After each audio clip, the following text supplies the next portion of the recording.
Thank you for tuning into the live show. Yes, we are back for another episode. How are y'all doing? Welcome back to the live show. Yes, y'all. It is your boy Genesis. Good morning. It is currently 3:41 a.m. How are you doing? Uh was I was I was I here yesterday? I don't think I was here yesterday. Okay, so we're back. Okay, we are back. All right, so with that being said, God is the greatest, first of all. All right. God bless America. Okay. God bless you watching right now. Now, it is currently 3:42 a.m. And of course, today's date is the 11th of June 2025. How are you doing? Yes, it is flying by fast. The year is flying by fast. Now, we've seen what's going on around the United States. Okay. We've seen what's going on around the United States, the ICE protest and all that crap. But look, life has to continue, okay? Life has to keep on going. Life has to keep on going. But America is the land of freedom. And that's why things like this can happen. That is why things like this can happen when you have a country who actually wants people to express themselves. That's why you see things like this happening. So, with that being said, the OG, the 45th, now the 47th President of the United States, President Trump, participated in Invest America. Okay? Invest America. We're going to check that out real fast. And I think we're going to learn a lot. Some of you may have seen this, some of you haven't, but I think everybody should see this. The fact is, Trump is participating in making America great again. That's what matters. This guy is coming up with ideas to make sure Americans are great. The newborns in America, he's making sure that they have the American dream. And that's what matters. That is what matters. Anyway, we're going to check that out. And, well, I want you guys to listen to it. We're going to learn a lot. And tell me what you think in the comment section. Shout out to C. Shelley. God bless you, C. Shelley. God bless you, C. Shelley. Some people said Trump is the GOAT. Absolutely. Shout out to our moderator, C. Shelley. Here we go.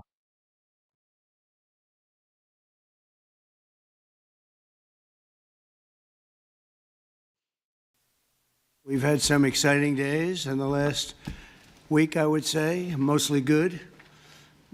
Some of the things you're reading about in Los Angeles, thank goodness we sent out some wonderful National Guard. They've really helped, and a lot of problems they were having out there. They were afraid to do anything, and we sent out the troops, and they've done a fantastic job. So I want to thank them very much. I also want to thank you for being here as we discuss one of the most exciting parts of the One Big Beautiful Bill. It is indeed a big, beautiful bill, and it's doing very well. The Trump Accounts, as they call it, pilot program, which will make it possible for countless American children to have a strong start in life at no cost to the American taxpayer, absolutely no cost. It's going to have a huge impact. I want to thank House Speaker Mike Johnson for, number one, being a great speaker, and number two, perhaps slightly less important, for being here today. Thank you, Mike. Along with Chairman Jason Smith, who's fantastic, and Representatives French Hill, August Pfluger, Blake Moore, Rob Bresnahan, and Frank Lucas. Thank you all, fellas. Thank you very much. We appreciate it very much. Thanks as well to many top business leaders from Invest America, CEO, Council, It's been a wonderful council. They've come up with some fantastic ideas. We're putting them into use. They're really the greatest business minds we have today. These men and women lead large, successful companies, and they're committed to contributing millions of dollars to the Trump account. And it's really, it's going to be something incredible for children and for their employees in many cases. Here's how the accounts work. For every U.S. citizen born after December 31st, 2024, before January 1st, 2029, the federal government will make a one-time contribution of $1,000 into a tax-deferred account that will track the overall stock market. In other words, it'll be pegged to an index that we'll pick. Right, Michael? We'll pick it. We'll pick a good one. Maybe you should be the index. I'd like to have that. These kids would be very wealthy if that were the case. That would be a good idea. I think we might do that, Michael Dell. These accounts will be private property controlled by the child's guardians, and in many cases, those guardians will be the parents. We think probably the parents will be the guardians. They'll be open for additional private contributions each year from family, friends, parents, employers, churches, private foundations, and more. This is a pro-family initiative that will help millions of Americans harness the strength of our economy to lift up the next generation, and they'll really be getting a big jump on life, especially if we get a little bit lucky with some of the numbers and the economies into the future. In addition to the substantial financial benefits of investing early in life, extensive research shows that children with savings accounts are more likely to graduate high school and college, buy a home, start a business, and are less likely to be incarcerated. Trump accounts will contribute to the lifelong success of millions of newborn babies. They are fully, and this will be very interesting, I think, for everybody to hear, they are fully funded through targeted reforms in the One Big Beautiful Bill, like the $1.7 trillion in mandatory savings, welfare reforms to stop waste and fraud, a 3.5% remittance tax, and more. And it's just a part of that. The One Big Beautiful Bill is among the most important pieces of legislation in our country's history. I don't think there's ever been anything bigger. And I think it's going to go down as certainly one of the most important things we'll ever have done. In addition to the largest tax cuts in the history of our country, including the most powerful border security measures ever, it delivers major economic relief to the American workers' families. And there are so many things. Rebuilding our military, we built it just 8 years ago. We started and did a great job, but now we have to rebuild it again, plus technology change. All of a sudden, it's about drone. You know, we have a new form of warfare. It's drone warfare. So a lot of things change. We did a great job with the military, but now we're going to have to do some little tweaks, to put it mildly. And we'll be doing that, and we have it all nicely funded. I look forward to signing this into law. It's really something that we're having such an opportunity. And I have to say, he's here with us. He's a person that I've admired for a long time. You take a look at what he's done and followed his record. And it's Dell Chairman Michael Dell. He's done such an incredible job. It's as a business person, I study business people, and that's a perfect one to study. It should be almost mandatory reading. So I want to congratulate you on that, and thank you for the idea, because you're the first one that really brought this to my attention. I know that you and your friends have been talking about it for a long time, but other presidents didn't get it done, Michael, right? So we got it done. Congratulations. Thank you very much. Sure. I want to also give some recognition to my friend Brad Gerstner, who helped get us all organized and that's right. And actually thank you very much. Good, Brad. Spearheaded this. Good. And also we have with us a very powerful man in the world of business, CEO David Solomon of Goldman Sachs. David, thank you very much. Thank you for having me Long-time here friend. today. Thank you. Thank you very much. Uber CEO Dara Khosrowshahi. Where is Khosrowshahi? Right here. Where? Thank you very much. That's a hell of a name, but you've done a hell of a job. So that's appropriate. And also, again, Chairman Smith for doing such a job. Nobody knows taxes better than Chairman Smith. When we have a problem, Mike, we go to see Chairman Smith, right? So I want to thank you very much, Dara and Chairman Smith. I appreciate it. So I'd like to begin by asking Speaker Johnson to say a few words, and I think then we're going to go to Michael Dell, David Solomon, we're going to go to Dara, and then to Chairman Smith. Thank you very much.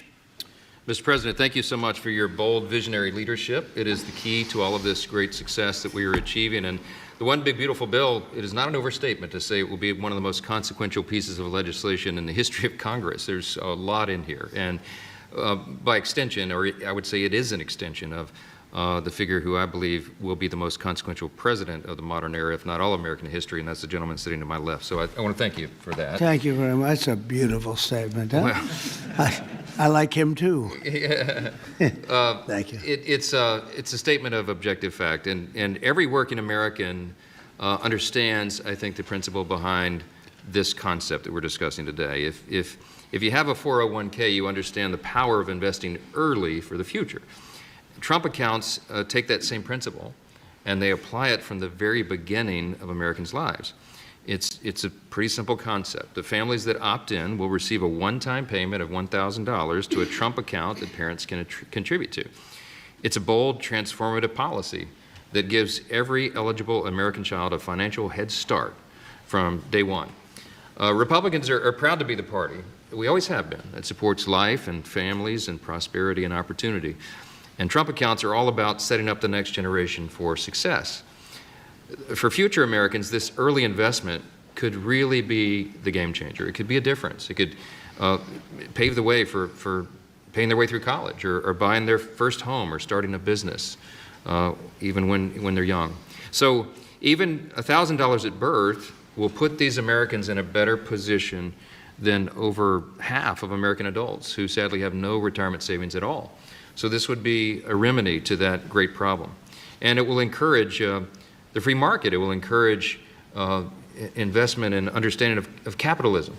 All these things that we want to foster among the American people so that the economy and individual lives can flourish. Of course, none of this happens unless we pass our One Big Beautiful Bill through Congress. And we have at stake the largest tax increase in American history if we fail to deliver. And we will not have this rocket fuel to the U.S. economy, and that's why this is so very important. Passing this pro-growth legislation will help every single American.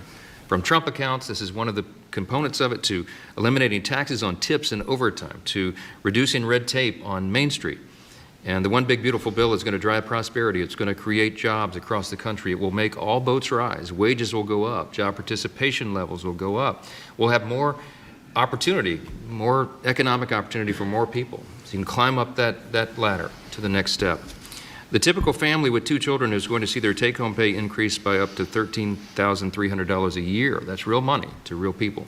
This legislation is geared for hardworking Americans, and it is going to help everybody. And we are excited to deliver it. It can't happen soon enough. We are very close now to that finish line. After about 14 months worth of work that's gone into this, we're excited that we're almost there.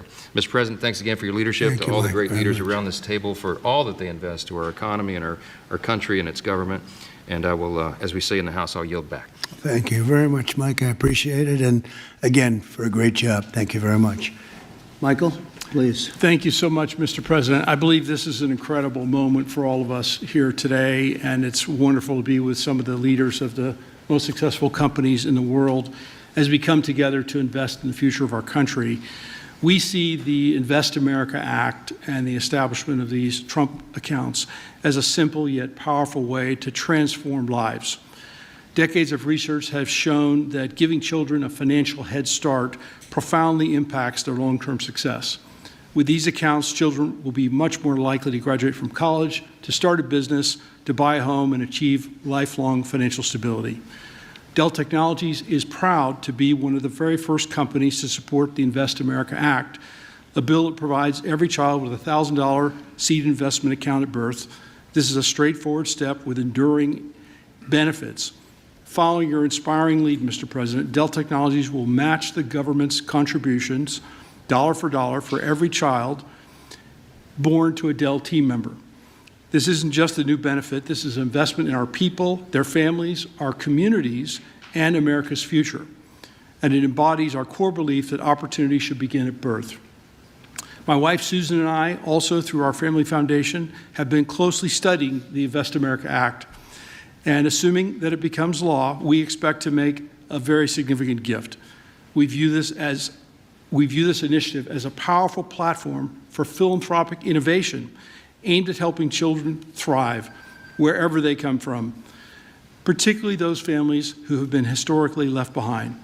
Mr. President, you articulated it perfectly. These Invest America accounts will give every new American child a genuine opportunity to participate in history's greatest engine of economic growth, the American economy.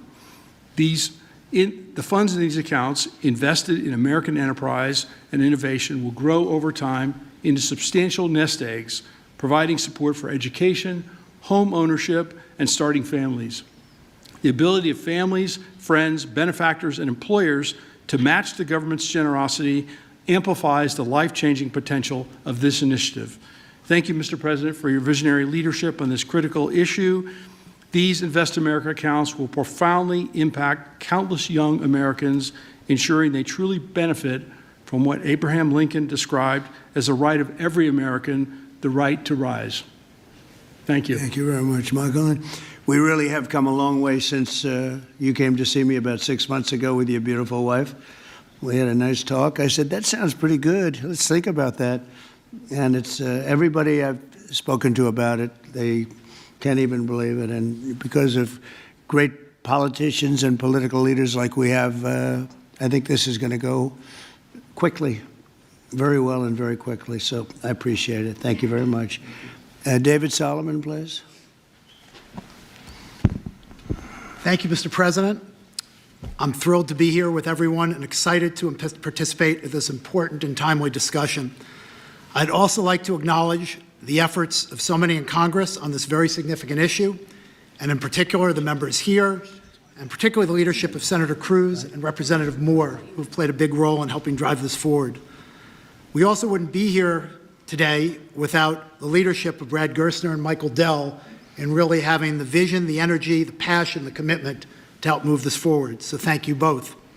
There are many reasons why the United States has the largest and most dynamic and most innovative economy in the world.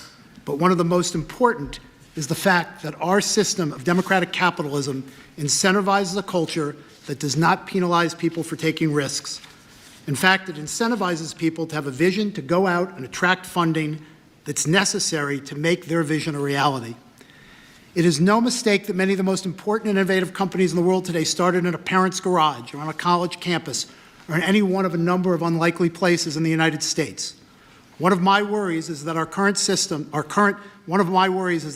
and future generations of young people don't fully appreciate and aren't as educated as well as they can be on markets and capitalism. And while capitalism is not perfect, it helps fuel the American dream. This initiative gets at the core of binding those future generations to the benefits and the potential of America's great companies and markets. Early childhood investments have far-reaching benefits, and Goldman Sachs is proud to support this initiative.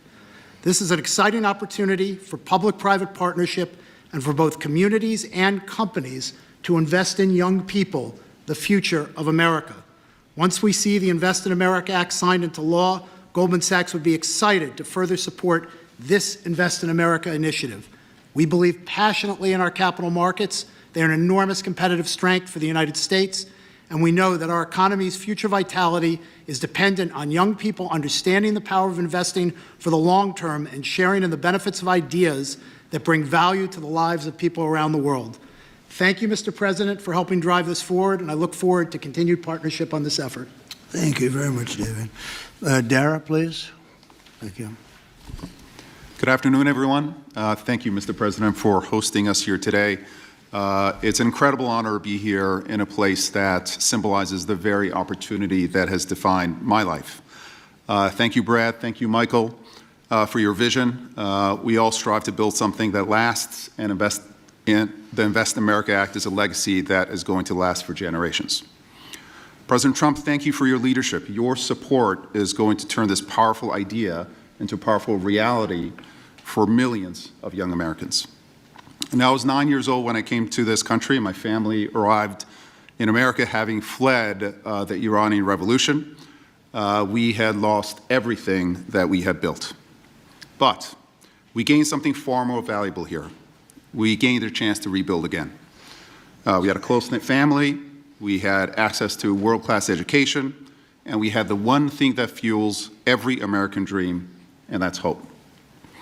So what if we could bottle up that hope? What if we could give that same power of hope, real, tangible hope, that comes from having a stake in your own future and a stake in the best companies in the world, to every single child that's born in this country?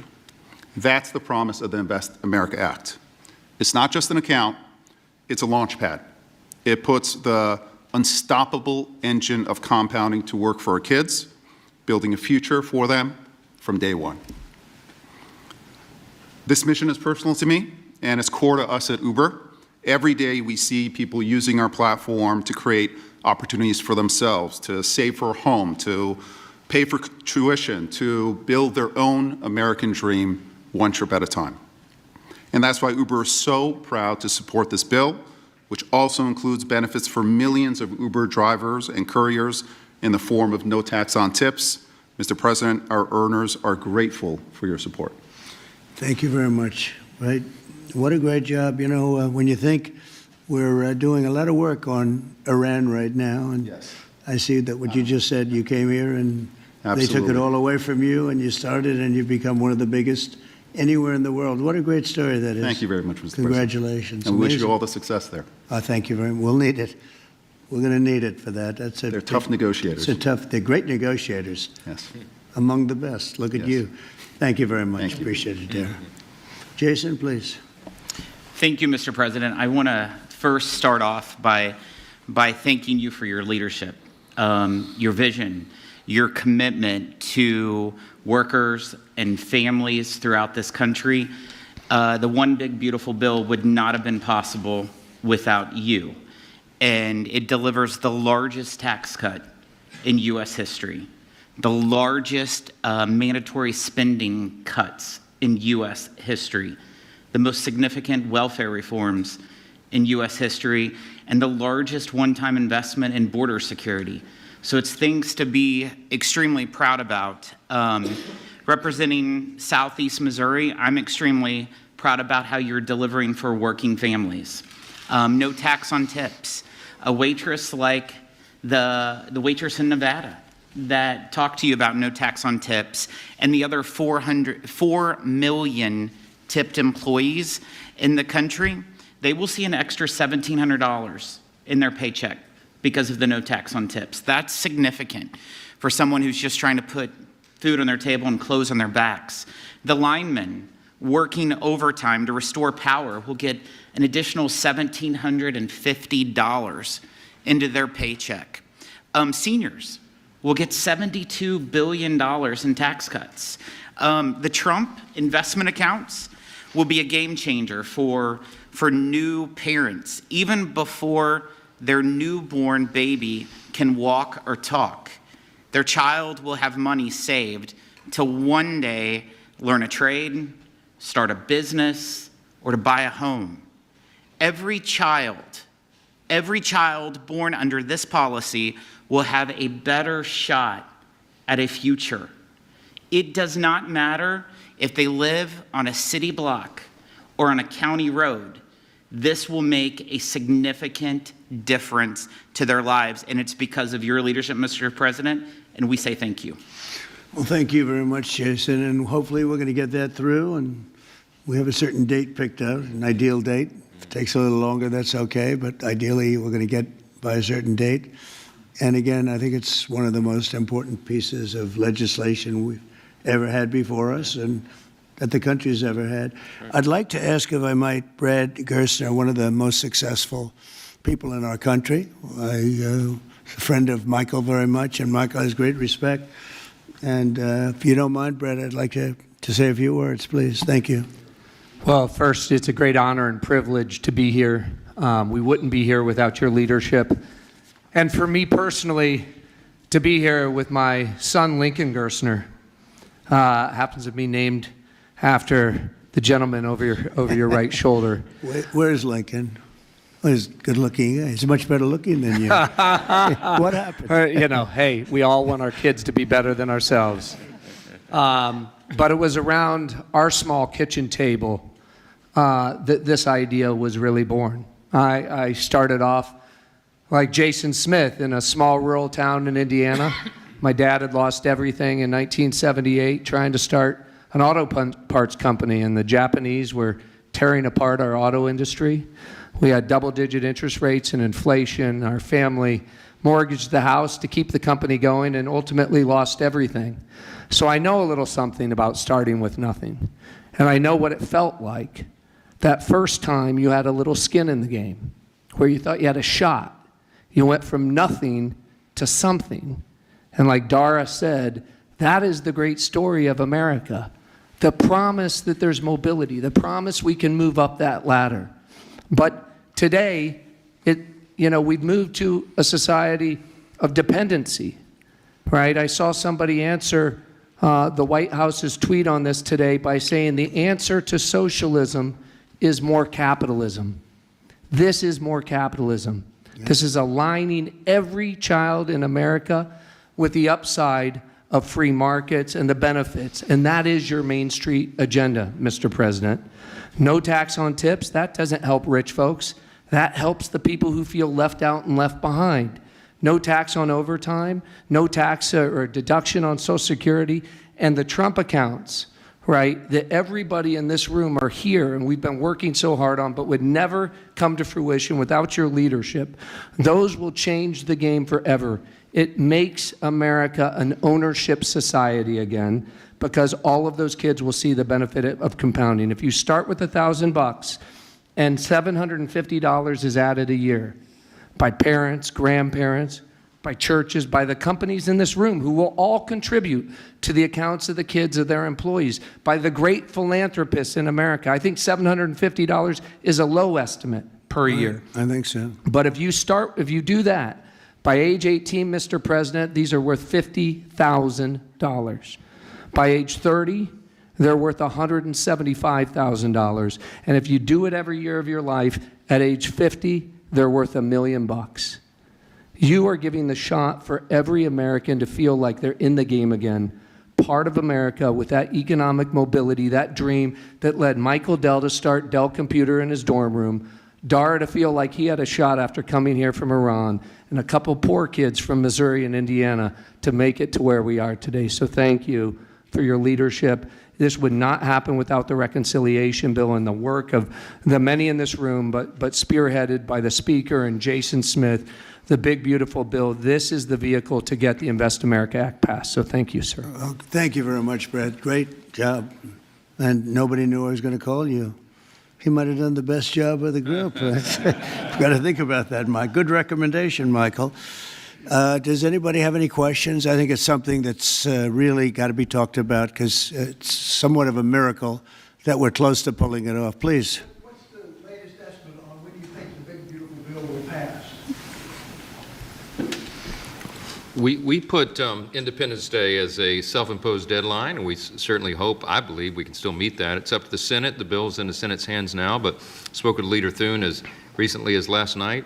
He's feeling very optimistic. You see the Senate going through the same deliberations we went through in the House, except we had 14 months to do it. They've got a truncated time period to get that done. But as you all know, I've encouraged my dear friends and colleagues over there, don't modify it too much, because we've got a very delicate balance that we reached, and it took us a long time to get there, and we don't want to upset that balance too much. So they're putting their fingerprints on it. I hope it'll be a light touch, and they'll send it back, and we'll get this thing done and get to the President's desk. And really, we have tremendous spirit. I've never seen anything like it. There's just an unbelievable. We'll always have a couple of people. I don't want to use the word grandstanders. I'd never use such a word, but you'll always have that a little bit. But maybe you won't even have that. Who knows? There's tremendous spirit for this bill. I think like we haven't seen very much, Jason, right? We haven't seen too much. So I think it's going to go pretty quickly. With Prime Minister Netanyahu, you just mentioned Iran. Did you discuss Iran? Very Did you well. discuss We discussed a lot of the things. Gaza war? Yeah, we discussed a lot of things, and it went very well, very smooth. We'll see what happens. You know, we're trying to do something with a country we just spoke about, Iran. I think you should negotiate this. You might be better. I think I'm going to send you to. What a good idea. This could have been the idea of the day. We'll have Dara get up and negotiate. They are good negotiators, but they're tough. Sometimes they can be too tough. That's the problem. So we're trying to make a deal so that there's no destruction and death. And we've told them that, and I've told them that, and I hope that's the way it works out. But it might not work out that way. We'll soon find out. Yeah, please. In 2020, when you were talking about unrest in American cities, you said, quote, "We have to go by the laws. We can't call in the National Guard unless we're requested by a governor." What changed now? Why is this situation different to not consult with Governor Newsom about this? Well, the biggest change from that Because statement this is is we in have an 2020. incompetent governor. So I talked about governors, but I didn't talk about he's an incompetent governor. Look at the job he's doing in California.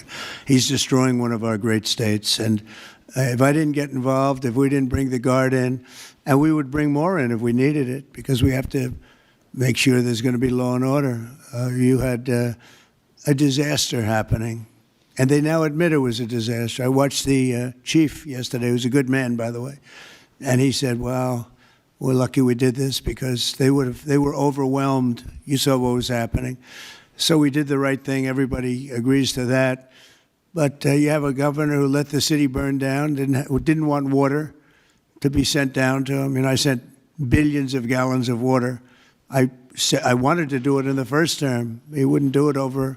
I don't know. They have environmental reasons, but there were no environmental reasons. I think it's just a political philosophy.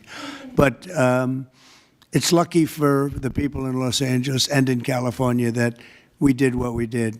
We got it just in time. It's still simmering a little bit, but not very much. Yeah, please. Have you gotten What crime has Governor Newsom committed? A crime has he committed? I think his primary crime is running for governor because he's done such a bad job. What he's done to that state is like what Biden did to this country. And that's pretty bad. It's a wrong philosophy. Thousands, hundreds of thousands of illegal immigrants, many of them prisoners. They're taking up your health care. They're taking up your space in schools. They're taking up your hospital. And in many cases, they're criminals. And we have to do something about it, and we're doing something about it. I want to thank the incredible patriots of ICE and Tom Homan, who has been incredible, and Kristi Noem, likewise incredible. The job they're doing, and it's like an unforced error. There was no reason for this. 21 million people were allowed into our country, and many of those people were criminals, and it's a shame. It's a shame, but we're getting them out, and I will say I think it's a 95-5 issue, just like so many other issues, 95-5. And the Democrats lost an election in a landslide because they're on the wrong side of the issues. I mean, it's not even conceivable that somebody would do the kind of things that he did. And then, you talk about projects. They want to build a train going from San Francisco to L.A., and it's costing hundreds of billions of dollars more than they thought it was going to cost. It's not even believable. To Brad and to people sitting here, would you believe that a train, it was going to cost X dollars and it might be 100 times X? Would have paid for this for about 50 million American children. You're right. 50 million American children instead of a 3-mile train track that never got built. We could have put Lincoln in charge with no experience. He would have done a good job. I guarantee you that. All right, please, Peter. Mr. President, have you gotten an update from your negotiating? Thank you, President Trump. So it seems like Gavin Newsom likes the attention that he's getting right now from I do. you. Yeah, I think it seems like he does.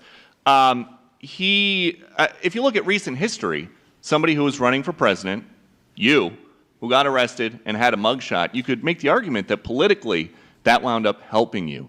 Are you worried at all at this moment that talking about him getting arrested could be helpful to his political prospects? Because a lot of people think he wants to be sitting right where you are. Well, in my case, it was a witch hunt, and everybody knew it. And I was able to explain that during the process. Otherwise, I wouldn't be sitting here right now. And it was a total witch hunt. It's proven to be a witch hunt, and you see what's happened. In his case, it really is very obvious. You look at what's happened between the fires, I could name 10 things right now. We talk about the trains. We talk about all of the costs in California. You talk about all of the people that are flowing in, destroying life for everyone else. So no, I don't think it's going to help him. I think it's actually very bad for him. And right around the time that we were walking in here, the governor and the state attorney general said that they're going to sue you for sending the National Guard in. They're saying there's no invasion, there's no rebellion. The president is trying to manufacture chaos and crisis on the ground for his own political ends. Federalizing the California National Guard is an abuse of the president's authority under law. Well, But- you know, it's interesting. You watched the same clips as I did. Cars burning all over the place, people rioting. And by the way, we stopped it. We were able to make it much better, but it still looked pretty bad. And in watching clips last night, people were saying this is really a big problem. And until we went in, if we didn't do the job, that place would be burning down just like the houses burned down. They were in big trouble last night, Peter. You know it. And the night before, and the night before that. And I feel we had no choice. I don't want to see happen what happened so many times in this country. I watched Minneapolis burn. Look at what happened in so many different parts of California. You take a look at what happened in San Diego. There's so many different places where we let it burn. We want to be politically correct. We wanted to be nice. We want to be nice to the criminal. And what you're doing is destroying the fabric of our life in this country. No, we did the right thing. We've been given credit by people that I would least suspect. Why I would say that some of the people that came in and said, thank goodness, they said, some of them, thank God that Trump got involved. And I'm very happy I got involved. And I think Gavin, in his own way, is probably happy I got involved. Yeah, go ahead, Peter. What do you make of the fact that he says you want a civil war on the streets of America? No, that's just the opposite. I don't want a civil war. A civil war would happen if you left it to people like him. And I liked him. You know, I always got along with him. Never had a problem with him. But he's grossly incompetent.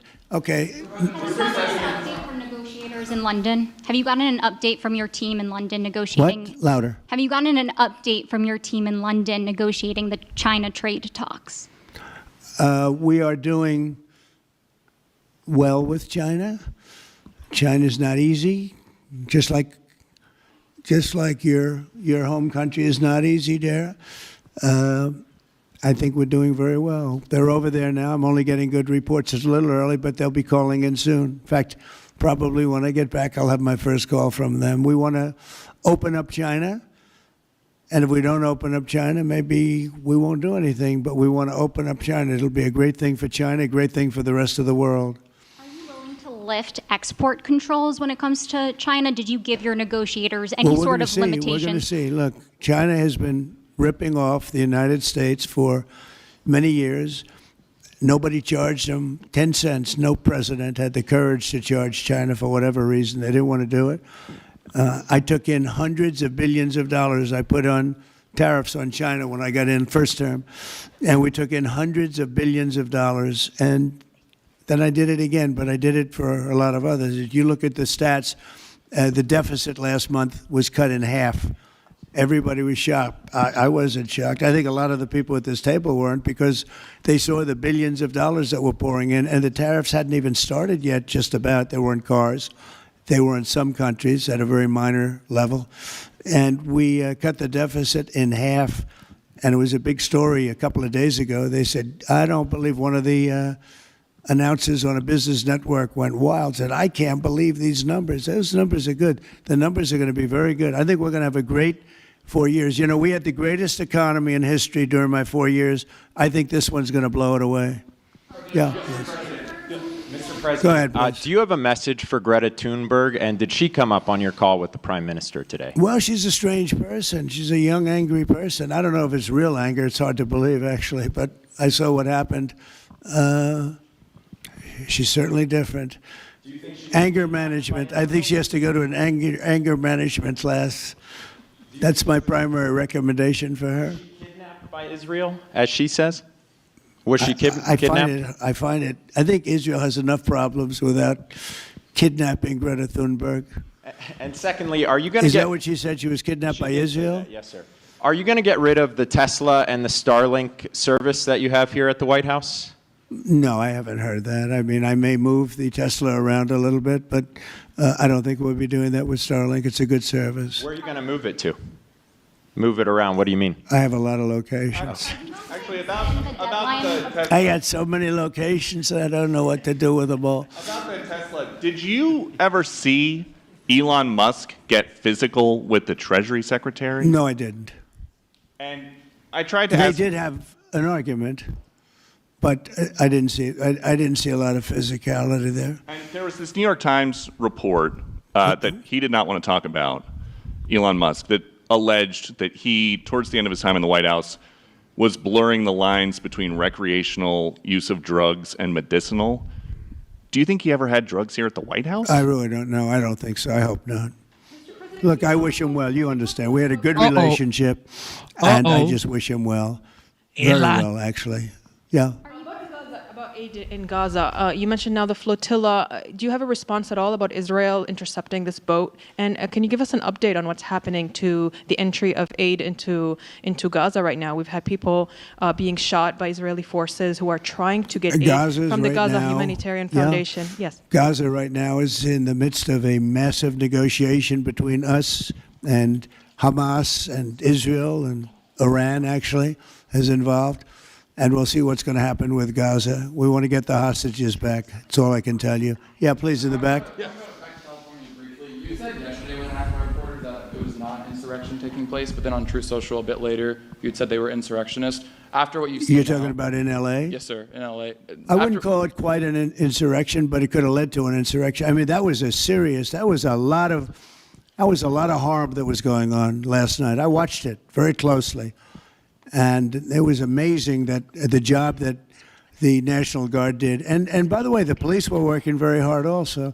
But, you know, the police are given instructions to be politically correct. I said, no, you don't have to be politically correct. You have to do the job. And on Elon Musk, do you plan to speak to him on the phone anytime soon? I know some. Which one? On Elon Musk, do you plan to speak to him on the phone anytime soon? I haven't really thought about it, actually. I would imagine he wants to speak to me. I would think that. If I were him, I'd want to speak to me. And maybe he was already called. You'd have to ask him whether or not he's already called. But I'd have no problem with it. If he calls you, pick up and speak with him. Well, I don't want to say that, but I would imagine he'd want to talk to me. Mr. President. Yeah, please. We're supposed to get a counter proposal from Iran today. Have you gotten that proposal? And what is the main impediment? We have a meeting with Iran on Thursday, so we're going to wait till Thursday. And what's the main impediment to getting a deal? Well, they're just asking for things that you can't do. They don't want to give up what they have to give up. You know what that is. They seek enrichment. We can't have enrichment. We want just the opposite. And so far, they're not there. I hate to say that, because the alternative is a very, very dire one, but they're not there. They have given us their thoughts on the deal, and I said, it's just not acceptable. So this is the main topic for Prime Minister Netanyahu today when you spoke? I would say, yeah. I don't know what else. I can talk about the weather. Well, you can talk about Lebanon. Pretty much that's the main topic, yeah. Mr. President. We talked about Lebanon also, yeah, we did. Well, Lebanon's working very hard. They have a great new ambassador that I put there. Man, I know very well. He's very smart. I didn't even know he was Lebanese. And I said, why would you want Lebanon? He said, I was born there. I love it. I love the people. I said, it's very dangerous going to Lebanon. There are some ambassadorships that are wonderful. There are some that are dangerous. I said, Michel, his name is. It's a he, Michel, very elegant man. And I said, why would you want this? And he said, because I love my country and I love those people. I said, it's very dangerous. He goes, I don't care. This is not a man that lived on danger. He's a very successful man from here. And he wanted to be the ambassador despite probably a very dangerous situation he's going into. You see what's going on. But I had great respect for that. He loves that country. He loves it. He was born there. He loves the country. Yeah. Mr. President, you've got a big, beautiful parade coming up on Saturday. We do. What's your biggest expectations for that? Then I've got a second question in regards to Gavin Newsom. Go ahead and talk about the big, beautiful parade. Thank you, Brian. It's such a, I think, important moment for this country. 2 weeks ago, I was calling people and back and forth with leaders, including President Putin, including French president, including lots of different people, and all of them said, we're celebrating victory in World War II. And I said, wow, isn't that amazing? We're the only one that wasn't celebrating, and we're the one that won the war. Now, Russia did help. They did lose 51 million people, in all fairness. People would say, oh, he's sticking up for Russia. No, they lost 51 million people. And, you know, can't forget that. But France was celebrating. And as you know, Hitler made a speech at the Eiffel Tower. But when I spoke to President Macron, he said, oh, we are celebrating the great victory of World War II. And I think that's great that he was doing it. But we're the one that won it, and we weren't celebrating. I said to myself, you know, isn't that crazy? And I think it's time for us to celebrate a little bit. You know, we've had a lot of victories. We won 2 world wars, and then we go out and change the name of the forts where we won the wars. You go out, we win world wars from Fort Robert E. Lee, from Fort Bragg, from all the different forts. And what do? We change the name of the forts because we want to be politically correct. So a lot of them we're changing back. You probably noticed Fort Bragg and others. But I think it's a time to celebrate our military. You know, we've rebuilt our military largely. Little low on ammunition. That's because it goes out very fast to other countries, one in particular, but we'll get that back very quickly. But we have a military the likes of which nobody has. Nobody comes close. We have the best equipment in the world. We make the best equipment in the world. There's no military like our military. We showed that with ISIS. I was told by the television generals it would take 4 years to win, and we did it in 3 weeks, and it was headed by General Raisin Kane, who's now the chairman of the Joint Chiefs of Staff. He's great. Just left him. No, I think it's time that we celebrate. And I sort of have to laugh at these people. Well, you know, you're going to spend a lot of money. A lot of that money is being paid for by me and people that make donations. I don't know if you know that. A lot of it won't even come out of the military. I think I can say that, Susie, right? We have people putting up money to do it. Not that it's necessary, because I think it's a great expenditure. We have mini tanks. We have all sorts of new ones and very old ones, old from World War I and World War II. It's really a celebration of the Army. So the Army is a year older than the country. So next year we celebrate 250 years, but then we became politically correct. But I can only tell you that I was told that ISIS would take anywhere from 4 to 5 years, and we did it in 3 weeks. You were there, you watched, right? We have the greatest military in the world. Nobody can beat us. As long as we have our right leadership, nobody can beat us. If we have stupid people running it, like you had in Afghanistan, when you look at that, first of all, Afghanistan should have been an easy victory as a war, but we were so sad the way we fought it, so ridiculous. We fight not to win, but we didn't used to be that way. And we're celebrating, because I think the day in Afghanistan was the saddest period of time in the history of our country. That was a Biden mess with bad generals like Milley and others. They were bad. They were incompetent generals. I know all the good ones and the bad ones. We got rid of most of the bad ones. But it was time to celebrate, and that's what we're doing. So it's on June 14th, and it's going to be a parade the likes of which I don't know if we've ever had a parade like that. It's going to be incredible. We have even though it's the Army, we have a lot of those Army airplanes flying over the top, and we have tanks all over the place. So we have thousands and thousands of soldiers going to bravely march down the streets. It's going to be a beautiful day, I think, and we're going to celebrate our country. You spoke of leadership, and real quickly, speaking of Gavin Newsom, is he the right leader for California, considering how massive their economy is and all these U.S. investments coming in? Is he the right governor and leader for the future of California and for U.S. investments? I don't think he is. I mean, I think he's done a terrible job. And, you know, he's a guy, I always got along with him. You look at his past statements about me. I was a great president. I always took care of California, you know, all that. But I'm just talking on results. You look, you know, he has the advantage of beautiful weather, maybe the best weather of any state when you think about it. Beautiful weather, beautiful ocean, beautiful everything. You have all the advantages, and he didn't take advantage of that. And he's let people come in by the millions who are overrunning your hospitals, your education system, and your police. Your police are being overrun. Look at what's happened. He should only be happy I sent in the military, because if I didn't send them in, you would have had a problem there, the likes of which we haven't seen in a long time. Yeah, please. Thank you, Brian, very much. Supersonic flight. On supersonic flight. Supersonic Yes, flight. sir. I know you just signed an executive order Right. on it. Do you want to see a supersonic Air Force One in the next 10 years or so? Oh, well, I don't care too much about that, but I would like to see, if you think about it, flight, the word flight's an interesting word, but it's probably the only category where we've actually gone backwards, because we used to have the Concorde, and we could fly to London, Brad, very quickly and nicely, and today it takes you 2 times and 3 times as long. It's the only thing where we've regressed. By the way, the Concorde, to my way of thinking, to this day, Michael, because you're very much into aesthetics, I know, but to this day was one of the most beautiful pieces of art I've ever seen. It was a piece of art, the beauty of the Concorde. It was the most beautiful plane, but it was got you there in half the time. Now you spend a lot of time, and there's no reason for it. Because, they have the sonic boom. It's not a huge problem, but they have the sonic boom thing pretty well figured out.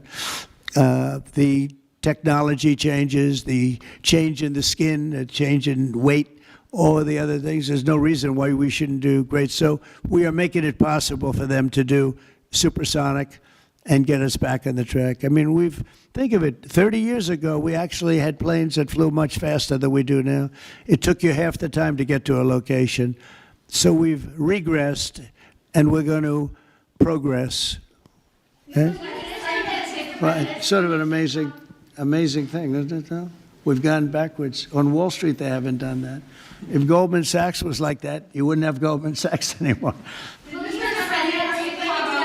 Yeah, please. Are you planning to deploy Marines in California to address the situation in Los Angeles? Are you going to deploy Marines in California? We'll see what happens. I mean, I think we have it very well under control.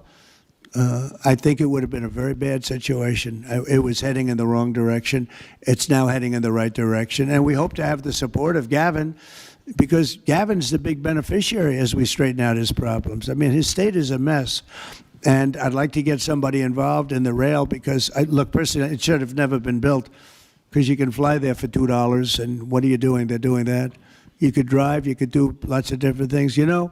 If they did a study, if you gave every passenger the finest limousine service in the history of our world, the most expensive chauffeur-driven, white-glove limousine service back and forth, we would have saved billions of dollars as opposed to building this monstrosity that's going up. And I've never seen anything. I've seen cost overruns. I'm a person, I've always done well on cost overruns. I don't have them. But I will tell you, I have never seen cost overruns. You see them where they're 20% more, 50%, 100% more. These are thousands of percent. Nobody even knows. They have no idea. And it was supposed to be from San Francisco to Los Angeles. Well, they just made it way outside of Los Angeles. It's stopping in the middle of, I don't want to say nowhere, because I happen to like one of those little cities very much, but it's way short of the destination. And our government is saying, why are we involved in this thing? It's been handled so badly before him, but he really blew it. So, all right, one more question. That were had there and the purpose of that retreat, your time at Camp David. On a what? Your time at Camp David. Can you speak to what discussions were had there and the purpose of that retreat? Well, I don't want to speak to discussions. I mean, I told you what we were there for a little bit. We had discussions on many topics. We had a group of people, large group of people, including generals and admirals and lots of others. And all I can say is our country's in great shape. We're in great shape economically. The bill that Mike and Jason and all the people are working on is going to be, I think, amazing. I think it's going to be one of the most important pieces of legislation we've ever had in this country. It's going to do things that you wouldn't believe. And we're going to, I have a very simple phrase. We ran an election on very simple words: make America great again. That's what we're doing. We're making it great. We're making it safe. We're making it beautiful. And we're making it very wealthy again.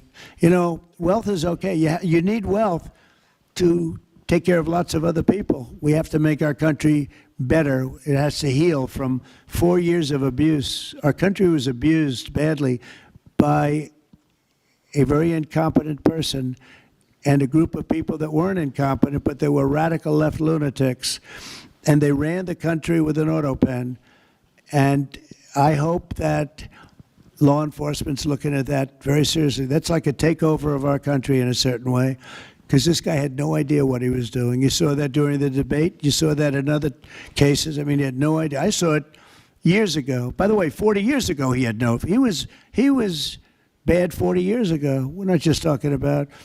And they always like to say age, but it's not age. I know people 88, 89, 92. Bernie Marcus, who just passed away, was 95. I spoke to him a year before. He was 100%.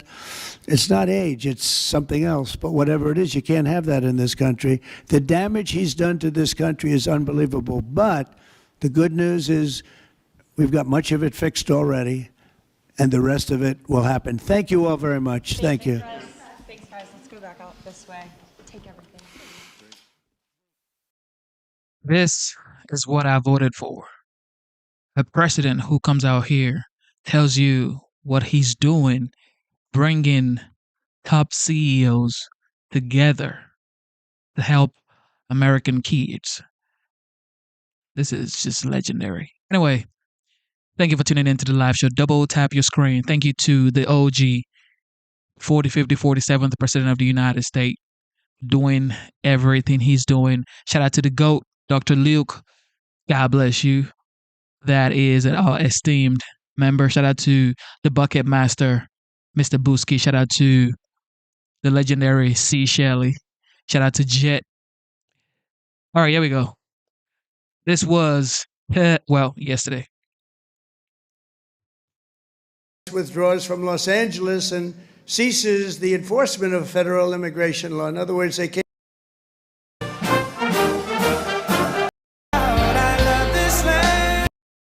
From the lakes of Minnesota heart, and it's time to ain't no doubt.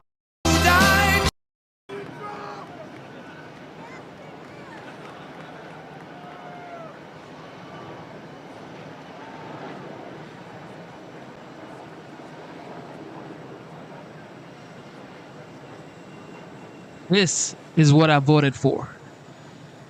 Hold up your American flag. Nobody cares about your home flag, okay? This is America. If you love your home country so much, go back home. Go back home, yo. Wow. That's a beautiful sight, and it's a beautiful sight to be with you in a place called Fort Bragg.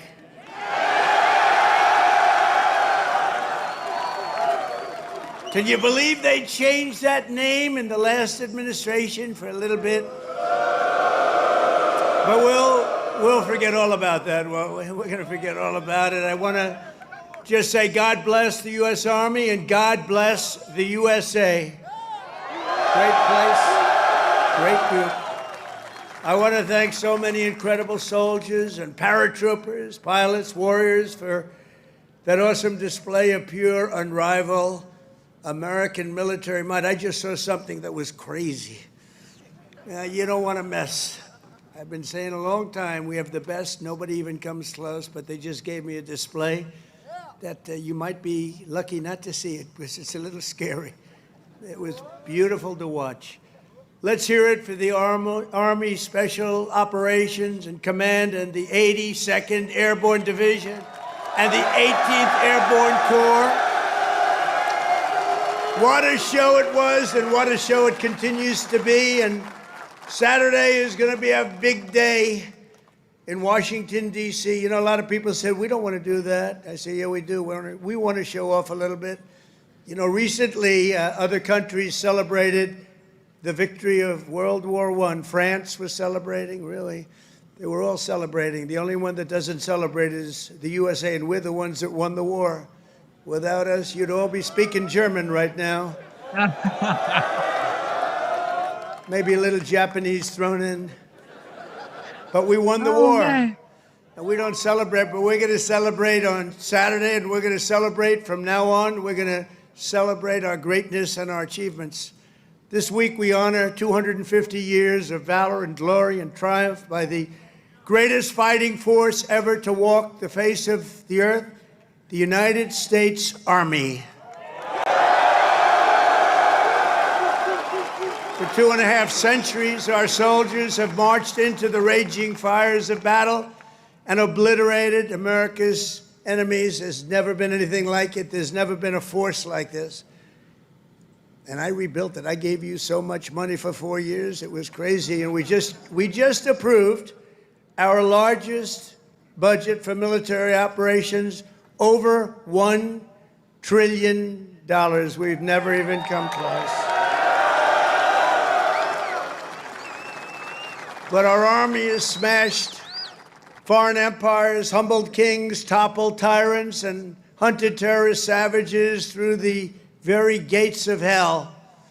Our soldiers do not rest until they win. You know that better than anybody. From June 1775 to June 2025, those foolish enough to challenge America's army have been met with unyielding strength, unbreakable spirit, and unstoppable, overwhelming force. Time and again, our enemies have learned that if you dare to threaten the American people, American soldier will chase you down, crush you, and cast you into oblivion. That's what happens, unfortunately. That's what happens. Doesn't sound very nice, but it's true, isn't it? The last sound you ever hear will be the chilling howl of Black Hawks in the dead of night, the thunderous boom of artillery fire, or the ferocious roar of a U.S. Army infantry brigade charging over the horizon. That brigade is going to charge like you've never seen before, and hopefully I can keep you out of that, but if I don't, you're ready. Is that right? If I can keep you out of it, if I keep you out of it, that's okay, but if we need it, you're ready. You know, it's called peace through strength, isn't it? Peace through strength. For our adversaries, there's no greater fear than the United States Army. They all fear us, and we have the greatest force anywhere on earth. You know, you read different stories that others are building and building and building. We have a force like no other. They said it would take 5 years to defeat ISIS. We did it in 4 weeks. 4 weeks. We let them go. Unlike other of your leaders, I let them go, and we had General Raisin Kane, who's now the head of the Joint Chiefs of Staff, because I liked him. He was a warrior. He was a great warrior, and now he's been rewarded for his incredible work. But they said it would take 5 years. We did it in 4 weeks. Someday I'm going to ask him to explain that one to me. But it was the television generals that said that. The real generals got out and fought, and nobody fought like them ever. But for the American people, there's no greater pride, because you are the righteous sword of American justice and the ultimate shield of American freedom. This week we remember that we only have a country because we first had an army. The army was first. In fact, the army was even before the country. You know that, right? 1 year before the country. After 250 years, we still proudly declare that we are free because you are strong. You are so strong. We're safe because you are brave, and America's flag will never fall because America's army will never, ever fail. Never going to fail. Every branch of the armed forces has played a critical role in protecting our nation, but no one has done more fighting, bleeding, and winning than the U.S. Army. Nobody's done that. The Army has earned more combat medals and more battle ribbons than any other service, and 70% of all of the medals of honor. We give away medals of honor all the time at the White House to incredibly brave people, but you have 70% of them. Army soldiers, and especially our Army paratroopers, truly go all the way. You know that expression, all the way. It's one of your beautiful expressions. As President of the United States, let me express my undying gratitude to our nation, for every soldier here today, for every veteran and their families, those incredible families that are with us and all across America, and for every patriot who has worn the uniform over 250 years. Can you imagine that? We thank you from the absolute bottom of our hearts. Few places loom larger in Army lore than where we are gathered today. The one and only Fort Bragg, the one and only Fort Bragg.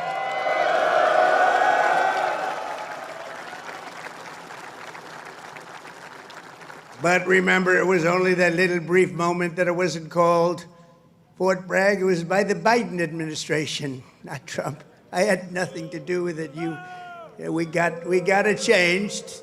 We said, you know, I came here numerous times and everybody, they kept saying Fort Bragg, Fort Bragg. I said, you know, it's not the name, but then I was making a speech. I said, what do you think I should call this place? Call it Fort Bragg. I said, Fort Bragg, how you doing? We won a lot of battles from this place, and that's the way it is. It wasn't even close. When Pete and some of the generals came to see me, I said, not even close, not even close. This is the home of the Green Berets, the Sky Dragons, and the All-American 82nd Airborne. We know what 82nd Airborne Division. This is where the GIs who won the Second World War learned to pack their parachutes and push howitzers and go right into those C-47s with lots of arms and push them right out those big, beautiful doors and wield their bayonets and pry the enemy from the hedgerows of the French countryside. France needed us badly. We were there. A lot of people needed us badly. They still do, maybe worse than ever. It was here in this soil that the Army forged the medal that held strong at Bastogne. It was here the mighty paratroopers earned their wings before they rained down death from above to liberate Sicily, Normandy, and even the Netherlands. That's right. We saved the Netherlands. Every inch of this base is steeped in the legacy of those warriors who have said with pride, "Sir, I trained at Fort Bragg, sir." That was pretty cool. And that is why we restored the historic name of this very, very special place. I don't know if it could be the same place. Fort Bragg is in, that's the name.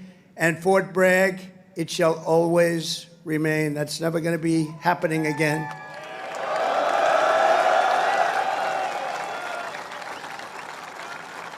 And for a little news for the fake news back there, the fake news, ladies and gentlemen, look at them all. Oh, yeah, what I have to put up with. Fake news.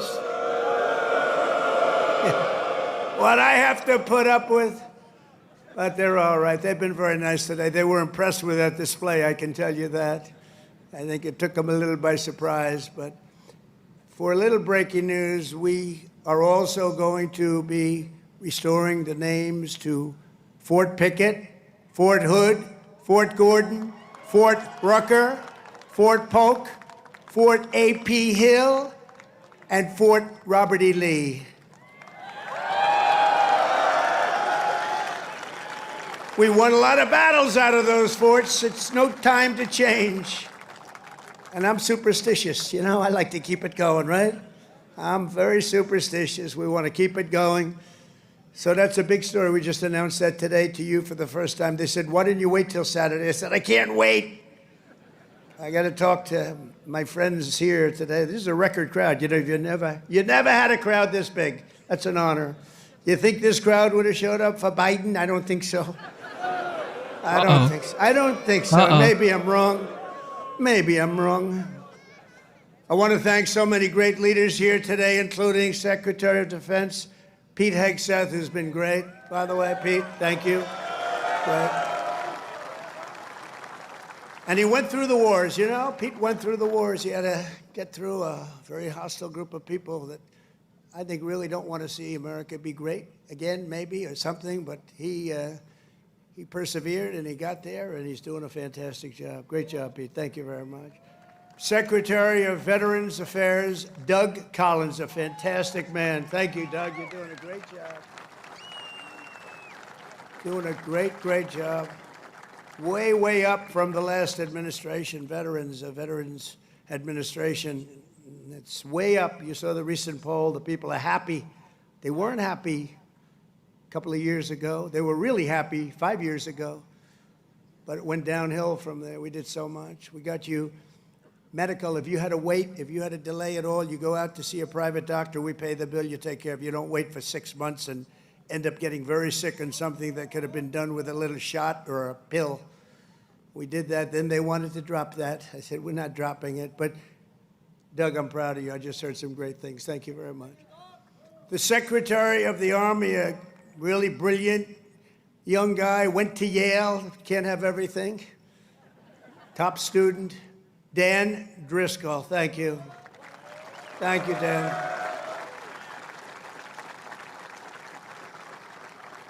And we have your senators, Senator Ted Budd and Senator Tom Tillis. Thank you, fellas.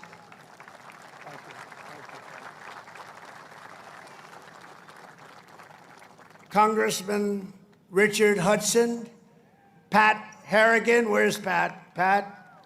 Good, Pat. You're doing great. You guys are amazing. And we have the big brass, General Andrew Pappas. General, thank you. Thank you, General. Doing a great job. General John Braja. John, thank you. Great job. Thank you for today, John. General Greg Anderson. Thank you. Thank you, Greg. Thank you. Sergeant Major of the Army, Michael Weimer. And before going further, I want to say a few words about the situation in Los Angeles, California. Have you heard of the place? Where I've deployed thousands of National Guard troops and hundreds of Marines to protect federal law enforcement from the attacks of a vicious and violent mob. And some of the radical left, they say, oh, that's not nice. Well, if we didn't do it, there wouldn't be a Los Angeles. It'd be burning today, just like their houses were burning a number of months ago. Generations of Army heroes did not shed their blood on distant shores only to watch our country be destroyed by invasion and third world lawlessness here at home, like is happening in California. As Commander-in-Chief, I will not let that happen. It's never going to happen. What you're witnessing in California is a full-blown assault on peace, on public order, and on national sovereignty carried out by rioters bearing foreign flags with the aim of continuing a foreign invasion of our country. We're not going to let that happen. Remember, millions of people were allowed to come into our country totally unchecked and unvetted by stupid people or radical left people or sick people. But regardless, open border policy, the dumbest policy yet. I would say even dumber than men playing in women's sports, transgender for everyone. Even dumber than that. They're hurling bricks and cinder blocks at law enforcement. Did you see they're breaking up the sidewalks and the curbs, breaking it up with big, strong hammers? These guys are professionals. These are not amateurs. They're breaking it up because they took the bricks away from them. They came in with bricks, red bricks, that they could throw at our military and at the police in LA, who are very good, but they weren't aggressive like our soldiers. Our soldiers really were aggressive, but they all worked together. But they came in with bricks, they were taken away, and they had hammers. Oh, wow, how did that happen? And they're pounding the sidewalk. I said, what the hell is he doing? And he's breaking it up and making it into concrete bombs in a way, and they're dropping them on our military. They're throwing them at our military. Pretty good arms they had, too. Hits guys right in the face, big chunk of concrete, worse than a brick. They're taking them up to the bridges, and they're dropping them in the cars that are going by. These are animals. But they proudly carry the flags of other countries, but they don't carry the American flag. They only burn it. Did you see a lot of the flags being burned? They weren't being burned by people from our country or from people that love our country. People that burn the American flag should go to jail for 1 year. That's what they should be doing. 1 year. And we'll see if we can get that done. We're going to try and get that done. We're working with some of your senators. I know Senator Josh Hawley is very much involved, And I know the two senators from here, I think you guys, are you guys in favor of it? Boy, would this be a bad time for them to say no. I got you. I got those 2 votes. The agitators are throwing firebombs, Molotov cocktails, lighting vehicles ablaze. You saw all the cars that were burning, mobbing police officers and ICE officers who are the toughest people you'll ever meet, and they love our country, and they're getting really they want to stomp on them, but they're too tough. They don't allow it. And attempting to infiltrate and occupy federal buildings wearing armor and face shields. The best money can buy, somebody's financing it. We're going to find out through Pam Bondi and Department of Justice who it is. They're already on it. Who's financing all this equipment? Very professional. Under the Trump administration, this anarchy will not stand. We will not allow federal agents to be attacked, and we will not allow an American city to be invaded and conquered by a foreign enemy, and that's what they are. A lot of those people were let in here by the Biden administration. They just poured right in.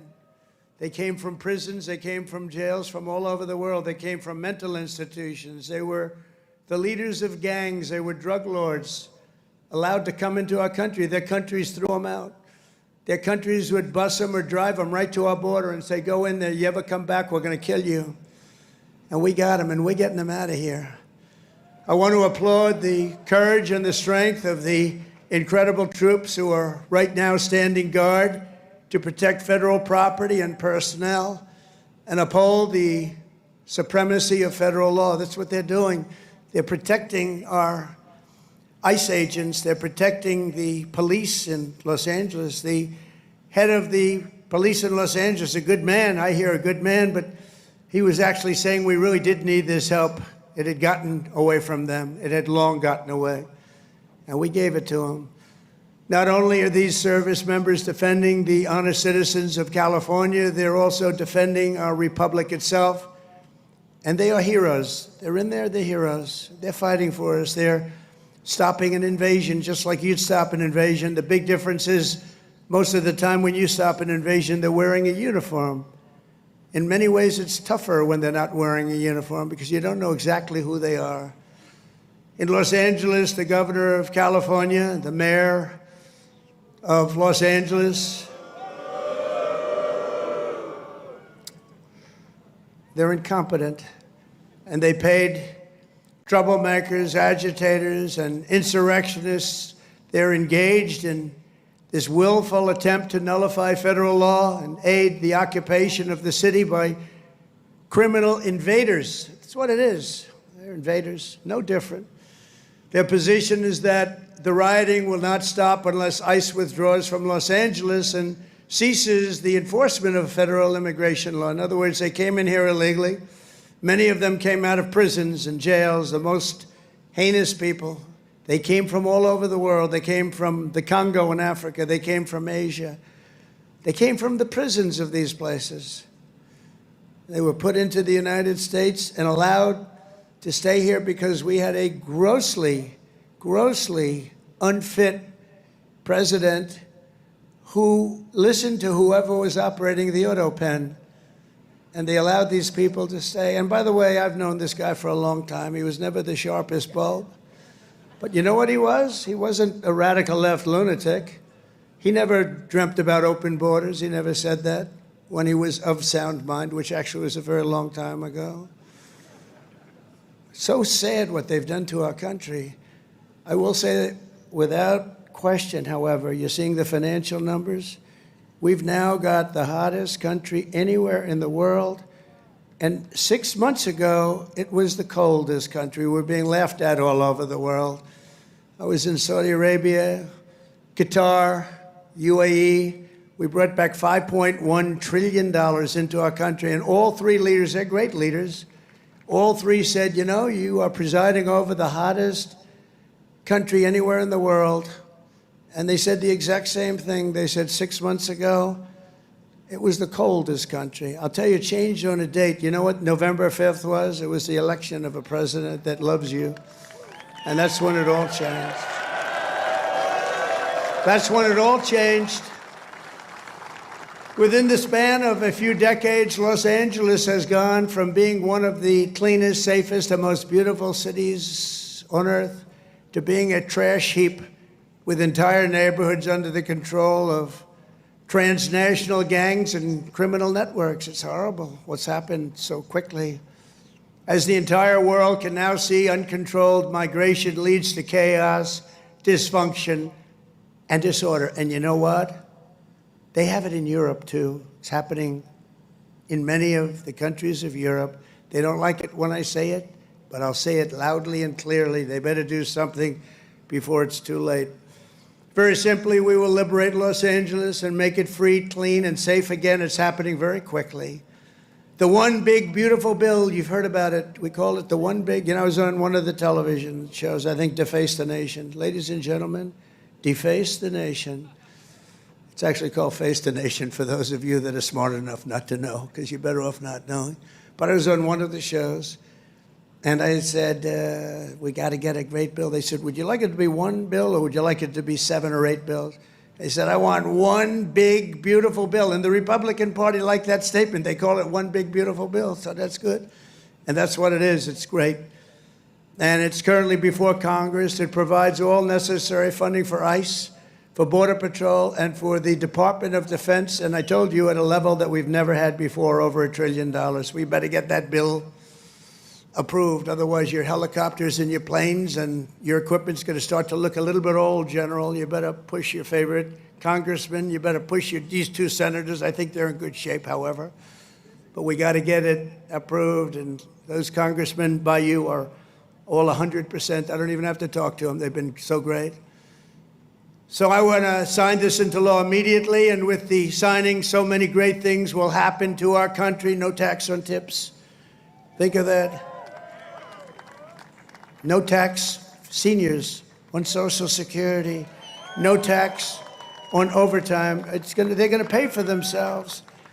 And if you get a car, and if you borrow money to buy the car, we're going to let you deduct the interest payment if it's a new car made in America. Only if it's made in America. If it's made in Japan or China or any place else, we're not really interested in your deduction. I was elected winning all 7 swing states, the popular vote by millions and millions of votes, in all counties throughout America by 2,750 to 525. That's what I call a big number. But this is a mandate from the people to restore the sovereign borders of the United States, and that is exactly what we're doing. Not only the borders, the financial institutions, and our country itself. We will not be deterred. And the mob in Los Angeles or anyone else, anywhere else, will not succeed. They don't even have a little chance. And I will be calling you early as I see this happening because, in theory, I guess you could say a governor could call, but they don't call. They let their city burn, like in Minneapolis with this guy who ran for vice president against J.D. That was a good debate, J.D. against this guy. Remember how bad he was? That was one of the, I said, J.D., there's never been a man like you're competing against. This is the worst. I think he's running for president, too. Can you believe it? But he's a radical left lunatic. And I'll never forget, in Minnesota, that city was burning down. Minneapolis was burning down. It was going to burn to the ground, and he wouldn't call the guard. And I waited for a long time, and I called the guard, and I saved it. But I wish I would have called it the first day. And I said, if this ever happens again, because I was thinking about running because the election was rigged and stolen, we all know it. They said, we're going to run again, and if I win, which I hope, remember, we're going to make it too big to rig. But we did. We won by millions and millions of votes. So beautiful to watch. That was such a beautiful, 9:02 in the evening. They said, ladies and gentlemen, Donald Trump is projected to be the winner. I said, well,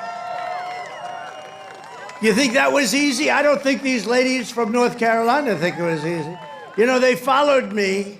I don't know what happened to their husbands. They're married to very nice people. But they've been to, 138 rallies. They said more. And they're from North Carolina. It's nice that we have one nearby finally, right? They go all over the country. I don't know what the hell's going on, but they're great. They're North Carolina, beautiful, wonderful woman, and we appreciate it. Like 130 rallies or some crazy number. Are your husbands satisfied with that? Are they okay? Oh, here he is. He showed up. One of them showed up. That's great. Congratulations. Great women, actually. The great patriots. We will use every asset at our disposal to quell the violence and restore law and order right away. We're not going to wait 7 days and 8 days and wait for a governor that's never going to call and watch cities burn. And let me tell you, if we didn't do this, Los Angeles would burn. It would be burning to the ground right now, just like the houses burned to the ground just a few months ago. And the only flag that will wave triumphant over the streets of Los Angeles is the American flag. So help me God. The American flag is the one that's going to wave triumphantly over the streets. And now let's get back to the true reason we're here today, celebrating 250 years of unbreakable Army courage. This week we commemorate not just the starting point in Army history, but a turning point in the history of the world. That's how important it is. When the Continental Congress created the Army and appointed its first commander, named happened to be George Washington. Has anybody heard of him? George Washington. Are you okay, darling? Are you all right? Yeah, take your time, please. Doctor, please. Doctor. Doctor in the house. Thank you. Thank you very much. These are great people. They've been waiting here a long time, General, so, you know, we want to give them all the time they need, right? Thank you very much.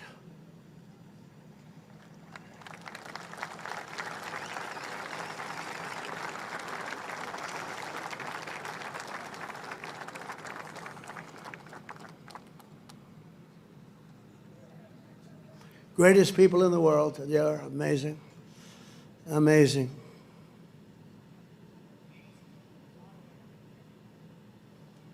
Oh, good. Thank you very much. Thank you.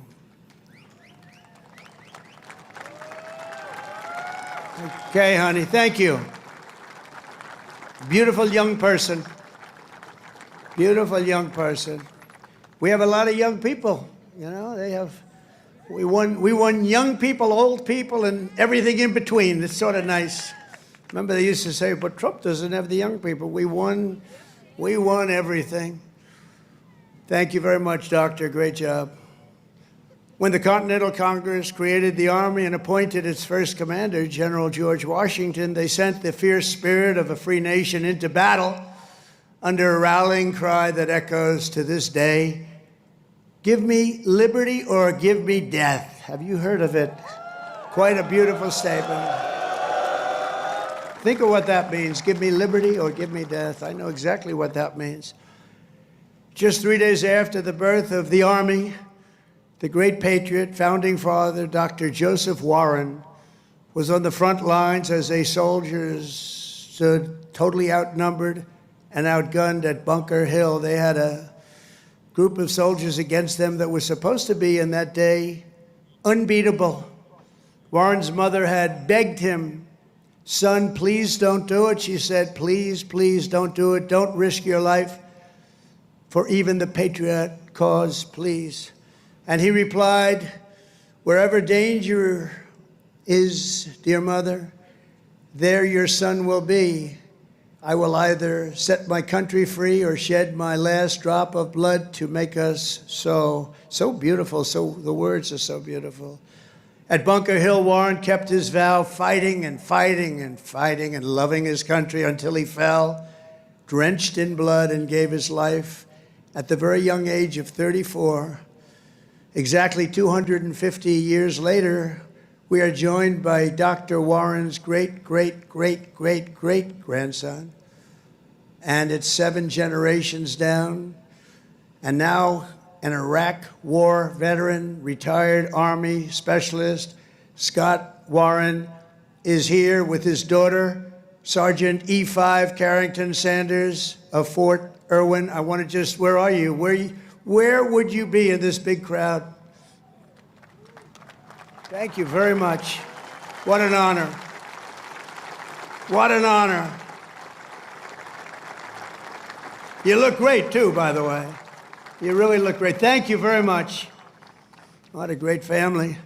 But you carry in your veins the love and devotion of a martyr for American liberty. Please stand. Just put that hand up once more for the people because they want. Thank you very much. You're looking good. Looking good. Good genes. Good genetics. Thank you both. Thank you very much. The life of a soldier is not just a job, it's a calling and a sacred tradition passed down from father to son, brother to sister, and one generation to the next. At every hour of danger, our noblest citizens have answered that call, kissed their loved ones goodbye, and run to the sound of guns. You run to the sound of guns, you're running right into them, you're going to win. When the British tried to reconquer our young nation in 1812, 1,000 Americans at Fort McHenry fought off a British invasion fleet, 5,000 strong. They say it was unstoppable. Lieutenant Francis Scott Key, you all heard the name, watched from Baltimore Harbor as the Army kept Old Glory flying high. Many people died. Deeply inspired, he wrote a poem in tribute to Army courage and American pride, known today as the Star-Spangled Banner, or our national anthem. Great. 8 generations later, we're joined by a descendant of Francis Scott Key, who has spent 2 decades in uniform, Major Kyle Key of Army National Guard fame. Please, Major, where are you, Major? Thank you. Thank you. Looking good, too. What's going on here? These guys they all come from a very fine strain of blood. That's great genetics is right. Thank you both very much. Major Key, thank you for helping to keep this incredible land of ours free and the home of the brave, and that's what it was. Through the decades that followed, the Army conquered the great frontier, won the war that restored our nation and broke forever the chains of slavery. A generation later, the Army's Rough Riders stormed up San Juan Hill with Colonel Theodore Roosevelt and swept the last foreign empire from the American hemisphere, forever swept. In World War I, our doughboys fought bravely in the Valley of the Marne and in the Argonne. There in 1918, a devout Tennessee Christian named Alvin York, you know that name, charged across an open field towards the German machine guns. They were firing at levels at that time that nobody had ever seen before. They were knocking down everything in their way, including giant trees were coming down. The enemy mowed down more than half of his platoon almost immediately. The platoon was going down like nobody's ever thought possible. But York pressed on into the jaws of death. He slayed German after German and returned with 132 prisoners from behind the enemy lines. And he had the option of killing them, and he didn't want to do that. And that's okay, isn't it, right? It's okay. But he brought 132 back. And his actions and the actions of that great day, a crazy but great day, Sergeant York earned the Congressional Medal of Honor and became one of the most famed and decorated heroes of the First World War. Very famous, actually, because of the movie that was made. And we're joined today by Sergeant York's grandson, Army Colonel Gerald York. Gerald? Thank you. Thank you, Gerald. Thank you very much. It's great, great honor to have you. Thank you, Gerald. At his grandfather's funeral in 1964, Gerald was told by the command sergeant major of Fort Bragg that it was about time he joined the Army. And he volunteered for combat in Vietnam and gave the Army 31 of his best years. No, I think your best years are right now. You look very good. Your best years are right now. Keep it going. But Colonel York, we salute you. We salute your family and the fame and the bravery of your family. Thank you very much. Appreciate you being here. And in World War II, the Army once again came to the free world's rescue. Among the millions and millions who volunteered was Henry Armstrong. He enlisted 6 months before his high school graduation and did basic training right here at Fort Bragg. By the next year, he was in Normandy. He fought his way across France as part of Patton's Third Army, crossed the Rhine into the heart of Germany, and helped liberate a Nazi concentration camp. He was a brave person. Command Sergeant Major Henry Armstrong is here with us today. He's 100 years old, a veteran of numerous World War II battles. Wow. And 41 years in the Army. Wow. Thank you. Wow. These are great, amazing people. Thank you very much. Great. Thank you very much. He's joined by his grandson, Army Major Dennis Armstrong. Dennis, I assume that's you, right? Thank you, Dennis. And Dennis's wife, Captain Shelley Armstrong. They love the military, and they love our country. Thank you very much. Shelley, thank you very much. Appreciate it. And their son, Tanner. Where's Tanner? Let me see. Oh, he looks good, too. They all look good. Tanner might look the best, actually. Thank you very much. Who's an active duty staff sergeant in the 82nd Airborne right here in Fort Bragg. He could right now run for office, I think. He's very popular. In Korea, our warriors held the front line in the battle against communism and liberated millions and millions into the light of freedom. To Vietnam, we sent some of the toughest men who ever wore army boots and olive drab. One of them was Joe Marm of Pennsylvania. He was 23 years old when his platoon was ordered to rescue soldiers surrounded by the enemy in the Battle of Ia Drang. Lieutenant Marm charged into heavy fire, killing 4 enemy soldiers in the brush before sprinting across 40 yards of open field. His teammates could not believe he was doing it, actually, they said. He then tossed a grenade that killed 8 Viet Cong gunners, plunged into the trenches, and killed still more before being shot in the jaw, badly in the jaw. He successfully cleared the way for his men to save their stranded comrades, and frankly, for his men to save their own lives. He was unbelievable. For his exceptional bravery, Lieutenant Marm received the Congressional Medal of Honor and retired as an Army colonel after 30 years of service. Colonel Marm is here today with his 2 sons, Will and Walter, both Army Rangers. What a great family legacy. Please stand up.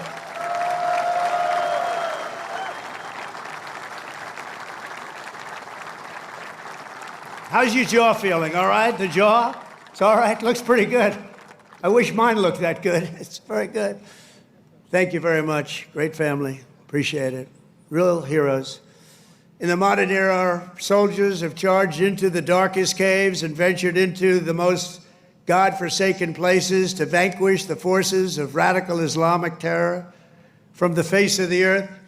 In 2007, Chief Warrant Officer Eric Phillips was stationed at a remote outpost in the Afghan mountains when a massive Taliban force attacked from all sides. He thought he was finished. For 3 hours, he led a hellacious counter-assault to successfully repulse the enemy in close combat. In the same deployment, Eric again repelled an attack by a vastly larger enemy force, saving countless lives. For his spectacular gallantry, Chief Phillips earned the Distinguished Service Cross and the Silver Star, becoming among the most highly decorated warriors of any branch in the war on terror. Actually, he is the most decorated, and it's not even that close. Many, many battles, many, many medals. And he's with us today, Chief Phillips. You did us all proud. Please stand up, Chief Phillips. Thank you. Thank you very much. Thank you. You are Army strong. Thank you very much, Chief. From the American Revolution until today, the story of the Army is the tale of an unbroken chain of American patriots who gave all they had for this country. It is the saga of epic men like Washington and Jackson, Grant and Custer, Pershing and Eisenhower, Patton and MacArthur, Wild Bill Donovan, and the great General William Yarborough, father of the Green Berets. You know that, the Green Berets? You know that? William Yarborough. It's the story of fabled units like the Old Guard, the Iron Brigade, the Big Red One, the Buffalo Soldiers, the Harlem Hellfighters, the Tuskegee Airmen, the Screaming Eagles, and George Patton's Hell on Wheels. They called it Hell on Wheels. When he was after you, it was not good. The weapons of war have changed with every generation, but the unflinching loyalty of the American soldier has always remained the same. The Army has always stayed true to its motto, "This we'll defend." You know that. This we'll defend. Army warriors who have laid down their lives for America rest by the thousands in the sacred soil of Arlington and Gettysburg, Anzio and Manila, and to far-off places known only to God. We owe everything to them. Today we renew our devotion to the cause of liberty for which they so selflessly lived and fought and so bravely died. There could be no greater tribute to their memory than to prepare the Army to dominate America's enemies for the next 250 years and more than that.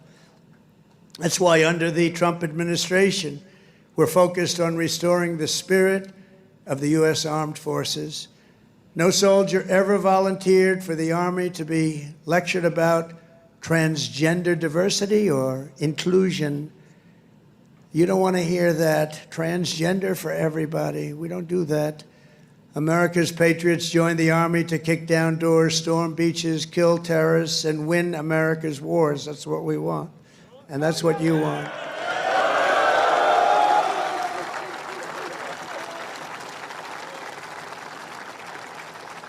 And to that end, we're making that record investment, but not only in the Army, in the other forces also, because you work together as a team. And we're including in that and across the board. Now, you don't have to take this if you don't want. You could be great patriots, say, I don't want a raise. I will not accept it. Let it go back into our country. Let's give it to Gavin Newsom so he can waste it in Los Angeles. No, we don't want to do that, but we're giving you across the board raise for every single service member in the U.S. Armed Forces. We're giving you across the board, and you deserve it. You know, we spend so much money on things that we shouldn't be spending it on, but I think those days are stopping, Mr. Senators and Congressmen that are with us. As part of our one big, beautiful bill, we are also investing over $1 billion to update your on-base housing, and we're building a state-of-the-art missile defense shield to protect our homeland, and it's called the Golden Dome. It's going to be all made in America. We've done it for others. We're now doing it, about time, right? We're doing it for ourselves. After years of recruiting shortfalls, this is, to me, maybe the most exciting things. We're setting the strongest peacetime recruiting records ever. Just think of this. 6 months ago, we couldn't recruit anybody to join the military. Nobody wanted to join. That was 6 months ago. And then we had the election of November 5th. And now we have the strongest recruiting numbers in the history of our country. Can you imagine that? Can you imagine that? We've already surpassed our recruiting targets for 2025, and we're not done yet. And I'll tell you, it doesn't make you feel good when you had to hear 6, 7 months ago that nobody wants to join the Army, they don't want to join our military. Frankly, they didn't want to join our police, our firemen.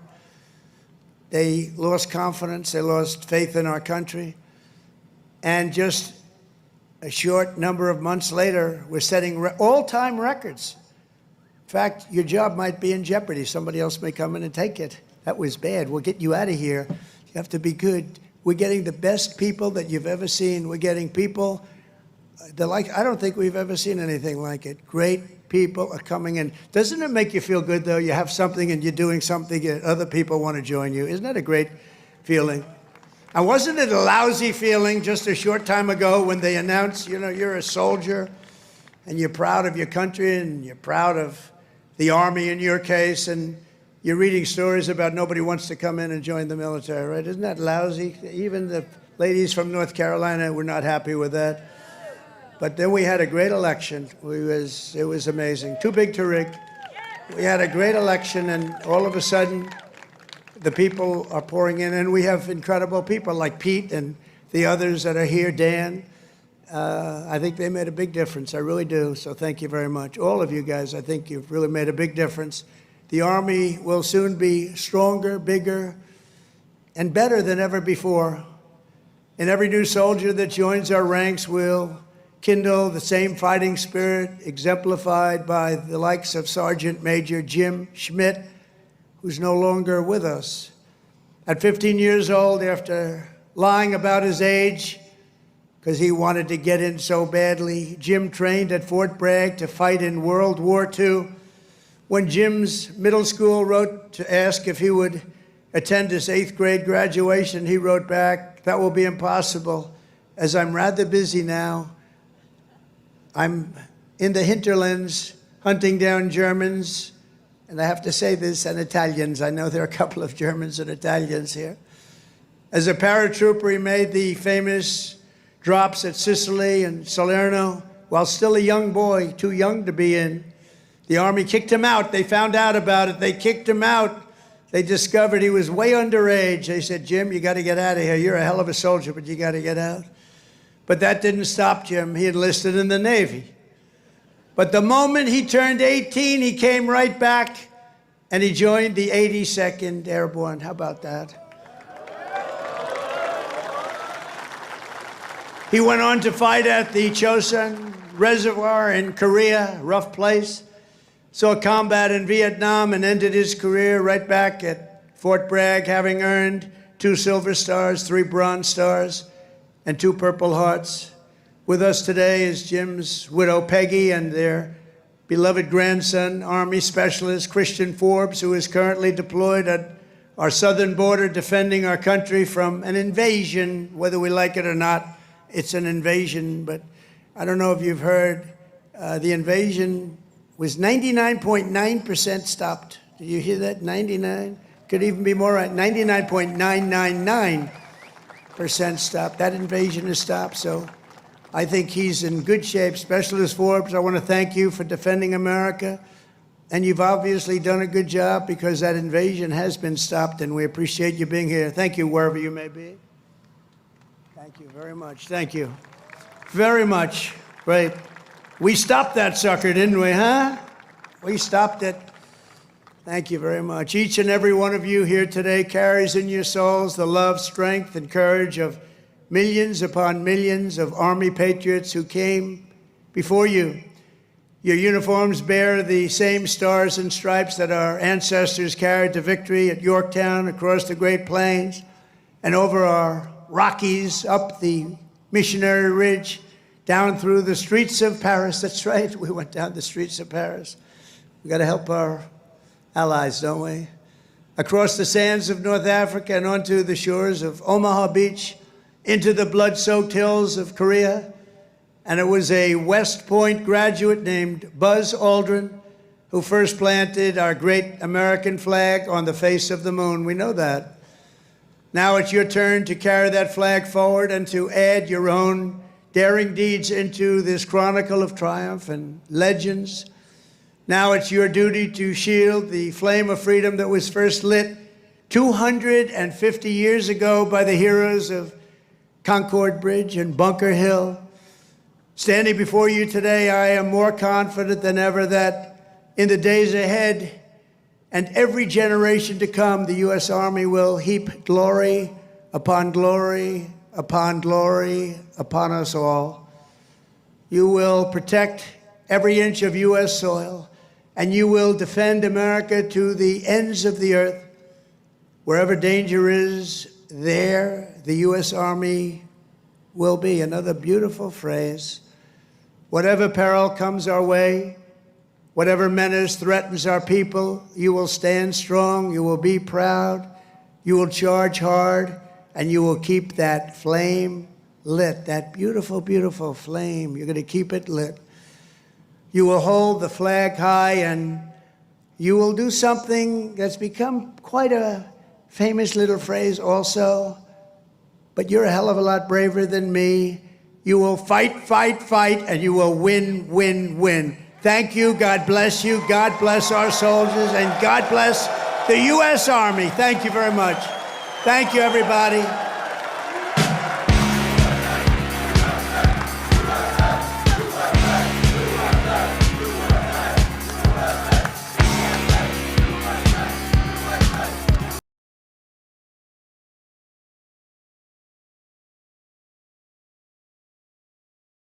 Alrighty. You just heard from the 45th, now the 47th President of the United States, the OG, the one I voted for. Because this is what I voted for. 1000%. Okay. Of course, Gavin Newsom has a lot to say. Always excuses. He never has solutions, always excuses. Excuses every time. No action. Here we go. Gavin Newsom. Flamed a combustible. I want to go in and listen to risk. Governor Gavin Newsom. What's happening right now is very different than anything we've seen before. On Saturday morning, when federal agents jumped out of an unmarked van near a Home Depot parking lot, they began grabbing people, a deliberate targeting of a heavily Latino suburb. A similar scene played out when a clothing company was raided downtown. In other actions, a U.S. citizen, 9 months pregnant, was arrested. A 4-year-old girl taken, families separated, friends quite literally disappearing. In response, everyday Angelenos came out to exercise their constitutional right to free speech and assembly, to protest their government's actions. In turn, the state of California and the city and county of Los Angeles sent our police officers to help keep the peace. And with some exceptions, they were successful. Like many states, California is no stranger to this sort of unrest. We manage it regularly and with our own law enforcement. But this, again, was different. What then ensued was the use of tear gas, flashbang grenades, rubber bullets, federal agents detaining people and undermining their due process rights. Donald Trump, without consulting California law enforcement leaders, commandeered 2,000 of our state's National Guard members to deploy on our streets, illegally and for no reason. This brazen abuse of power by a sitting president inflamed a combustible situation, putting our people, our officers, and even our National Guard at risk. That's when the downward spiral began. He doubled down on his dangerous National Guard deployment by fanning the flames even harder. And the president, he did it on purpose. As the news spread throughout LA, anxiety for family and friends ramped up. Protests started again. By night, several dozen lawbreakers became violent and destructive. They vandalized property. They tried to assault police officers. Many of you have seen the video clips of cars burning on cable news. If you incite violence, I want to be clear about this. If you incite violence or destroy our communities... Shut up. If you incite violence, it's already incited, bro. They're already inciting violence. If you incite violence. The one they already did, what did you do about it? You did nothing. If you incite violence, it's already violence going on, sir. Sir! What did you do about the violence? Now, when you have National Guard, oh, this is unlawful. You're going to be held to account. That kind of criminal behavior will not be tolerated, full stop. Already more than 220 people have been arrested, and we're reviewing tapes to build additional cases, and people will be prosecuted to the fullest extent of the law. Again, thanks to our law enforcement officers and the majority of Angelenos who protested peacefully, the situation was winding down and was concentrated in just a few square blocks downtown. But that's not what Donald Trump wanted. He again chose escalation He chose more force. He chose theatrics over public safety. He federalized another 2,000 Guard members. He deployed more than 700 active U.S. Marines. These are the men and women trained for foreign combat, not domestic law enforcement. We honor their service. We honor their bravery. But we do not want our streets militarized by our own armed forces, not in LA, not in California, not anywhere. We're seeing unmarked cars in school parking lots, kids afraid of attending their own graduation. Trump is pulling a military dragnet all across Los Angeles, well beyond his stated intent to just go after violent and serious criminals. His agents are arresting dishwashers, gardeners, day laborers, and seamstresses. That's just weakness masquerading as strength. Donald Trump's government isn't protecting our communities. They're traumatizing our communities. And that seems to be the entire point. California will keep fighting. We'll keep fighting on behalf of our people, all of our people, including in the courts. Just yesterday, we filed a legal challenge to Donald Trump's reckless deployment of American troops to a major American city. Today, we sought an emergency court order to stop the use of the American military to engage in law enforcement activities across Los Angeles. If some of us could be snatched off the streets without a warrant, based only on suspicion or skin color, then none of us are safe. Authoritarian regimes begin by targeting people who are least able to defend themselves, but they do not stop there. Trump and his loyalists, they thrive on division because it allows them to take more power and exert even more control. And by the way, Trump, he's not opposed to lawlessness and violence as long as it serves him. What more evidence do we need than January 6th? I ask everyone, take time, reflect on this perilous moment. A president who wants to be bound by no law or constitution, perpetuating a unified assault on American traditions. This is a president who in just over 140 days has fired government watchdogs that could hold him accountable for corruption and fraud. He's declared a war on culture, on history, on science, on knowledge itself. Databases quite literally are vanishing. He's delegitimizing news organizations, and he's assaulting the First Amendment. And the threat of defunding them, at threat, he's dictating what universities themselves can teach. He's targeting law firms and the judicial branch that are the foundations of an orderly and civil society. He's calling for a sitting governor to be arrested for no other reason than to, in his own words, for getting elected. And we all know this Saturday, he's ordering our American heroes, the United States military, and forcing them to put on a vulgar display to celebrate his birthday, just as other failed dictators have done in the past. Look, this isn't just about protests. What is this guy talking about? Here in Los Angeles. When Donald Trump sought blanket authority to commandeer the National Guard, he made that order apply to every state in this nation. This is about all of us. This is about you. California may be first, but it clearly will not end here. Other states are next. Democracy is next. Democracy is... Sit down, sir. Sit down. You had ICE coming to your state. ICE came into your state. They came into your city, Los Angeles, to do their job. They came to do their job. Why didn't you help them?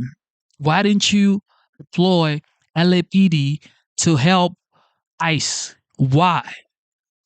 You guys already said you would not stand for Trump's deportation. You said it before he won the election. So stop acting like you were supporting ICE raid. You weren't supporting ICE raids. No, you weren't. You caused this because if you had supported the ICE agent in your cities, there would not be this type of chaos. But you didn't support ICE. As a matter of fact, I think this guy is in the pocket of a lot of bad people. In my opinion, I may be wrong. Allegedly, okay? Allegedly, this guy is in the pocket of these bad players.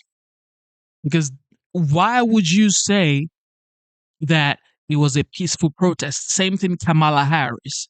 Same thing the mayor, Mayor Karen Bass.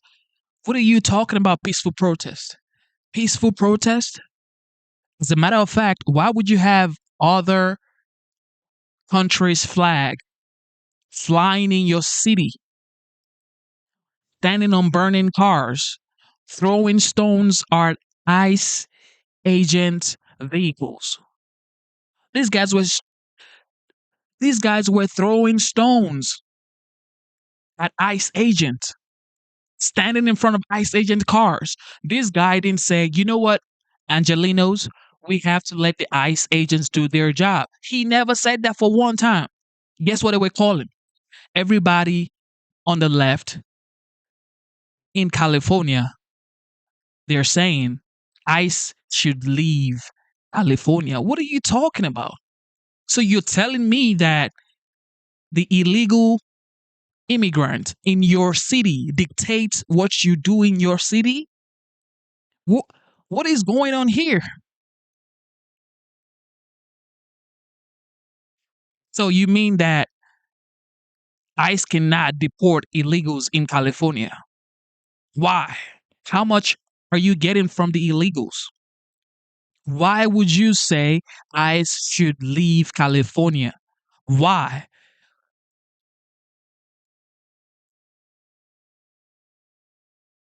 What are you doing? This isn't the first time Gavin Newsom has said he would not support ICE deportation. Same thing with New Yorkers. Same thing with Illinois, Chicago. They're saying they would not support ICE agents in deporting these folks. So what does Gavin Newsom, or what do they have on Gavin Newsom? In my opinion, something is fishy right here. Because why would you say federal agents should not do their jobs? Oh, you have to leave California. Leave California now. Why? You have illegal immigrants, and it is ICE's job to take out illegal immigrants. So you're saying ICE should not do their jobs? Under assault before our eyes, this moment we have feared has arrived. He's taking a wrecking ball to our founding fathers' historic project. 3 co-equal branches of independent government. There are no longer any checks and balances. Congress is nowhere to be found. Speaker Johnson has completely abdicated that responsibility. The rule of law has increasingly been given way to the rule of Don. The founding fathers, they didn't live and die to see this kind of moment. It's time for all of us to stand up. Justice Brandeis, you said it best. In a democracy, the most important office, with all due respect, Mr. President, is not the presidency, and it's certainly not governor. The most important office is office of citizen. At this moment, Oh, please. Oh, please, please. Oh, please, come on, yo. It's not gonna fly. It's the office of citizen. Yeah. Those citizens that you're saying are important, they voted for the man in the Oval Office, okay? 77 million of them voted for Trump. And they support deportation because everybody's acting like Trump didn't talk about deporting illegal immigrants. He said it. That's why he won the election. He said he was going to enact tariffs. He spoke about tariffs. He spoke about deportation. He spoke about trade renegotiations. Everything he's doing right now, he campaigned on it and he won on those promises. So what are you saying? The most important office is the office of the citizen. Yeah. And those citizens voted for Trump. So get on with it. Stand up and be held to account, a higher level of accountability. If you exercise your first... And everybody in the comment section saying, oh, you're going to get deported. Genesis is going to get deported. Do I look like I'm going to get deported? I don't get it. I was in the White House for the Easter egg roll. I was invited to the White House. So what are you talking about? This is what liberals do. They come here trying to incite fear. Oh, so you are an immigrant? Yes, I'm illegal. Listen, a legal immigrant. I came into this country legally. I went through Homeland Security. I went through USCIS. I had to study. I had to read. I had to know about the United States. Okay? I had to prove that I love this country. And I love America. I believe America is the greatest country in the world, on earth. America has given me so much opportunities. So when I see people disrespecting this land, it hurts so much to see people burning and looting and saying they're protesting. That's not how you protest.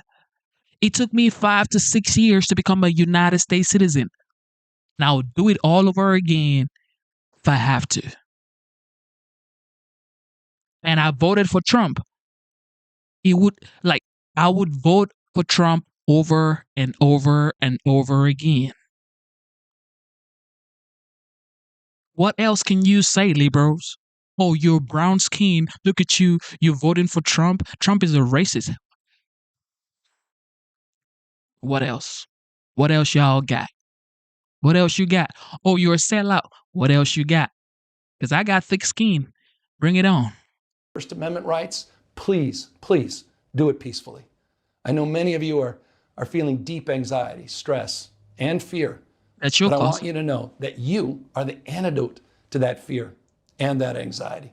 What Donald Trump wants most is your fealty, your silence to be complicit in this moment.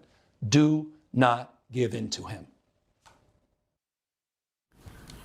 That was a blistering speech there from the California Governor Gavin Newsom, responding after days of back and forth between his state and Los Angeles specifically and the White House and President Trump, including comments that the president has made saying that if he was his border czar, he would have Governor Newsom arrested, something that the governor there invoked as he was essentially referencing not only what we've been seeing play out in Los Angeles, which he was plenty critical of, including Trump bypassing the governor there to deploy the National Guard, also sending hundreds of Marines to Los Angeles. He also invoked the fact that he had implied having him arrested, the president's upcoming military parade that he's having here in Washington, his fight with Harvard, and he warned other states in that speech that, quote, other states are next. He said that Donald Trump is not opposed to lawlessness, and he invoked what happened on January 6th.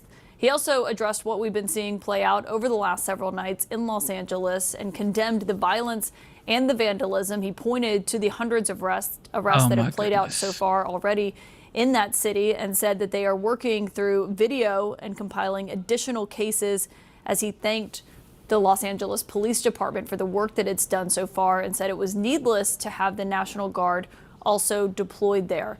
Those were notable comments coming from the governor after a vicious back and forth between President Trump and Governor Newsom, as he has repeatedly criticized the job that Newsom has done and said if it was Newsom has always done a very terrible job. He's always done a very terrible job. I mean, look at what he did with the fire, with the wildfire in California. They didn't have water in their fire hydrants. I mean, what are you thinking? This guy is incapable. Now, if you are an American, all right, even if you're not yet an American citizen, even if you just have a green card, if you have a green card and you see this type of video, as an American, this is hard to watch. People died for this flag right here. People died for this flag right here. And as an American, it's okay for you to see your country flag being burned. So it's okay for these people to burn down your flags. Look at this. Look at this. Look at this. Is this okay? How is this okay? How is this okay? But yet I am the coon. Yet I am the seller. Yet I'm the one with no brains. And you are the one with brains. You are the one that has some sense, right? But yet you support this? How can you support your flags being burned?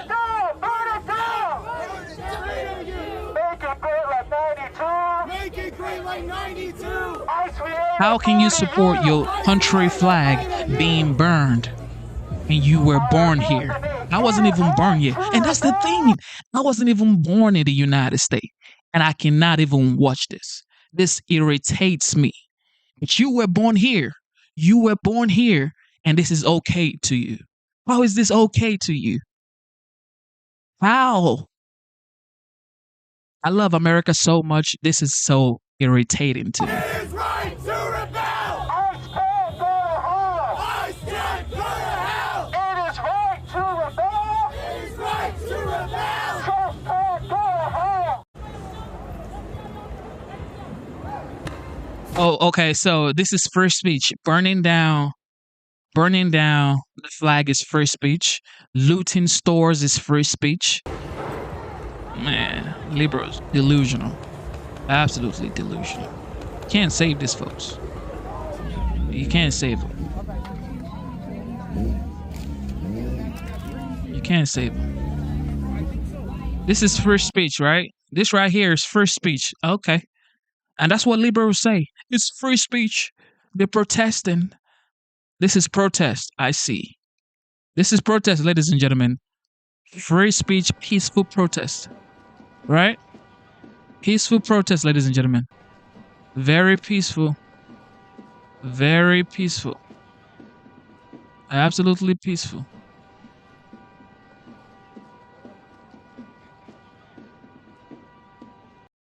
Kamala said free speech. AOC said it is a peaceful protest. Does this look like a peaceful protest to you?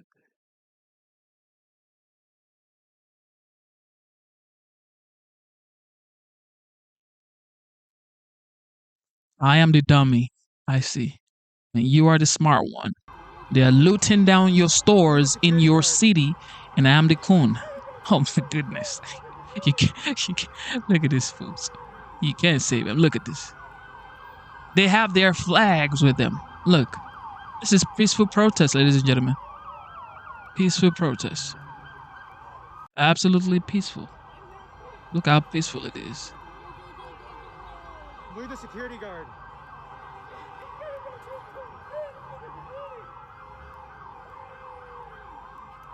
Peaceful protest, ladies and gentlemen. All right.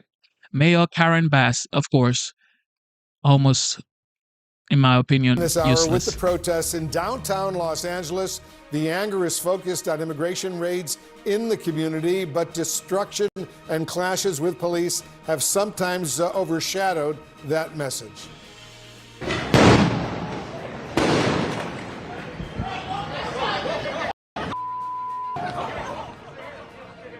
Police broke up crowds last night and made arrests. Some protesters are seen throwing objects at officers, including what appears to be fireworks. The Justice Department says it has begun prosecuting some of the protesters, and President Trump has deployed 4,000 National Guard troops and about 700 Marines to protect federal personnel and property. Many protesters say they condemn the violence, but want their voices heard. You've seen videos of people, family being torn apart, and it should break anybody's heart to the point where you want to stand up for those people. It's our job to stand up with them and say that we don't stand for this either. And I'm not really scared of them. I'm more scared of what our country's becoming. The protests are spreading beyond California, including now to Dallas and Atlanta, Louisville, and New York. Many protesters say it's time to take a stand against President Trump's immigration policies and what they feel is heavy-handed and heartless enforcement. CNN Stephanie Elam Let me ask you guys something, which I've always asked for like the past 1 week now. You cross the border illegally, but as soon as you get into the United States, you say you want due process. How does that work? Think about the country as a home. You have your wife, your kids in your home, because America is people's home, right? This is a land, this is a country that harbors people. Now, your home harbors you, your kids, maybe you have family members living with you, who knows? And an intruder comes into your home. And when he enters into your home, He's saying, I want a place to sleep, please. He breaks into your home, start eating your food, taking your kids' food,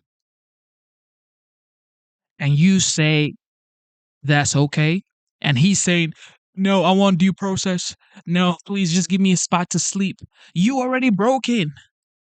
You deserve to be, whatever you get because you broke into this place in the first place. You broke in. You didn't knock the door. You didn't say, hey, it's me. My name is so and so. I'm from this place. I just need to come into the house to eat. I'm hungry or whatever. Introduce yourself by the door. That's why there's a door, and the door is the border to a country. So when you break the door and you break into my home, if you get shot, you get shot. Same thing with the border. Once you cross the border and you get deported, how is that bad? You already crossed illegally in the first place. So what are you asking for due process for? In downtown Los Angeles, Stephanie, what are you seeing there this morning? Pamela, I got to tell you, the cleanup work that is happening here in downtown LA is amazing. Just since we've been here, there's been so much that's been cleaning up that has been going on here. This is an Apple store that was broken into and looted. You can see there's blood underneath here, but you can see they're on the process of about to replace this glass. They've been in there cleaning, mopping, cleaning up the stuff that was looted and broken. And you've really got to keep in mind that there are two different temperatures here. During the day, you've got people who are protesting ICE and what has been happening as far as immigration. And then at night, there's a very different element that comes out that's just looking for destruction. And we heard the mayor of Los Angeles, Karen Bass, speak about that specific element. Take a listen. To see the level of obscene graffiti all over buildings. And I just say that anybody that does that, don't come and say that you are supporting immigrant rights, the rights of immigrants. You can't possibly be supporting immigrants and vandalize our city. You will be held accountable and frankly need to be separated from the people who are really fighting on behalf of. So why didn't you do that in the first place? She didn't do that in the first place. As soon as Trump deployed National Guard, now they want to talk about, you had your city, you were in charge of your city. You should have helped ICE agent, but you did not. And this is coming from an immigrant. This is coming from an immigrant, ladies and gentlemen. Legal immigrants do not like illegal immigrants, and that's just facts. Our immigrant community. And we also heard the police chief from Los Angeles Police Department also echoed that thought, that during the nighttime hours, that's when things completely change. I just want to turn over here with my photojournalist here, Greg Kane, to show you that across the street here, those white walls all had no ice on them. They all had expletives, curse words. They're gone. It's 8 o'clock in the morning. They're gone. The broken glass that was out here outside of the Adidas stores that's across the street, it's also gone. So it's also really important to put into perspective here, Pamela, that what we're seeing, the city is on it. They're cleaning things up. But also it's a very limited part of the city in downtown Los Angeles that is being impacted by this. The majority of the city is business as usual. Just to follow up on that, Stephanie, how many blocks? Because I think a lot of us are trying to conceptualize, how big this is, or small, if you will. How many blocks?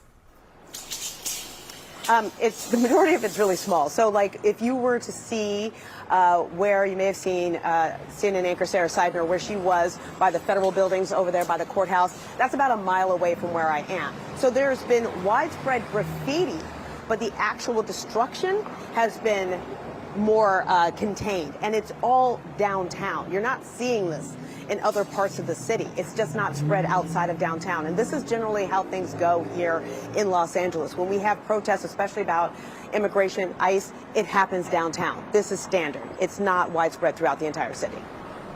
All right, Stephanie Elam in Los Angeles. Thanks so much, Stephanie. California has filed a lawsuit against the Trump administration asking a judge to declare the mobilization of National Guard troops unconstitutional, and the state also wants the court to prevent future deployments. With us now is the Attorney General for the state of California, Rob Bonta. Thank you so much for being with us. I'm pretty sure that you've heard the president here just moments ago echoing his Homeland Security Secretary. He said that these are paid protesters mostly in Los Angeles. What's your reaction to that? People who peacefully protest and make their voices heard, consistent with their rights under the First Amendment, who do it lawfully, who do it safely, or are a core part of our democracy. We have a government of, for, and by the people. Most of the folks who are protesting peacefully. Of course, we often see those who see the. And this is what we're talking about. When people come out here and say they're protesting peacefully, who is protesting peacefully? Are we watching the same videos? What is a peaceful protest and what is this? This isn't peaceful protest. And they know it. And this is why Democrats keep losing. This is why y'all keep losing, liberals. Y'all keep losing because you guys can never say the truth. The truth is right in front of you. But nope. We're not going to say the truth. That's why Trump beat y'all so bad. It hurts. You come on my channel and say you better stay in your mom's basement because it's the facts. It's the facts. Nobody wants looting. Nobody wants vandalizing. Nobody wants all this stuff. Nobody wants it. You're flying your country flag. If you love your country so much, why are you in the United States, please? Go back home now. Okay? You love your country so much, but you're here. Doing what? This as an opportunity and to agitate and get involved in criminal activity, and those folks should be held accountable and prosecuted to the fullest extent of the law. Local law enforcement has been doing just that. But peaceful protesters organically rising up to share their thoughts and call out injustice and demand something different or better is a core part of our constitutional democracy. These are not paid protesters. These are Americans who care about the future of their country and are making their voices heard. And as I mentioned, you're suing the state of California is over the deployment of the Guard, now planning to sue over this deployment of Marines. Will those suits move in time to really affect this situation? And if they don't, what are you worried is going to happen? Oh, man. It's a shame. And it's a pity that you would allow people from other countries that are probably not citizens do this to your country. It's sad. And you say you are American, you were born here. Why? Why would you say it's okay to do stuff like this to your city? And it's now going to Chicago, it's going to some cities in Texas, it's already in New York. These people are protesting. They're saying they're protesting, but they are becoming really violent. But they're saying we're protesting. Why would you want this in your country? America's done so much for you. You live in a country where you have the opportunity to be free, to live your life.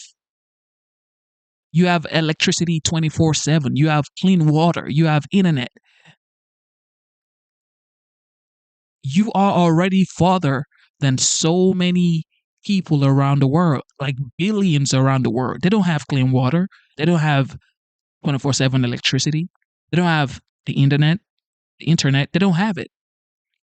Or they don't have it as much as the United States has it. If you lived in China, you couldn't even use some of these social media that you use here. If you lived in Russia, you probably wouldn't be able to use some of this social media that you use here in the United States. You live in a free country, but you want people to come into your country to spoil it for you. And you say you support those people. Awesome. They will move quickly. We'll be sure of that. We sued yesterday because the president has been engaged in an unlawful power grab. He has tried to seize authority he does not have. He cannot lawfully deploy the National Guard to Los Angeles, period, full stop. The statute he cites to does not give him that authority. You need to have an invasion or a rebellion or the inability to execute the laws of the United States. None of that is present. He also needs to have consulted Governor Newsom and issued the order through Governor Newsom, who has objected to calling in the National Guard. So we believe clearly and unambiguously under the law we have a winning case. Today we are bringing a temporary restraining order request to the court to assure that this case moves quickly, that we get an order as early as today or within the coming days, maybe later this week, because of the irreparable and irreversible harm that California faces because of this needless, unnecessary, counterproductive inflammation and provocation, escalation, and antagonizing conducted by the president. There are legal experts who say he does have latitude to do this. The question is really whether he should or not, and a lot of them say it's not a great idea here. You hear Trump administration officials saying they're just enforcing the law, they're doing these work site raids, and your solution is for them to not enforce the law. What is your reaction when you hear that? So let's make sure we're talking about the same thing. Can immigration enforcement authorities enforce immigration law lawfully? Of course. And it's unlawful to obstruct or interfere with the lawful enforcement of immigration law by immigration enforcement authorities. We're talking about the military being brought on to America. Okay. He's literally contradicting himself. But Los Angeles did not support the ICE agent. Listen to what you just said right here. Lawful enforcement. So let's make sure we're talking about the same thing. Can immigration enforcement authorities enforce immigration law lawfully? Of course. And it's unlawful to obstruct or interfere with the lawful enforcement. Yeah, I'm done. This, folks. Of immigration law by immigration enforcement. ICE were just doing their jobs. And you had people standing in front of their cars, throwing stones at them, saying, "We want you out of LA," stopping them from doing their jobs. And you are here saying it's unlawful to stop law enforcement officers from doing their jobs. That's what happened, sir. Enforcement authorities. We're talking about the military being brought on to American soil to be engaged in civilian law enforcement. The Posse Comitatus Act clearly states since the late 1800s that that is unlawful. The National Guard, the California National Guard, is a joint operation under the command of Governor Newsom, unless or until there's a specific statutory element that allows the president to call them in. No such element is present here. So we're talking about the military being brought to Los Angeles, not about civil immigration enforcement, to be clear. And our position is the president can only do lawful things. He has a lot that he can do within the authority of the president, but he cannot do unlawful things. And calling the military to do civilian law enforcement in the city of Los Angeles when he has no authority to do so is unlawful. And that's why we've sued him in court. We've sued him 25 times in 20 weeks, because that's how blatantly and brazenly, consistently and frequently he has violated the law, trampled over the Constitution. When we've gotten court orders in our cases, we've lost. So really you're saying the 77 million people that voted for Trump, they don't know what they're doing. And you're suing the 77 million people basically. Because everything he's doing, 77 million people supported it. And that's why he's the commander-in-chief right now. And now you. All right, New York, of course, blue state. Here we go. We're covering the breaking news, the protests here in Los Angeles, where we are anticipating a decision any minute regarding a curfew here in Los Angeles, which would take effect tonight. as darkness falls where we are. So as we anticipate that decision coming any moment, clear that the mayor of Los Angeles supports it, we've got live pictures of protesters in New York and Chicago filling the streets. In fact, new video just into out front of a car in Chicago moving through a protest. It appeared to push a few sign holders there in the protest in Chicago before then speeding away. So unclear exactly what we were seeing there. Also, large protests underway in New York City, protesting Trump's deportations and the use of ICE officers with those ICE raids. Shimon Prokupecz is out front in New York City. Whitney Wild is out front in Chicago. I want to begin, though, with you, Shimon, in New York. And what are you seeing there? Aaron, one of the largest protests that this city has seen in quite some time. This protest has stretched for blocks from each side of the avenues, from 6th Avenue. We're now on Hudson Street, and we've been going for about nearly 2 hours. And you can see people are holding some.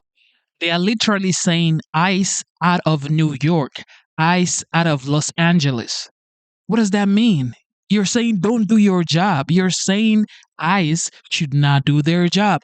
How is that now obstructing federal agents from doing their jobs? ICE out of New York. Why? Why would you say out of New York? Who are you to say ICE out of New York? It's like somebody coming into your job and saying, get out of your job. ICE, they're just doing their jobs. So go back to work and do your job and make sure you have legal status. That's what you should be concerned about. Signs saying ICE out of New York City. We've seen flags of Mexico. We've seen the Palestinian flag, and really just a convergence of different issues and different concerns that people here in New York City have. Also, they all first gathered at around 5 o'clock Eastern here at Foley Square, which is right outside the federal building and ICE offices. And they then marched for about several blocks, and then they veered off onto another street, Varick Street, where there are more ICE offices and the immigration courts. And they stood there for several minutes chanting and getting together.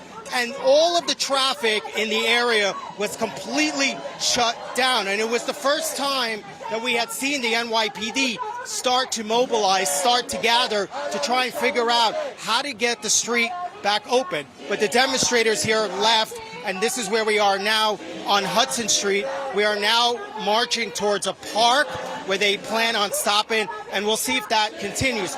But what is so significant here, Aaron, certainly I've covered a lot of protests here the last several years. This is one of the largest demonstrations, certainly, that we've had here in New York City. As for the NYPD, they are letting them. They are allowing them to take over the streets, to march. Of course, the goal is to have them essentially tire out and then stop. But we're not seeing any kind of show of force. We're not even seeing NYPD in the middle of the crowd. Most of them, when they do appear, they're on the outside of the group, and they're just allowing them to continue now to march. And they've been going for well over 2 hours now, Aaron. All right, Shimon, thank you very much. Going to be covering this from New York tonight. And let's go to Chicago, where Whitney Wild has been covering the protest there. Whitney, we saw that video of the car just moments ago, but what are you seeing where you are right now?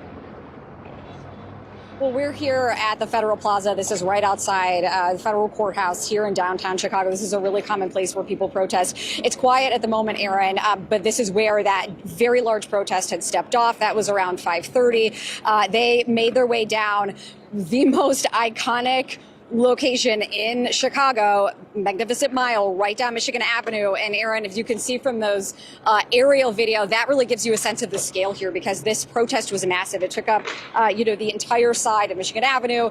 It also started to sort of edge into oncoming traffic the other way. What we're told by people who are at the very center of organizing this is that that crowd is about to come back to Federal Plaza, where they will continue this protest. But as you had mentioned, this has been a peaceful protest. The major incident here was that car that appeared to clip a few protesters. That was at Wabash and Monroe. So we're going to continue to try to figure out what happened there, if that driver was arrested, what the intention for that driver was. Aaron, a lot of open questions here, but for the most part, despite the scale here, and it is a noisy protest, there have been no major incidents aside from that car that appeared to have driven, into or near that protest, Aaron. Whitney Wild, thank you very much in Chicago. And we'll be back here with the breaking news here in L.A., watching the protests here and the possibility of the breaking news of a curfew any moment. We'll be right back. We're looking at these live images here out of Los Angeles, pictures of the fifth day of protests, various street intersections here throughout downtown L.A. over the freeway. You're seeing groups of protesters and police. We've seen tactical units. We are awaiting news on whether there's a curfew. But President Trump just moments ago making it clear how long that he intends to keep the military in Los Angeles. If there's peace, we get out. If there's even a chance of no peace, we stay there until there's peace. Yeah, stay right there. This comes as Trump made it clear today his intention to use the military for political purposes. Tom Foreman is out front. Thousands of National Guard troops and hundreds of Marines have been called to Los Angeles by President Trump, who insists only military muscle can contain the trouble. If we didn't send out the National Guard, and last night we gave them a little additional help, Los Angeles would be burning right now. But local officials say police were already dealing with sporadic violence around the largely peaceful protest, which they say were spurred by the White House's desperate and clumsy quest to increase deportations. People have asked me, what are the Marines going to do when they get here? That's a good question. I have no idea. It underscores Trump's long-standing interest in using the U.S. military even against Americans. For example, when Black Lives Matter protesters rose up in 2020, Trump reportedly considered deploying troops and asked his then defense secretary, can't you just shoot them? Just shoot them in the legs or something? Trump. Okay. Bunch of BS. All right, here we go. The police saying they're going to be trying to disperse this crowd.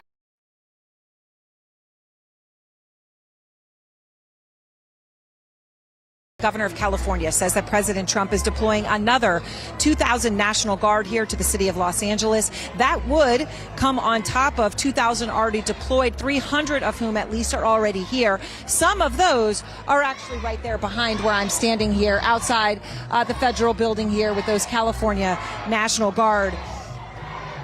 As you can see the music, you can see the crowd has been building here, maybe another 100 or 200 people here just as we've been speaking in these past few moments. End of the day, work is out. We are now getting near around 5 o'clock. Congressman Adam Kinzinger joins us now, obviously former congressman, also retired lieutenant colonel with the Air National Guard, and John Miller, our chief law enforcement analyst, both with us. Congressman, may I just start with you because of this breaking news? When, you know, and I'm trying to get to the bottom of understanding exactly what numbers Governor Newsom is putting out there, whether he's now talking about possibly 4,000 National Guard coming here to L.A. or not. That number would vastly exceed any number of protesters that we've seen. Some of the National Guard here already are standing behind where we are. As someone who served in the Air National Guard, how troubled are you by the use of the National Guard right now? Look, this is very troubling because, look, what you're looking at, they have California National Guard shields, but you are not looking at California National Guard troops. You are looking at U.S. Army troops. They were activated by the President of the United States under Title 10. They are no longer National Guard. They're no different than the 82nd Airborne. They have no law enforcement capability legally. That's why they're stuck guarding federal buildings. Same with the Marines, and same with the 2,000 additional activated troops. That's now U.S. Army. There are 4,000 potentially U.S. Army troops. They're not National Guard. That's an important distinction unless the Insurrection Act is invoked or unless Gavin Newsom himself concedes to their activation. If I was the governor of California right now, I'd be activating the rest of my National Guard and challenge Trump to federalize that because, listen, there is no militia as guaranteed by the Second Amendment if, in fact, the president can come in and overtake the governor's authority with a militia. John Miller, what is the latest that you are hearing from your sources about what may unfold on the ground tonight? We know that what happens tonight is obviously crucial for where this goes. Well, I mean, what they're focused on is gathering the resources. You know, the LAPD, which is a city of 3.5 million people, it's a third larger geographically than even New York City, but it's only 8,000 cops, which is smaller than Chicago, smaller than New York. And it's about 2,000 less than the LAPD is budgeted for, but it's the number they're working with. So resources are an issue. When they get into a thing where they're having to deploy mobile field forces in the numbers of 250 or 300 officers to maintain order in the city based on what's going downtown, that means other calls aren't being answered. So what they're looking at is outreach from City Hall and their community affairs people to people within the protest groups, trying to de-escalate things that may get out of control. What they're looking at is outreach from the LAPD to their contacts within the protest groups to say, how do we keep this de-escalated? And that's Fred Booker and his team, who I have a lot of experience with in LAPD, who did that very well for years. But what they're looking for is, can we manage these protests without it going over the line? What ends up happening, and we saw this yesterday, is if the rocks and bottles start coming, if the graffiti keeps going, if windows are broken, that's where you end up declaring it under 409 Penal Code, California state law, an unlawful assembly. And then it falls to the LAPD, not the National Guard and not ICE, to disperse that crowd, which, as we saw yesterday, is a difficult task. It can get messy and it can take time. Congressman, I will just say, to give you a chance here, when I'm looking around, I saw the man with the Mexican flag and the American flag, which was a powerful moment. But there are a lot of Mexican flags here. Look at this. CNN. Does this look peaceful to you? You see a woman in front of a camera speaking to the camera. You know this is CNN News for sure. Look at this guy. What a peaceful protest. Looking around, I saw the man with the Mexican flag and the American flag, which was a Look at this powerful guy. moment. Look at it. But there Look are at a it. lot of Mexican flags here. Just Mexican flags. We can even see just a few right next to me where I am. What's the importance? You can tell she's scared. You can tell she's scared. Yes, you are scared because it's not peaceful. You know it. Come out here acting like it's peaceful. She looks scared. Of course you're scared. You know it's not peaceful. Look at that guy. See how close he was to her. And she was still saying this. Powerful moment. But there are a lot of Mexican flags here. Just Mexican flags. We can even see just a few right next to me where I am. What's the importance of that? Look, I honestly think people should be carrying the American flag around. It's one thing if you're at a protest supporting Ukraine and defending Ukraine, even if Palestinian flags. What this is a protest about is people wanting to be American or wanting to stay in the United States. I think the visuals of carrying that are terrible, honestly. And this is feeding right into Donald Trump's narrative. People can carry whatever flag they want. They have a right to do it. I just think it would be much stronger if they were carrying American flags only. Breaking news here in Los Angeles. We are just watching their orders coming from the police saying they're going to be trying to disperse this crowd. They, about 3 minutes ago, gave them 5 minutes, so we'll see what's happening. We're seeing some people putting more masks on. Possibly worried about tear gas or something being used to deploy. We'll see what happens here in these next few moments. All eyes also on the governor of California and the president of the United States. And the long simmering feud that is now at the center of what we are seeing unfold here in Los Angeles tonight. I like Gavin Newsom. He's a nice guy, but he's grossly incompetent. Everybody knows. That old showdown between Donald Trump and Gavin Newsom is back, and explosive as ever. It's my job to clean up Donald Trump's mess because he's making it by the hour. The president and the California governor have long been tangling over immigration. I said, look, you got to take care of this, otherwise I'm sending in the troops. That's what we did. But their fight is escalating after Trump federalized the National Guard and mobilized Marines after violent protests in Los Angeles. He's taken the illegal and unconstitutional act and federalizing the National Guard, and he's putting lives at risk. It's the latest chapter in the turbulent relationship between Trump and Newsom, who have sparred over tariffs. No state is poised to lose more than the state of California. This is recklessness at another level. And deadly wildfires. We're going to take care of your water situation, and we'll force it down his throat.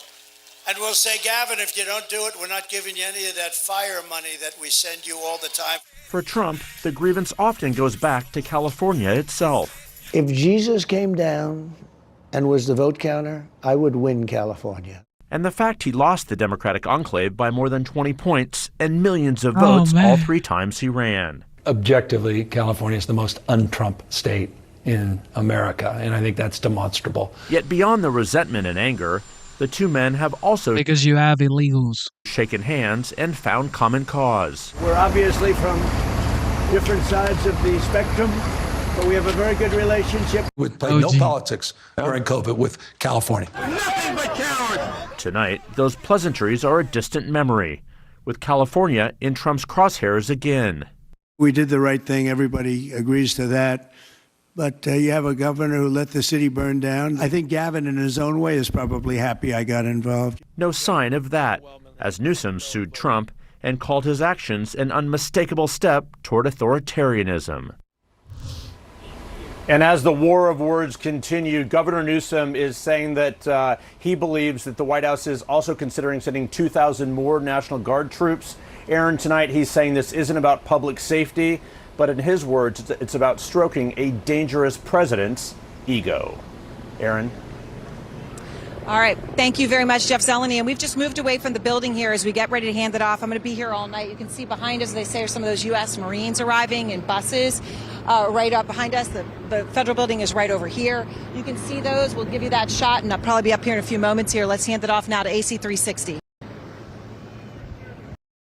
Thank you. All right, here we go. Jesse Waters. Liberals realized waving Mexican flags was a bad look, so they started I already passing out said my American views. flags. Somebody said, Genesis, what are your views? I do not support burning down American flags. I do not support violence, saying you're protesting, you're looting stores, and you're lying, you're saying it's peaceful protest. I do not support this. Allow ICE agents deport the illegals peacefully and tell your people, the people in your state, tell them ICE agents are just doing their jobs. Go home, go back to work. You should be concerned about your status. You should be concerned about making sure you follow the proper channel to become a legal status.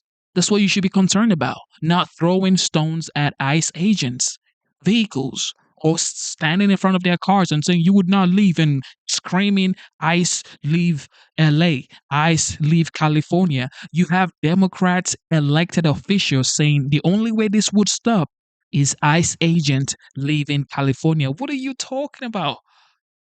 They're just there to do their jobs. Allow them do their jobs. What are you saying? Same thing in New York. They're saying ICE leave ICE out of New York. Same thing they said. Remember when they said defund the police? This liberals, man. Saying, leave these flags instead. It's better optics. And the crowd said thanks and took the American flags and burned them. One of the guys organizing these riots said this is war. This weekend was marked with absolute and total violence, brutal repression, and attacks, coordinated attacks against our community. For us as indigenous people to these lands, to this continent, this is nothing new. The military going after us is nothing new. We don't advocate for violence, but when they use brutal violence against our people and kidnapping mothers and fathers from children is violent. When they do things like that, we have Stop using words. Stop using words like kidnapping. They're not kidnapping. They're taking them out of the country. It's not kidnapping. If you're here illegally, and if you have kids, you are allowed to go with your kids if you want to choose that. Trump has said it multiple times. Tom Homan has said it. If you want to deport yourself with your entire family, you are allowed to do it. You can take your entire family back home. Nobody's separating families. So all of this stuff that Democrats do, lying and saying kidnapping, ICE agents are not telling the people that they are taking that they are ICE agent. This is dangerous. All of this stuff, these are the same tactics. Remember, these are the people that said defund the police. These are the same folks. Kamala posted it on her X account. She said, peaceful protest. Not until Trump hammered them on live TV, everybody now starts coming out saying, you know what, we're not going to support vandalizing our stores. We're not going to support burning down cars because you were called out. They thought this was going to play out like 2020. That's what they thought. They thought it was going to play out like 2020, and everybody's going to say, no, honey, this ain't 2020. This is 2025. Deploy the goddamn guards. Every right, every historic right to defend our communities by any ways that we can, and we're going to continue to do so. CNN says we should just raise the white flag and let Mexico have California back. Remember that California was part of Mexico. All of the Southwest is Mexico. So the roots are really deep in that region. And what they're saying is, no, not in our community. We won the Mexican-American War. Mexico signed a treaty. LA is not an Indian reservation. I'm sorry, it's a part of the United States. Notice how the rest of the media isn't even interviewing the rioters. It's almost like they don't ask questions because they know they're not going to like the answers. Here's why. We don't agree with the term illegal. We're undocumented. We've been here for thousands of years before you guys showed up, screw up everything. We're anti-capitalist. We think socialism does work, real socialism. Is there a country we can look to kind of model the socialism idea? The only model would be Soviet Union the first 4 years. That right there says it all. So guess what side the Democrats are on? Let me be clear. Congressional Democrats stand in full solidarity with the residents of Los Angeles, with our immigrant sisters and brothers, and with the peaceful protesters who dare to speak out and who will support every effort to oppose this president's abuse of power. Democrats are telling cops to stand down and rioters to stand up. LA Mayor Karen Bass says the riots will stop once the ICE raids stop.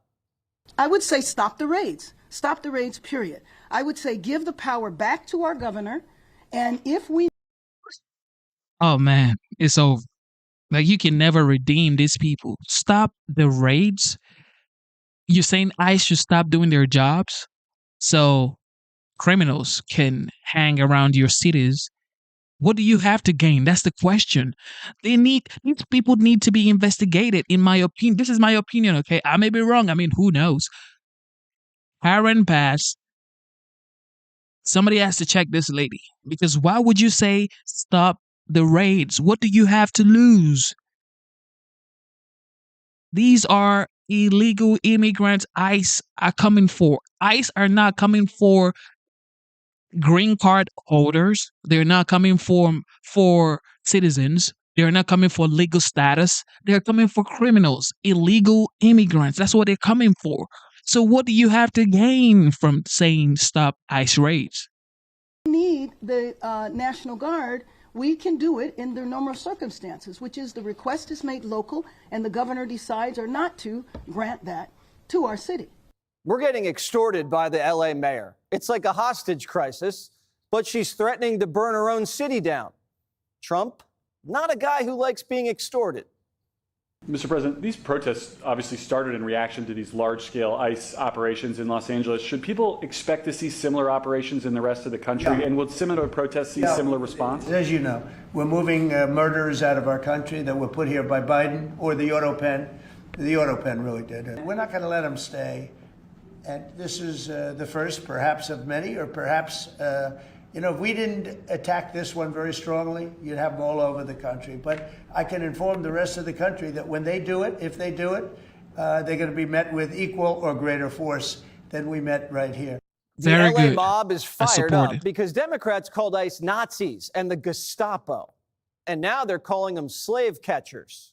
This reminds me historically of it's not a clear analogy, but when the nation, when these political factions divided the nation in between slaveholders and slave catchers, with ICE running around LA, forcing people to make choices. Will they protect their friends, their neighbors, their family members? That makes Barack Obama the biggest slave catcher in America because he had Tom Homan rounding up a record number of illegals. So after lying to us, extorting us, and then calling us Nazi slave owners, Democrats are covering up the riots like Biden's brain. It's no different than when a team wins a national championship and people get overexcited and they overturn vehicles and light them on fire. Local law enforcement is prepared to handle those types of situations. Marines and National Guardsmen are not. Yeah, Dodgers fans went a little nuts when they beat the Yankees, but this is a 5-day riot. Pelosi said cut them some slack. People are just feeling a little exuberant. When there is a gathering, a large gathering of people, the anarchists see it as an opportunity and they move in. So always have to be careful whether you see a burned car or broken window or whatever it is. It may be the exuberance of the moment, but it may be the anarchist setting in. Maxine Waters, no relation, says, what violence? I don't see any violence. Even those who were out of step with what we are advocating, peaceful protest, did not create any violence. Nobody was shot, nobody was killed. Get it in your head. Don't think that somehow, because they called out the National Guard, there was violence. There was no violence. I was on the street. I know. I didn't see violence is the new I didn't see Biden decline. The whole country sees violence on their TVs, on their phones. Stelter says, don't be confused by what you watch. The violence could be from 2 hours ago. You got to be careful at a delicate moment like this to look at the timestamps, look at the dates, look at when things are actually posted, and if they're really from the situation they're purporting to be. A lot of these algorithms are surfacing hours old or even days old content. So you might be looking at a video of something, wondering what's happening in LA. It's actually from 2 days ago. And that's, it only matters because it can give people a false impression of what's actually happening at a moment of unrest. Where would we be without Brian Stelter to explain the concept of time? The riot started on Friday, and today is Tuesday. LA County police say you should believe your own eyes.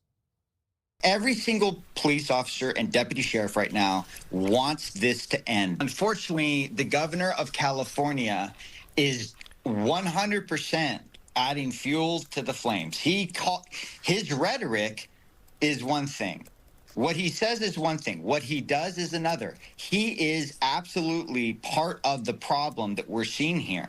And so there is a lack of cooperation with the state of California and local officials. Gavin's giving folks room to riot just like tampon. Same thing happened in the summer of love. Democrat governors let violence fester until finally Trump restored order. Trump's not waiting around this time. He says if it wasn't for him, LA would be up in smoke.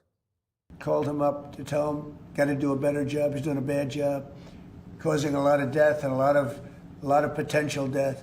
If we didn't send out the National Guard, and last time we gave him a little additional help, you would have Los Angeles would be burning right now. The radical left, it's usually radical left, and it's usually governors that are Democrat, and they don't want to call them in. They don't want to save lives. They don't want to save property. They don't want to call them in. I don't know what it is. Newsom responded, and he said there wasn't a phone call. He said Trump never called him. Not even a voicemail, he said. But John Roberts got Trump's call logs, and it shows Trump called him late Friday night, and they talked for 16 minutes. Why would Newsom lie and claim Trump never called him? Why would he do that? Gavin could have called up the Guard Friday night and could have stopped the violence and saved millions of dollars in damages. But we're now on our 5th day of mayhem, and Newsom suing Trump to send the Guard home. And California congressmen, they're telling the National Guard to disobey orders. The legal provision Donald Trump is relying on to deploy the National Guard under 10 U.S.C. Section 12406, he is violating the law because that provision very clearly says that the governors of the states have to give the order, and Governor Newsom clearly didn't do that. And this is very important. I ask every National Guard member to read their orders, read the law, and then decide for themselves if they're following an. No, you read the law and allow ICE agents to do their jobs. Easy. None of this would have happened if you followed the law in the first place and allow federal agents do their jobs. Lawful order. Ted Lieu's a lawyer, and he doesn't know what the law is. Presidents have mobilized the Guard and overruled governors before. Washington did it for the Whiskey Rebellion. Grant sent federal forces to South Carolina to stop the Klan from preying on blacks.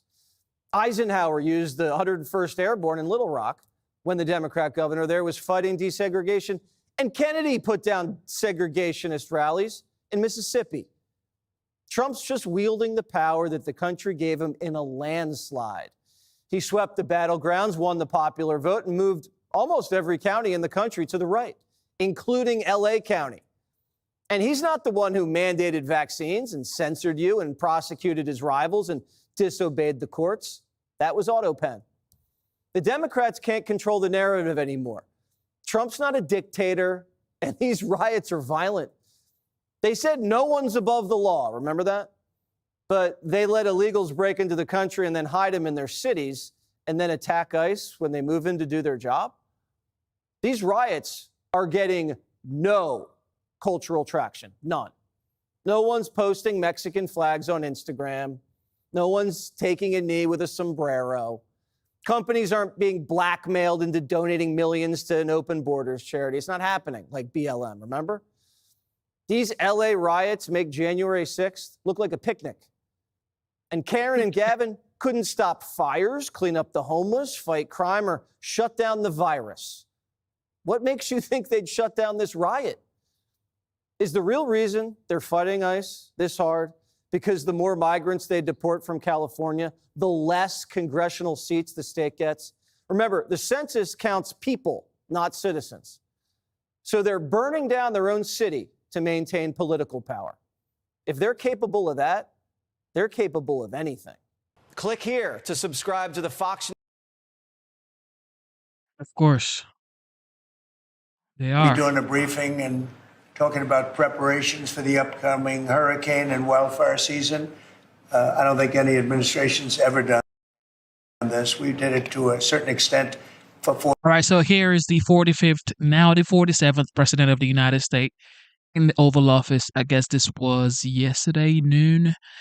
He spoke about the hurricane season, and of course, he speaks about California and what's going on in LA County and Gavin Newsom, like he always says.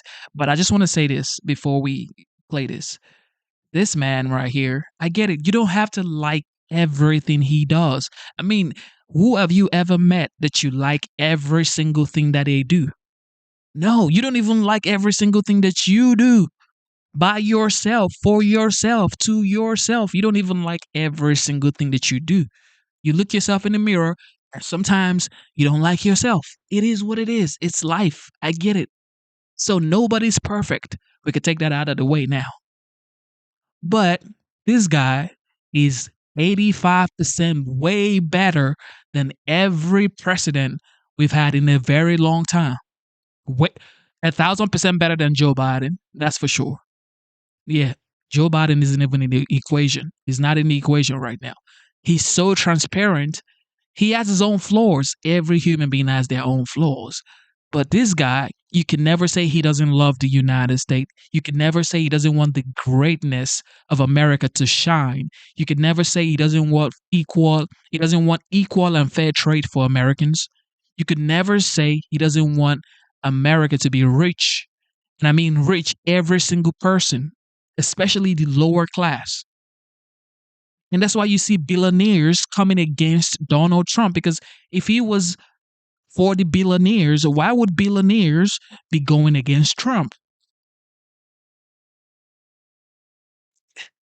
I mean, Jesus, this is just easy. ABC.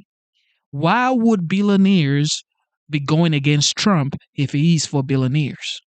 Something to think about. 4 years, but we're doing it much more so now, and we can save a lot of lives, but a lot of cost, a lot of damage, a lot of everything. And with me, as you know, Marco is doing something very, very important right now, so I'll take a pass on Marco Rubio, but he's with us in spirit. Kristi Noem, Doug Burgum, Brooke Rollins, and a couple of other very well-known people are standing behind me. They're going to say a few words as to what they're doing with respect to response on wildfires and stopping wildfires due to proper management, proper forest management. And I just want to thank you all for being. And maybe, Brooke, I'll ask you to start. That sounds great, sir. And then Secretary Burgum, first of all, thank you, Mr. President, for inviting us here to the White House to provide an update on our coordinated efforts across your federal government to ensure our nation's wildland, firefighting system is focused on fighting wildfires quickly and effectively. Sir, you have made it clear from the beginning that strong leadership and decisive action and the protection of American lives and communities are the top priorities for both Secretary Burgum and for me this fire season. As you can see from the red areas on the map over here on the President's left, this is going to be an above normal fire season, which is why we wanted to, sir, ensure that we were taking direction from you and moving forward. This means that a higher likelihood of large and intense wildfires than typically expected for this time of year for the next few months. This means that people, homes, communities, and landscapes are at risk, and the need for firefighters and fire support personnel is clear. America has the largest and the most well-respected wildland firefighting force in the world. Secretary Burgum and I already have given direction to our firefighting organizations to take whatever actions are necessary to ensure that we are operationally ready. The Department of Interior and the Department of Agriculture employ over 17,000 federal wildland firefighters every year. At the peak of fire capacity, our surge with their interagency, tribal, state, local, will have approximately 13,000 additional wildfire personnel. We know that the best and most cost-effective way to stop these terrible fires is to remove the fuel load that feeds them. And we can talk a little bit about the timber executive order and the timber leadership the president has led on. We are working at both of our agencies to eliminate all red tape, cut costs, and increase our timber sales and active management to reduce the intensity of these wildfires when they start. We are increasing timber production by 25%, thanks to President Trump, with the goal of not only supporting our industry partners and our rural communities, but also reducing the number of catastrophic wildfires. Finally, both the Forest Service reducing hazardous fuels on our 4.2 million acres and the Department of Interior on their 2.4 million acres annually, getting rid of the low value, overgrown trees, and brush crowding of our forests. One final point, we are 96% capacity in terms of our firefighting hiring, and this is actually ahead of where President Biden and his team was a year ago. So I want to make sure that's very clear. We are all on board and moving forward with a fully operational, we will be more ready than ever before for this season. Thank you, sir. Very much. Please, Doug.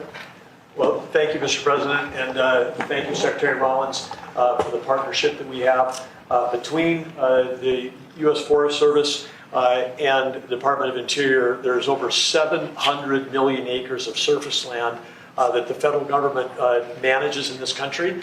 And under President Trump's orders, we are now actually managing that land.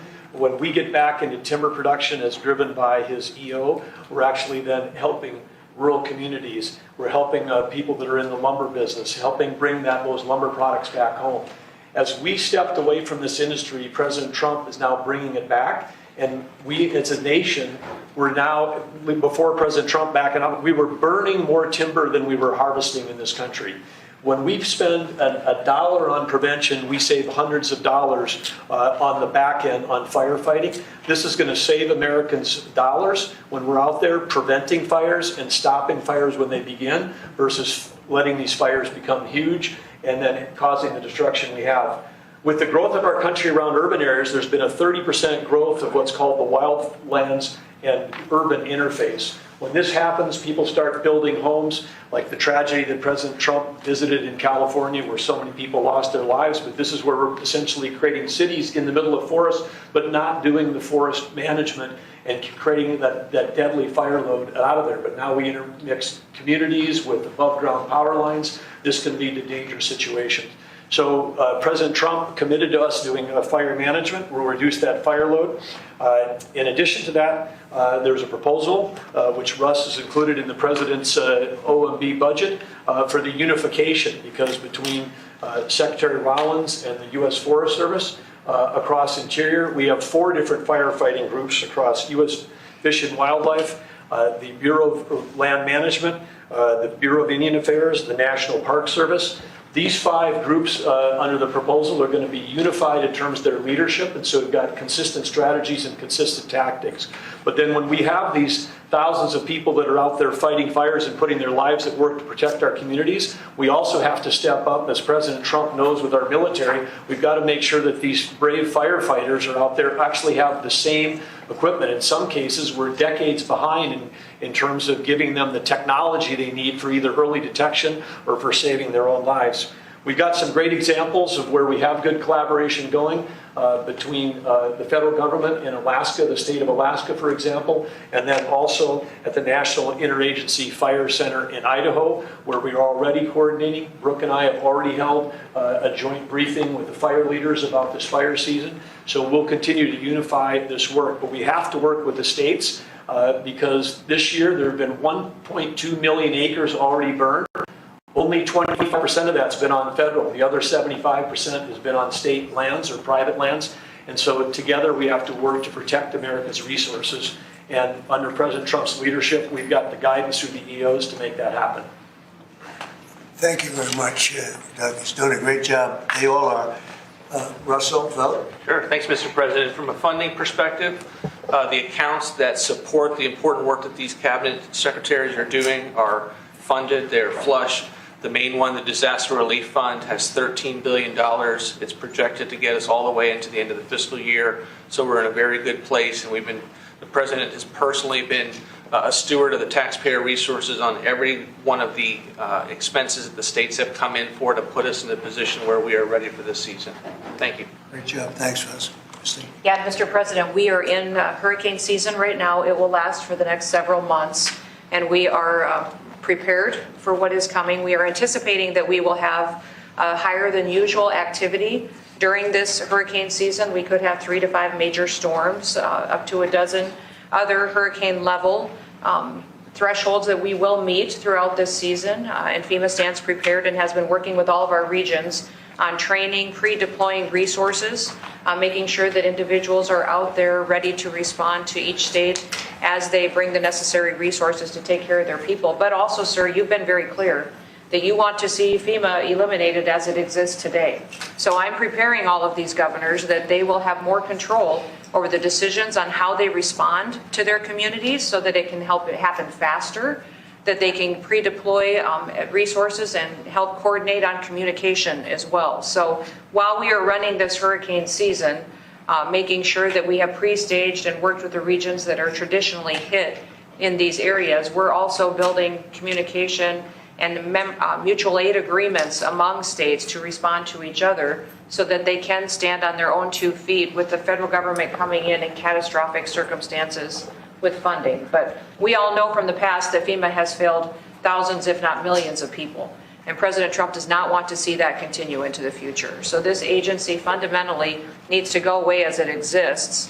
And we need to have a response to states that supports them when terrible things come and when the worst day of their lives happens, to where the financial resources are there, but they have decision-making power right there in the state to respond. So the next several months, we expect it to be high activity, and the federal government is here to support the people of the United States with President Trump's leadership. While he's doing that, he's also going to make sure that they're better set up for the future so that they have the ability to really take care of their families when a crisis or a terrible storm does hit. We've got many governors that just recently had terrible, tragic losses from tornadoes, from other events that went through their states, and FEMA was extremely responsive, and they've all been very happy. I think, Mr. President, you even spoke to one of those governors this morning, who is very happy, and the Missouri governor as well, who is very happy. As soon as something happens in their state, I'm in direct communication with the governors to make sure they have what they need, but also making sure that they have the ability to make decisions to respond to the people that live in their states.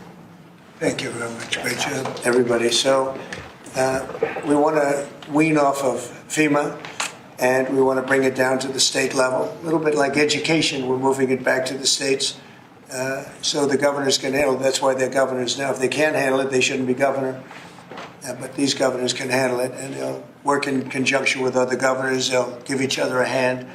But the FEMA thing has not been a very successful experiment. Very, very expensive, and it doesn't get the job done. You saw what happened in North Carolina under the past administration. And when we got in, we did a great job for North Carolina, brought it back, but it was a disaster, FEMA. And it has not worked out well. It's extremely expensive.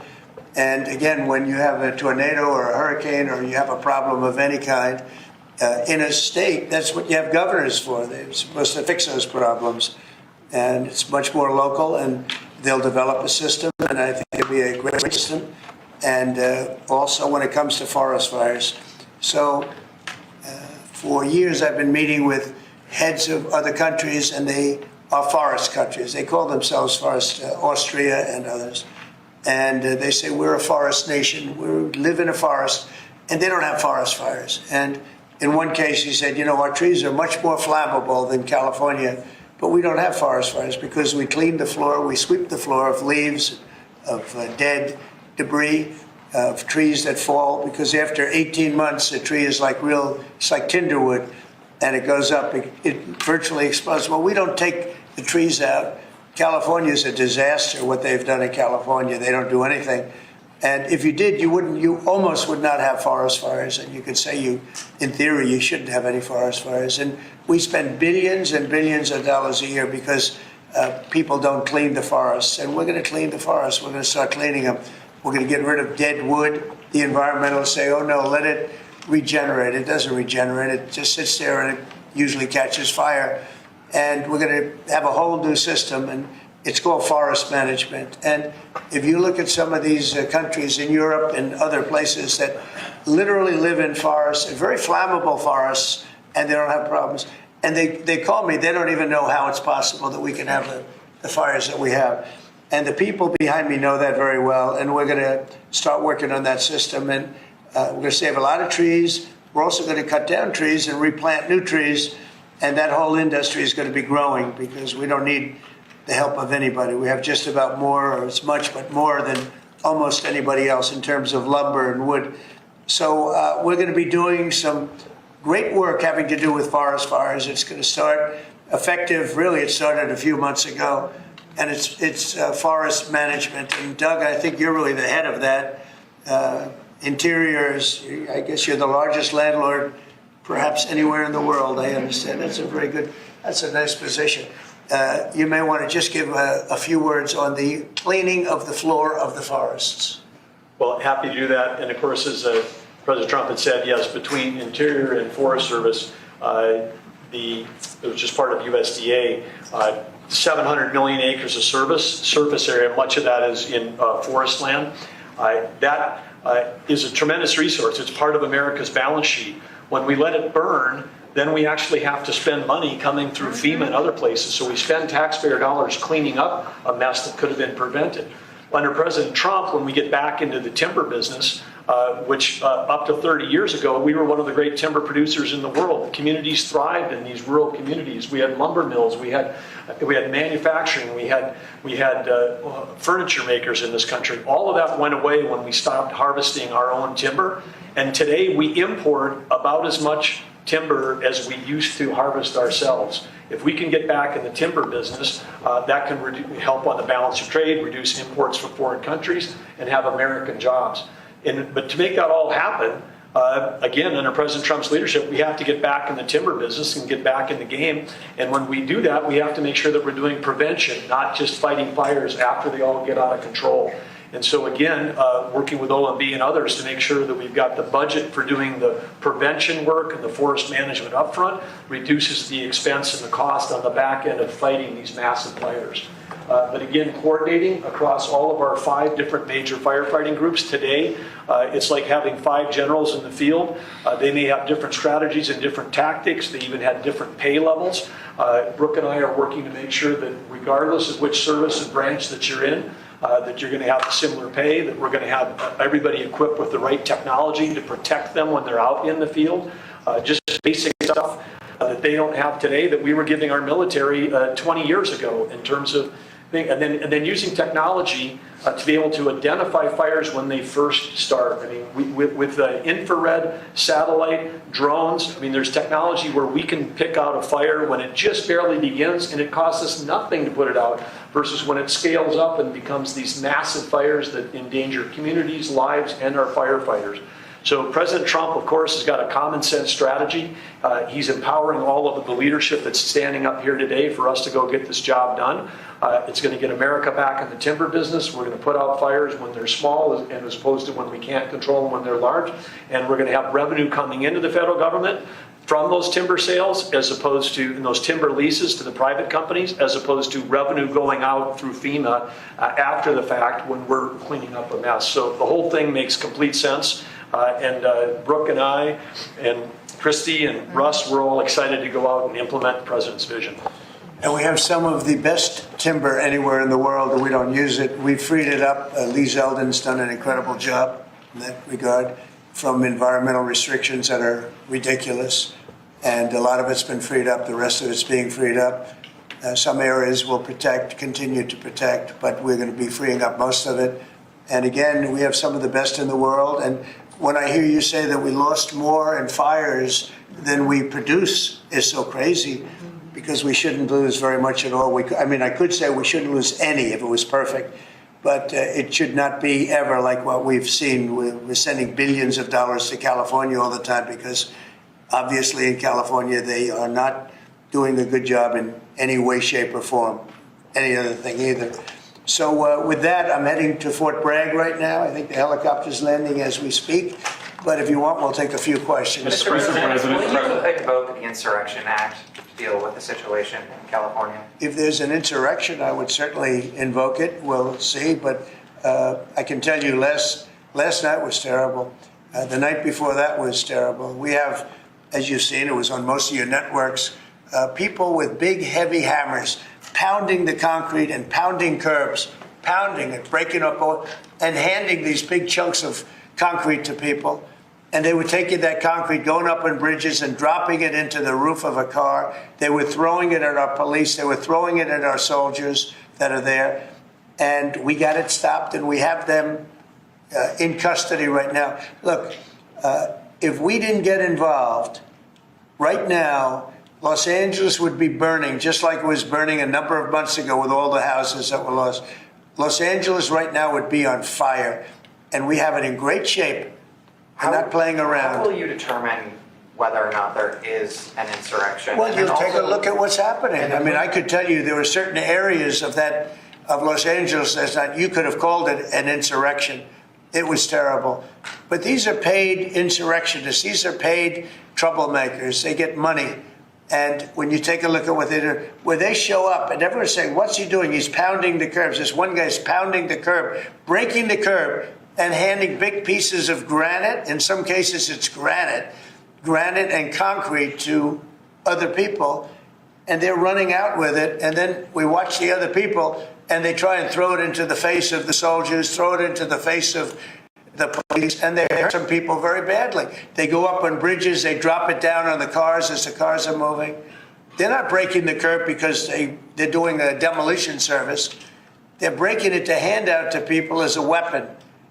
It's bad stuff. I've never seen that before. Mr. President, how soon do you want to see FEMA eliminated? And what's your message to the governors about how much more of an expense is going to fall to states? Yeah, well, it's not going to be so much the states. We're going to give out less money. We're going to give it out directly. It'll be from the president's office. We'll have somebody here.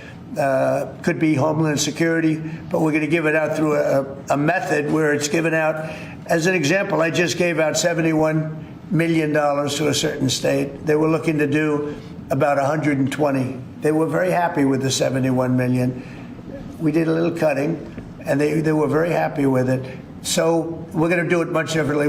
We think after this, Christy, I'd say after the hurricane season, we'll yes, start sir. You've phasing set it up out. a FEMA council over the next couple of months. We'll be working on reforms and what FEMA will look like in the future as a different agency, as under the Department of Homeland Security to the president's vision. And it will empower governors to go out and respond to emergency situations. And that what the president does best is to make sure that the taxpayers are only fulfilling the need to which is appropriate, and that people are responsible to respond to their own people closest to home. So if a certain state, as an example, gets hit by a hurricane or tornado, that's what a governor should be able to handle it. And frankly, if they can handle it, the aftermath, then maybe they shouldn't be governor. And Mr. President, when is the last time you spoke with Governor Newsom? a day ago. Called him up to tell him, got to do a better job. He's doing a bad job, causing a lot of death and a lot of potential death. If we didn't send out the National Guard, and last night we gave him a little additional help, you would have, Los Angeles would be burning right now. Los Angeles would be not a lot different than what you saw take place in California and Los Angeles just a little while ago. And, you know, you got to remember, we have the Olympics coming. And we don't want people looking at Los Angeles like it was, like it would have been. It would have been bad. Last night they had total control. If we didn't have the military in there, the National Guard, and then we also sent in some Marines, we had some bad people. We have people, they look in your face and they spit right in your face. They're animals. And these are paid insurrectionists. These are paid troublemakers. They're agitators. They're paid. Do you think somebody walks up to a curb and starts hammering pieces out, has all the equipment necessary, and starts handing it out to people to use as a weapon? These are paid insurrectionists or agitators or troublemakers. You can call it whatever you want. And we ended it, and we have in custody some very bad people. Some very bad people. Mr. President. Did you see the guy throwing the rocks at the police cars as they went by and crushing their windows and endangering our police? We're not going to let that happen, yeah. Pardon me. Mr. President, on those Marines, Governor Newsom has described them as political pawns. I'm curious for your reaction to that and what you see as the Marines' role and what are their rules of engagement? All I want is safety. I just want a safe area. We have, Los Angeles was under siege until we got there. The police were unable to handle it. You can speak to the chief. He said it on television 3 nights ago. He said, this is more than we can handle. They said that. And the LA police, I know a lot of the police in LA, they're good, they're great people, but they're given instructions not to do this, not to do that. But in this case, they were trying their best. They were not able to handle it. It was out of control. When we got there, and you have to remember, I've been here before, and I went right by every rule, and I waited for governors to say, send in the National Guard. They wouldn't do it. They wouldn't do it, and they just wouldn't do it. It kept going on and on, got worse and worse. And in Minneapolis, that city was burning down. It was 7 days, and I said, I don't care. The governor, who's a governor that just happened to be running for vice president, a total, you talk about an incompetent governor, he's an incompetent person. That he was picked, well, I was actually very happy he was picked for other reasons. But this guy wouldn't call the National Guard. And we ultimately just sent in the National Guard. We stopped it. But that was after 7 days. And I said to myself, if that stuff happens again, we've got to make faster decisions because they don't want to do it. The radical left, it's usually radical left, and it's usually governors that are Democrat, and they don't want to call them in. They don't want to save lives. They don't want to save property. They don't want to call them in. I don't know what it is. We sent them in, not early, we sent them in late as far as I'm concerned. But big problems, as you know, 3 nights ago, big problems were ensuing. If we didn't send in the National Guard quickly, right now, Los Angeles would be burning to the ground.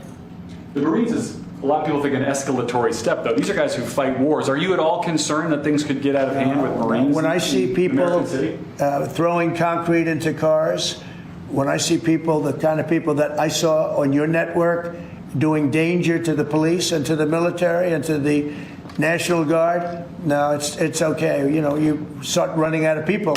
When you have 2,000 people from a National Guard standpoint, we have a very big military. But the National Guard, they needed a little extra help, and we sent them a little, and we did a great job last night. We had, well, you had a lot of cars go up in smoke and flame, and you had a lot of bad scenes, but it was pretty minor by comparison. This morning it's very calm. We'll see what happens later. But they know if they go there, they're not going to get anywhere because we have the National Guard. That we backed it up with a number of Marines. Yeah. Mr. President, do you agree with Governor Abbott soon signing legislation to mandate the 10 Commandments in school classrooms? Having to do with what? Governor Abbott is soon going to sign legislation to mandate displays of the 10 Commandments in school classrooms. Do you support him? I have to take a look at it. I'm going to have to look at it. Will the National Guard be in California indefinitely? How long will they be there until you think? Until there's no danger. It's easy. Look, it's common sense. You ask me that question. When there's no danger, they'll leave. You would have had a horrible situation had I not sent them in. Horrible. You'd be reporting on a lot of death and a lot of destruction that's not going to take place. I think if you look, every night it got less and less. They were met with very strong force, the bad people, the bad, sick people that do what they do. But these are paid people in many cases, not in all cases, but in many cases. And they really are, they're agitators. I was wondering if you had any response to Mexican President Sheinbaum, who condemned the violence there. Have you been in touch with her at all? Said what? I was wondering if you had any response to what Mexican President Claudine Sheinbaum said in response. What did she say? She condemned the violence in L.A. Oh, I do too. Yeah. Have you been in touch with her at all? Well, you think I don't condemn it? I condemn the violence in L.A., ladies and gentlemen, but I also stopped the violence in L.A. And by doing what I did, I stopped the violence in L.A. And that would have been, I think, maybe I'd ask Christie to speak to that. That would have been an unbelievable tragedy. We would be talking, I don't know, that would even be here right now. It would have been so bad. I'd probably maybe be out there. I don't know, but Christie, could you speak to that? Absolutely. So in 2020, I was a governor of a neighboring state to Tim Walz and watched him let his city burn. And the president and I have talked about this in the past, and he was not going to let that happen to another city and to another community where a bad governor made a bad decision. So Claudia Sheinbaum came out and encouraged more protests in LA, and I condemn her for that. She should not be encouraging violent protests that are going on. If people are allowed to peacefully protest, but the violence that we're seeing is not acceptable, and it's not going to happen in America. This president is standing up for the average American who wants to walk their child to school every day safely, run their small business, and provide for their families. That's the action that he's taken. He has every authority under the Constitution to send these National Guard under Title X into these communities and make sure that operations go smoothly, that law enforcement officers are protected, that they can continue to do their work without fear of being injured or killed or disrespected, and that they can go home to their families at night. So I'm incredibly proud of the president for activating the National Guard and for sending in these Marines, because these Marines are specifically trained to meet the need that we have on the ground in LA right now. And Governor Newsom has done a disservice to the state of California for many years. The people there should never elect him into a leadership position ever again. The governor's a nice guy, but he's grossly incompetent. When it comes to his railroad that he's building, where it's like 30 times over budget, nobody's ever seen anything like it. Now it doesn't even go to San Francisco and LA. It's way short of it. After years of work and overruns like nobody's, those contractors are some of the wealthiest people in the world, I guarantee you that, because that money goes to those contractors. They just did a number on the wallet of the people of California. That train, you should look at that train. That is the greatest. I've never seen cost overruns. I've seen cost overruns and great incompetence over my life. I've never seen anything like that. Mr. President, these protests obviously started in reaction to these large-scale ICE operations in Los Angeles. Should people expect to see similar operations in the rest of the country? Yeah. And will similar protests see similar response? As you know, we're moving murderers out of our country that were put here by Biden or the auto pen. The auto pen really did. I mean, the people, whether it's Lisa Monaco or whoever operated the auto pen, these are criminals. The people are criminals that allowed these criminals into our country. And I don't think that Biden knew what the hell he was doing. I don't think he even knew about it. But when they opened up our borders for the whole world to come in, yeah, we're going to get them out. We're getting them out. We're starting to get acknowledgement from the courts that, you know, as a system. They come in without courts and they go out. They want trials and everything else. I think that's starting to work out now. Judges are starting to see what a terrible situation it is. Many of those people that you saw on television last night are criminals that were allowed into our country by Biden, and they want to stay, and we don't want them. And they come from jails, and they come from mental institutions, and they come from all over the world, not just South America. And we're not going to let them stay. And this is the first, perhaps, of many, or perhaps, you know, if we didn't attack this one very strongly, you'd have them all over the country. But I can inform the rest of the country that when they do it, if they do it, they're going to be met with equal or greater force than we met right here. We did a great job. The people, you, Christie, and Tom Homan, and all of the people, Pete Hegseth, All of the people involved did an amazing job. We stopped a disaster. And it looks like a planned disaster, this didn't just happen. They had weapons, they had tools, they had everything you needed. I mean, they were throwing iced water in bottles, in glass bottles, at officers and at soldiers. These are, you could not use the word insurrection, but you could also use the word, these are very dangerous people, they're bad people. They were met with heavy force and they folded. And they may be there a little bit tonight, they may be there a little bit, but it seems to be getting less and less because they're going there and they're met with a very heavy force. And if they weren't, you would have that city right now would be on fire. It would be burning down. The rest of it, what's left over, because the other fire was started because they wouldn't allow water into LA. They wouldn't allow water into California because they had it all shifted out to the Pacific Ocean. And I turned it around. And I told them to do it in my first term, and they didn't do it. And we had COVID, and they didn't do it. And I told them to do it. We did it in the second. Now we have billions of gallons of water flowing down. But Newsom should have done this. He's an incompetent man, an incompetent governor.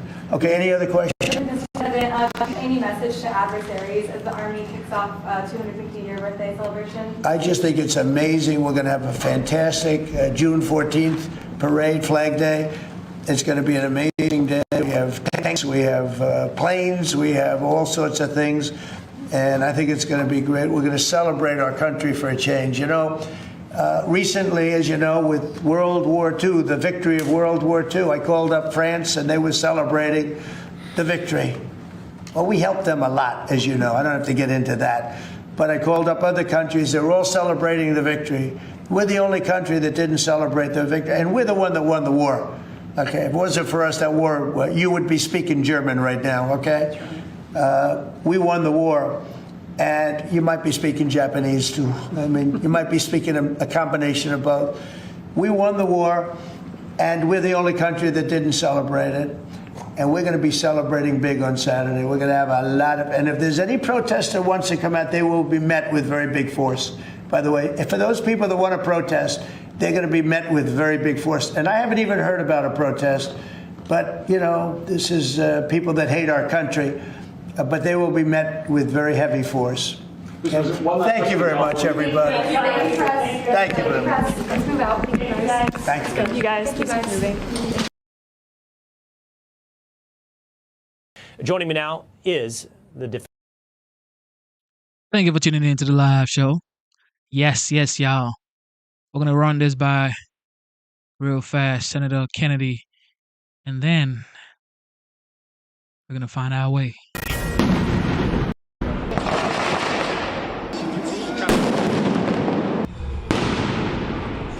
Fourth night of violence in Los Angeles, the chaos prompting President Trump to deploy more federal troops, and the state of California responding with a lawsuit. Good morning. This is a different look, isn't it, for your morning? I'm John Roberts. Bill and Dana are off today. It's good to be with you. It's great to be with you on this early morning hour, John. So we got the blue memo today? We did. Fantastic. We're coordinating. It's going to be a great show. I'm Jillian Turner. This is America's Newsroom. President now deploying 2,000 more National Guard troops in response to the anti-ICE protests out in L.A. That brings the total now up to 4,000. The Pentagon also sending 700 Marines right now to support that operation until the National Guard is fully deployed. At the same time, California is suing the Trump administration for sending in the National Guard. The suit calls the deployment unlawful since Governor Gavin Newsom did not request to it or accede to it.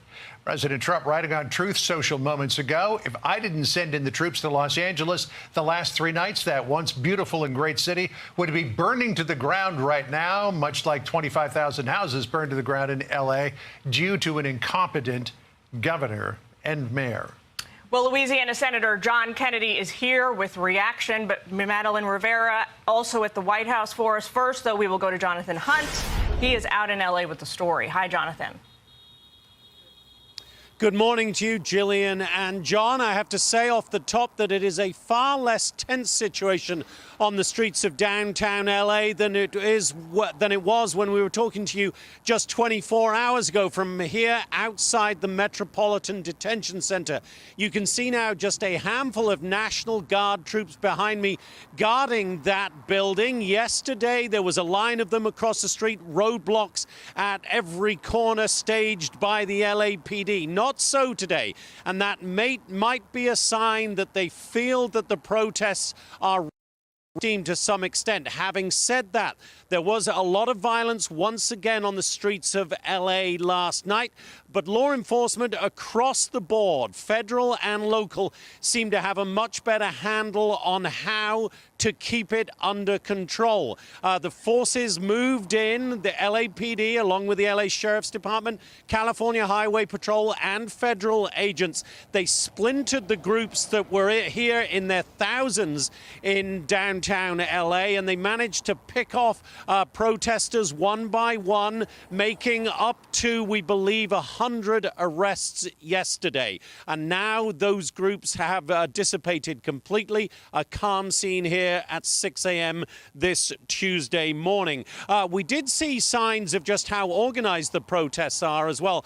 We saw a truck pull up at one point last night, appeared to be handing out gas masks to protesters and other supplies, just a sign that there is clearly organization within this. In the meantime, authorities continue to go after every one of those protesters who engaged in violent acts. There was one particular gentleman who was caught on camera throwing rocks at officers.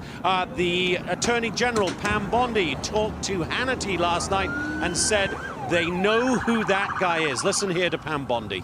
That guy has just been identified, and they are doing a search warrant on his house as we speak. So you can run, you can't hide. We are coming after you federally. If you assault a police officer, if you rob a store, if you loot, if you spit on a police officer, we're coming after you. Meantime, we expect to see Marines on the streets of LA at some point today. We know that 700 Marines left their base in 29 Palms. That's in the Palm Springs area east of Los Angeles. Yesterday, we believe they overnighted at Naval Station Seal Beach, but they should be on the streets later today. Gillian and John. All right, Jonathan Sari in LA for us. Keep us posted. Thank you. Meanwhile, California Governor Gavin Newsom calling President Trump a dictator as tensions between the two escalate. Madeline Rivera live at the White House with the latest from there. Madeline? Hey, John. So we know that California Governor Gavin Newsom is suing the Trump administration over the deployment of those federal troops. We learned details about that case last night. Newsom saying one of the cornerstones of our nation and our democracy is that our people are governed by civil, not military rule. He's accusing the president of an unprecedented power grab, deploying the National Guard without his consent. LA Mayor Karen Bass is asking the government to stop the ICE raids, and she says what's happening in her city is an experiment in federal authority. It makes me feel like our city is actually a test case for what happens when the federal government moves in and takes the authority away from the state or away from local government. I don't think that our city should be used for an experiment to see what happens in the nation's second largest city. But the president feels he is on the right side of this issue. The administration is slamming Newsom and Bass's leadership, calling them incompetent, and they believe the public will side with them and their immigration efforts. Today we had over 400 to 500 targets we were going after that were known members of gangs in LA that have been victimizing people for years, that Gavin Newsom has done absolutely nothing about, that Mayor Bass has done absolutely nothing about. So the president is also endorsing the arrest of Newsom. Border Czar Tom Homan says they're not threatening an arrest of Newsom for now, but he says they will seek prosecution from the attorney general if Newsom does cross the line. We will see what that line is. John, back to you. That would be something to see. Maddie Rivera for us. Maddie, thank you. Jillian? You got it. All right, let's go ahead and bring in Republican Senator John Kennedy of Louisiana. Sir, thanks for being with us this morning. It's wonderful to see you. You might not know this, but Democrats are not thrilled with the latest move. Take a listen to a few of them. I want to get your response.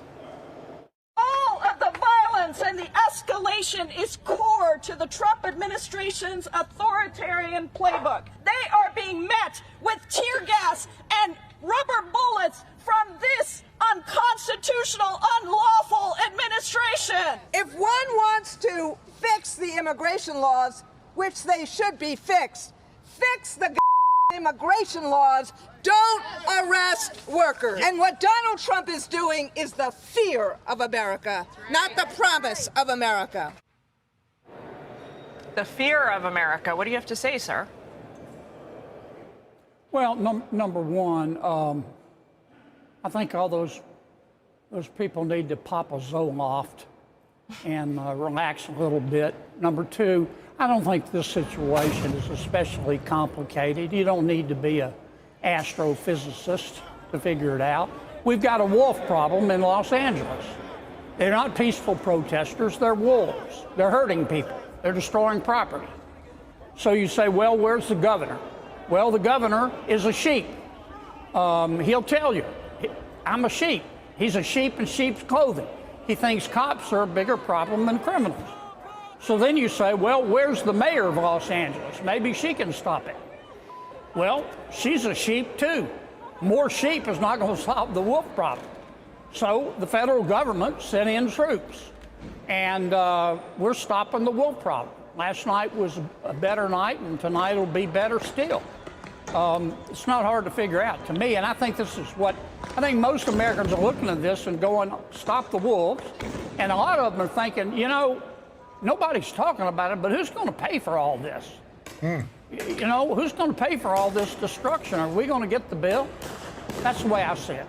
You know, Senator, it would seem that not all Democrats are in the same boat, the MS outrage. Listen to what Senator John Fetterman of Pennsylvania said about this. He said, quote, I unapologetically stand for free speech, peaceful demonstrations, and immigration, but this is not that.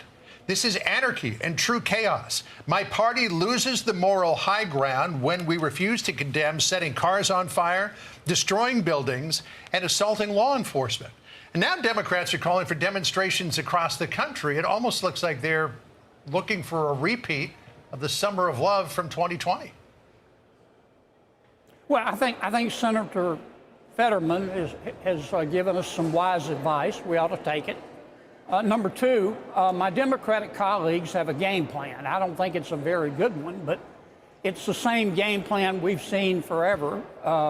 President Trump is a dictator. He's trying to destroy democracy. Now he's trying to take over our cities. And they're trying to convince the American people that that's true. There's just one problem.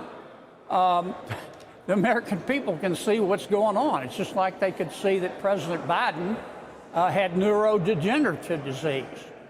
They can see the riots in Los Angeles.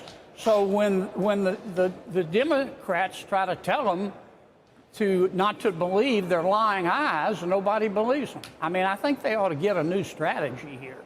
But aside from the politics, Los Angeles is one of the greatest cities in the world. We shouldn't stand by and let the wolves destroy it or devour it. Sir, I had DHS spokesperson on John's show yesterday. Take a listen. Can you tell us anything about numbers? How many people? What are the crowds like on both sides? We know last night it was about 6,000 protesters or 6,000 rioters. We're still monitoring the situation today. We have more resources on the ground to ensure that things are peaceful, that American citizens are safe, and that our ICE enforcement officers and the National Guard on the ground are as well safe. Okay, so if there's 6,000 people roughly at any given time out there on the streets, and we are seeing the level of chaos and destruction and violence that we have been showing on our screen this morning, it doesn't really lend itself to this narrative that most of the folks out there are peaceful. Well, they're not peaceful. I mean, you can see it. I see what you see. The American people see what we both see. They see wolves acting like wolves, and they see sheep like Governor Newsom and Mayor Bass telling the wolves, please stop it. You know, please stop it. Well, the wolves aren't going to stop. And you see the American taxpayer and the good people of California, they're going, the wolves are taking over. Now, who am I going to call? Gavin Newsom, Karen Bass, or a Marine? The good people of Los Angeles are saying, I think I'll take door number 3. Yeah, and well, so, you know, it's not complicated. Yeah, I was just going to say the district attorney for Los Angeles County, Nathan Hochman, who was on Fox and Friends just a little while ago, says he's going to prosecute these folks to the fullest extent of the law. But some of these people we see hurling bricks at officers from overpasses or throwing them at cars as they're passing by. And there are plenty of democratic countries in this world that I can think of where doing something like that, Senator, would get you shot. So there would seem to be a fair degree of restraint being practiced by these officers and these National Guard soldiers. Well, I don't think we ought to shoot them unless they try to hurt somebody, but I think we ought to put them in jail and give them a long time to think about what they did. And that's the next step. You make a good point, John. You can't just let these folks go. They've got to be prosecuted. And, you know, what you allow is what will continue. Honestly, to me, this is not a complicated situation. It's about law and it's about order. You either support law and order and justice, because without order there is no justice, or you support the wolves. I'm on the side of justice. Exactly, because you saying ICE get out of LA, that is supporting the wolves. You're not supporting the Constitution. You're not supporting law and order. So I don't know what Gavin Newsom is doing at all. Here with reaction, one of our favorite senators, Louisiana Senator John Kennedy. Senator, welcome back to the program. Let's get your take on all this. Well, all of this is why the aliens won't talk to us. I mean, I see what you see, what the American people see. I mean, no disrespect to Congresswoman Waters, but somebody needs to tell her that the voices in her head are not real. Point two, I've listened to so many of my colleagues and members of the media say that these are mostly peaceful protests. That's like saying that Harvey Weinstein is mostly a feminist because he didn't rape every woman who came into his office. He only raped some of them. Number three, in terms of Governor Newsom, he's flip-flopped a lot, Sean, on issues, but the governor's been very consistent on one thing: his antipathy toward the lives and feelings of ordinary Americans, including public safety. Governor Newsom his record shows this. He's the dictionary definition of weenie.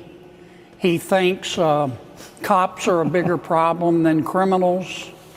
He thinks if a cop has to shoot a criminal, it's automatically and always a cop's fault, but if a criminal shoots a cop, it's automatically and always the gun's fault. Here's a tip: cops don't leave you alone unless you do illegal stuff. That's what we're seeing in California. I feel for the people of Los Angeles. It's a wonderful city. There are wonderful people there. I'm sure he doesn't see it this way, but Governor Newsom really owes a debt of gratitude to President Trump, because I think Governor Newsom dug up more snakes here than he could kill. He's got a city that is in large part out of control, and thank God the president and the federal government sent in troops. I want to put up on the screen, if you're a law enforcement officer local in the state of California or in the city of Los Angeles, the city being a sanctuary city, the state being a sanctuary state, there are very there are various restrictions that prevent you from even asking the status of somebody that you encounter in your day-to-day work. You can't inquire about their immigration status or detain any illegal based on a hold request from ICE. In other words, I thought we had a supremacy clause where jurisdiction did in fact lie with the federal government on federal law. You can't participate in Border Patrol activities or use ICE agents as interpreters. And the problem here is these were federal agents that were being attacked, and those restrictions on local law enforcement are in place. That almost makes it a necessity for Donald Trump to send them out there, because they can't fully do their job because I think sanctuary status is aiding and abetting. I don't know what you think. You're a lawmaker. You know more than me. Well, this is really simple until you make it complicated. We have a lot of people in our country, many of them in Los Angeles, who are here illegally, and some of them are bad people. And President Trump is trying to deport them. Some people disagree with that in Los Angeles. That's fine. You can protest in America. But they're not protesting. They're rioting. These aren't peaceful protesters. They're goons. They're gangsters. Governor Newsom either can't or won't stop them because, as I said earlier today, he's a sheep. The mayor either can't or won't stop them because, as I also said earlier today, she's a sheep. We've got a wolf problem. More sheep is not going to solve the wolf problem. And that's why the president did what he had to do. The good people of Los Angeles deserve to be secure in their homes. The city deserves to be secure. And if the governor and the mayor, for political reasons, that's the only thing I can surmise can explain this. If they're not going to provide it, then the federal government has. Well, the final point I would, Senator. I'm sorry to interrupt you, but let me ask you this. So they have Medi-Cal out in California, and by the way, it's causing massive deficits out there in spite of the highest taxes in the country of Gavin Newsom. But over 60% of that bill, if I'm not mistaken, comes from the federal government. That means it comes from the American taxpayer. Why should American taxpayers be paying for sanctuary state and city policies in a state like California? If they want to adopt them and they want to elect politicians that support this, they should foot the bill for education and law enforcement and foot the bill for health care. Why are we footing the bill for that? Well, it is illegal. There's a federal statute that prohibits foreign nationals who are in our country illegally from receiving Medicaid. California does it anyway. They just do it. And under President Biden... Should we defund them? Well, yes. In fact, we have a provision in our reconciliation bill to defund them. But under 4 years of President Biden, Governor Newsom and his colleagues, they just ignored it. They gave federal taxpayer money to foreign nationals who are in our country illegally. No wonder it was a magnet for illegal immigration. That's why I say, all this stuff is, it's crazy. It's why the aliens drive by planet Earth and lock their doors, man. I mean, none of it makes any sense. All right, Senator Kennedy, we always appreciate you. Thank you. Hey, Sean Hannity here. That's right. Senator Kennedy, for sure, he never filters his words, and that's why everybody loves him. Okay, and that's what we need in America today. We need bold voices who are ready to say what they actually feel and think. Your voice matters, okay? Stop filtering your voice or filtering your words or what you're trying to say. You voted for Trump. Be bold enough to say you voted for Trump. Stop acting like, oh, yeah, okay, relax. Okay, relax. All right. I just want to say thank you to the moderators because we have been streaming for 3 hours, 37 minutes, and they're still here. I got to say, kudos to y'all, man. Police breaking for another night of chaos. But first, we need to step back. We need to remember what these riots are all about. Now, first, we had Joe Biden, Kamala Harris, and, of course, Alejandro Mayorkas and every Democrat telling us the border is closed, the border is secure. They lied to us for 4 years. Anywhere between 12 and 20 million unvetted illegals, including known terrorists.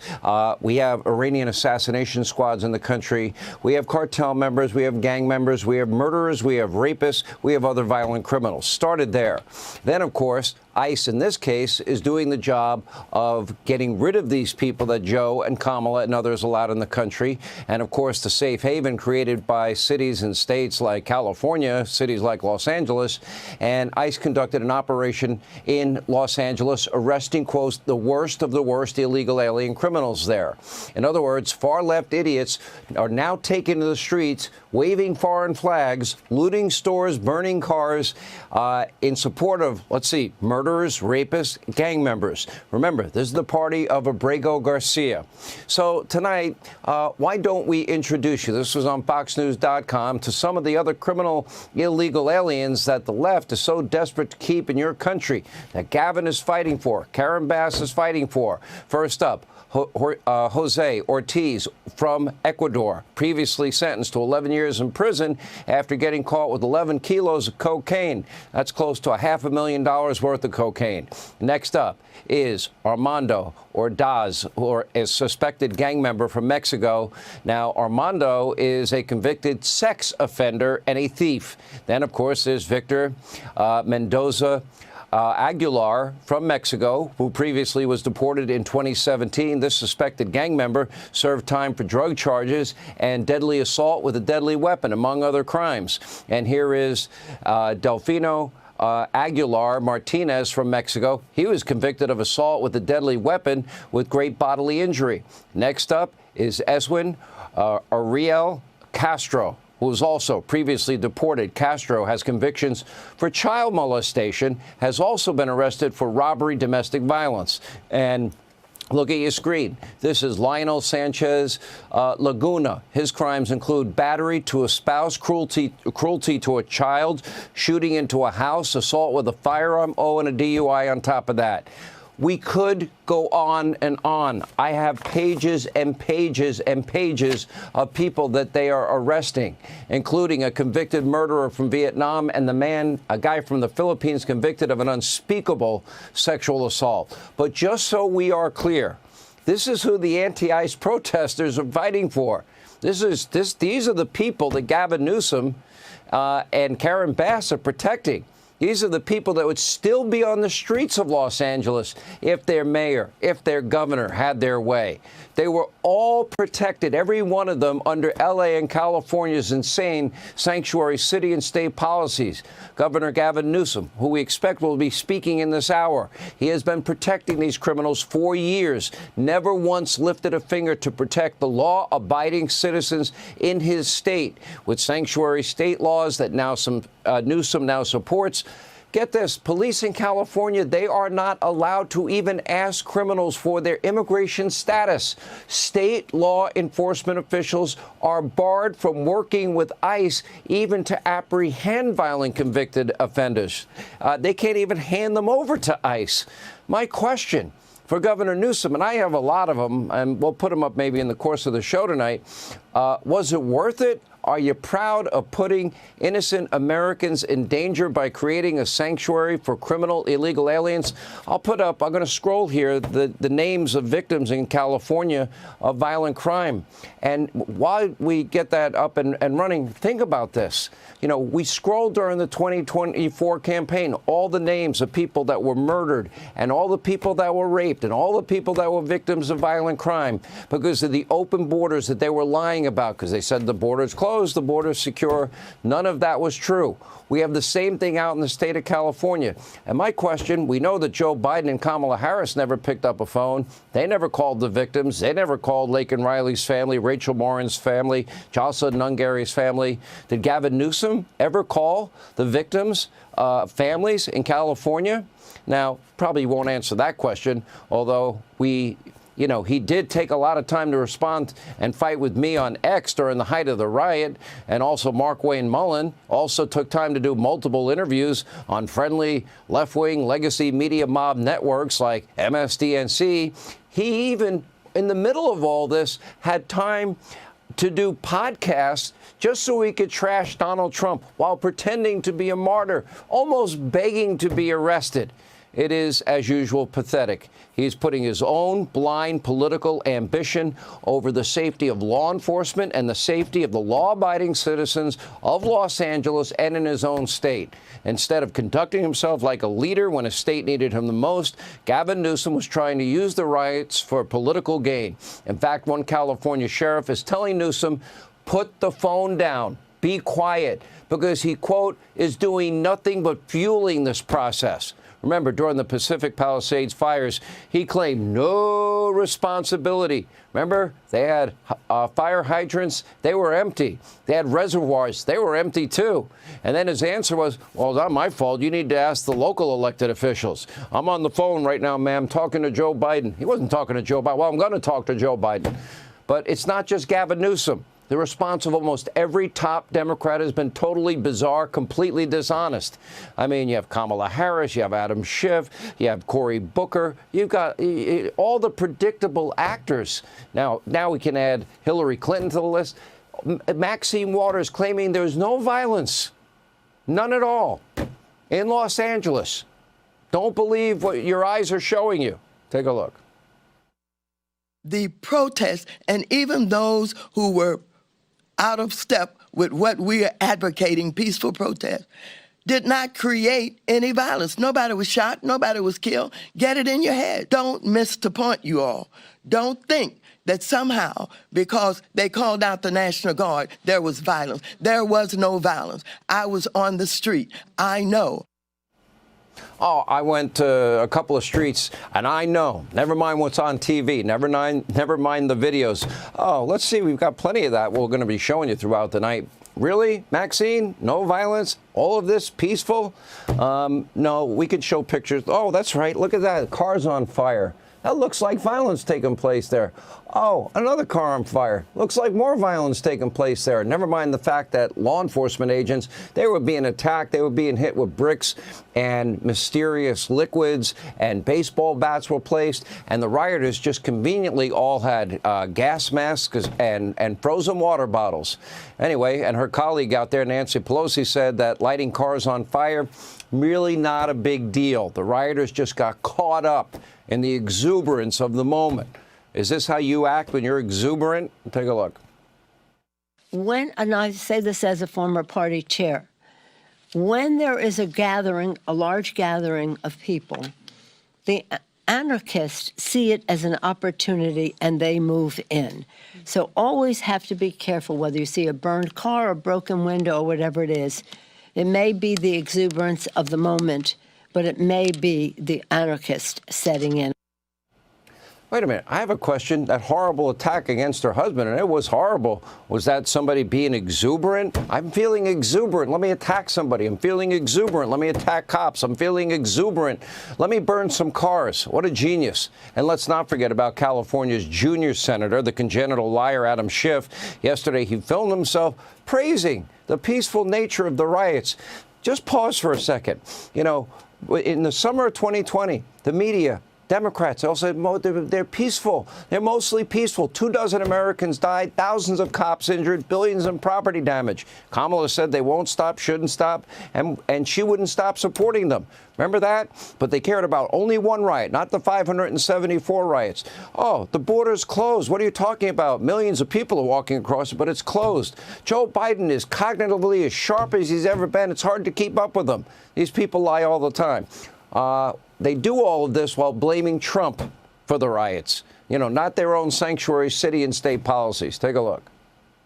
Things are peaceful here in Los Angeles. I hope and pray that they stay that way. The folks who are being impacted by these immigration sweeps do not want violence done in their name. So outside people, agitators, whoever, just stay the hell out. And as for the President of the United States, commandeering the guard over the opposition of the governor was a pointless and incendiary action. It has made matters worse. And now mobilization of the Marines, also just inflammatory and unnecessary. So do your job and stop making matters worse in Los Angeles. This is why we call him the congenital liar. You have a party of liars and lunatics. I can't emphasize that enough. These Democrats now speaking out in favor of violent riots taking place in Los Angeles in response to ICE apprehending the worst of the worst illegal immigrants convicted of murder and rape, child molestation in the face of anarchy and crime. And it's no wonder Americans are overwhelmingly supporting Donald Trump's immigration policies. Even fake news CNN pointed this out. It's especially true of illegal immigrants. Take a look. Immigrant voters, foreign-born voters, have gone tremendously to the right on this issue in 2024 and 2025 versus where they were in 2020. Closest to or trust more in immigration. You go back to 2020. Democrats, get this, held a 32-point lead on this issue. Immigrant voters were in the Democratic camp. Jump forward to 2024, 2025. Look at that shift, a 40-point shift to the right among immigrant voters. Republicans now lead on this issue by 8 points over Democrats. Now, look at that, a 40-point shift. And by the way, mostly among immigrants, mostly among minorities. They want safety and security in their own homes. They want the law to be followed. They don't want anarchy. And by the way, we'll get to this later with Matt Towery. He has a poll out. 59 to 39 Americans support Donald Trump sending the guard to Los Angeles to help out with the mess there in that sanctuary city and state. Democrats have lost the plot. Under Trump, the deportations, they're going to continue no matter what. And for the record, Matt Towery will join us and explain in detail why the American people approve of this and why there is a transformational political shift in the country as it relates to, the Republican Party versus the Democratic Party. Democratic Party of coastal, woke elitists. They don't want tax cuts. Permanent tax cuts, they're against those. They're going to vote against them. Or no tax on tips, no tax on overtime. They're the party that doesn't want energy production in this country and the wealth. They don't want to control the border. They want open borders. Good luck with all these policies. California, ladies and gentlemen. Hey, Sean Hannity here. California. All right, listen to the sheriff in California say segment with the very latest things on ain't the looking Los good for Angeles them. riots and what took place overnight. Hi, Brooke. Hey, guys, that's right. So some of the 700 Marines in Los Angeles are expected to be deployed today to protect ICE agents, with thousands of National Guard troops waiting in the wings. So the LAPD says dozens of protesters were arrested for refusing to follow the curfew put in place by Mayor Karen Bass, who says it will likely last for several days. And California Governor Gavin Newsom is now vowing consequences for violent protesters while still managing to throw digs at President. This is what you call campaigning after election. This is what it is. Mayor Karen Bass and Gavin Newsom, they're now saying, okay, we're going to put up a curfew. All of this would have been avoided if you just allow ICE agents do their jobs. But no, you didn't allow them to do their jobs. Now you're saying there's a curfew. And your people are not even listening to you because you're a weak leader. Nobody's going to listen to you, Mayor Karen Bass. Nobody's going to listen to you, Governor Gavin Newsom. Nobody. Okay? They don't even listen to you. Trump for even sending in the troops. People will be prosecuted to the fullest extent of the law. Please. He again chose escalation. He chose more force. He chose theatrics over public safety. We honor their service. We honor their bravery. But we do not want our streets militarized by our own armed forces. Newsom claims President Trump never called him when the protests broke out, but the president is bringing in the receipts, providing a screenshot to Fox News of a 16. This is why it's hard to not support Trump. It's hard. That's why people always come to the conclusion that says Trump was always right, because you might say right now that, oh, he shouldn't have done that. or like 6 months from now, you would say, I think what he did was right. Why don't you just get on board early? Why do you have to be late? Now look at this. Gavin Newsom lied and said Trump didn't call him.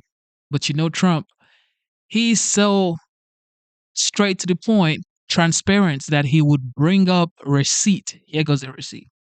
15-minute phone call between him and Newsom on Saturday.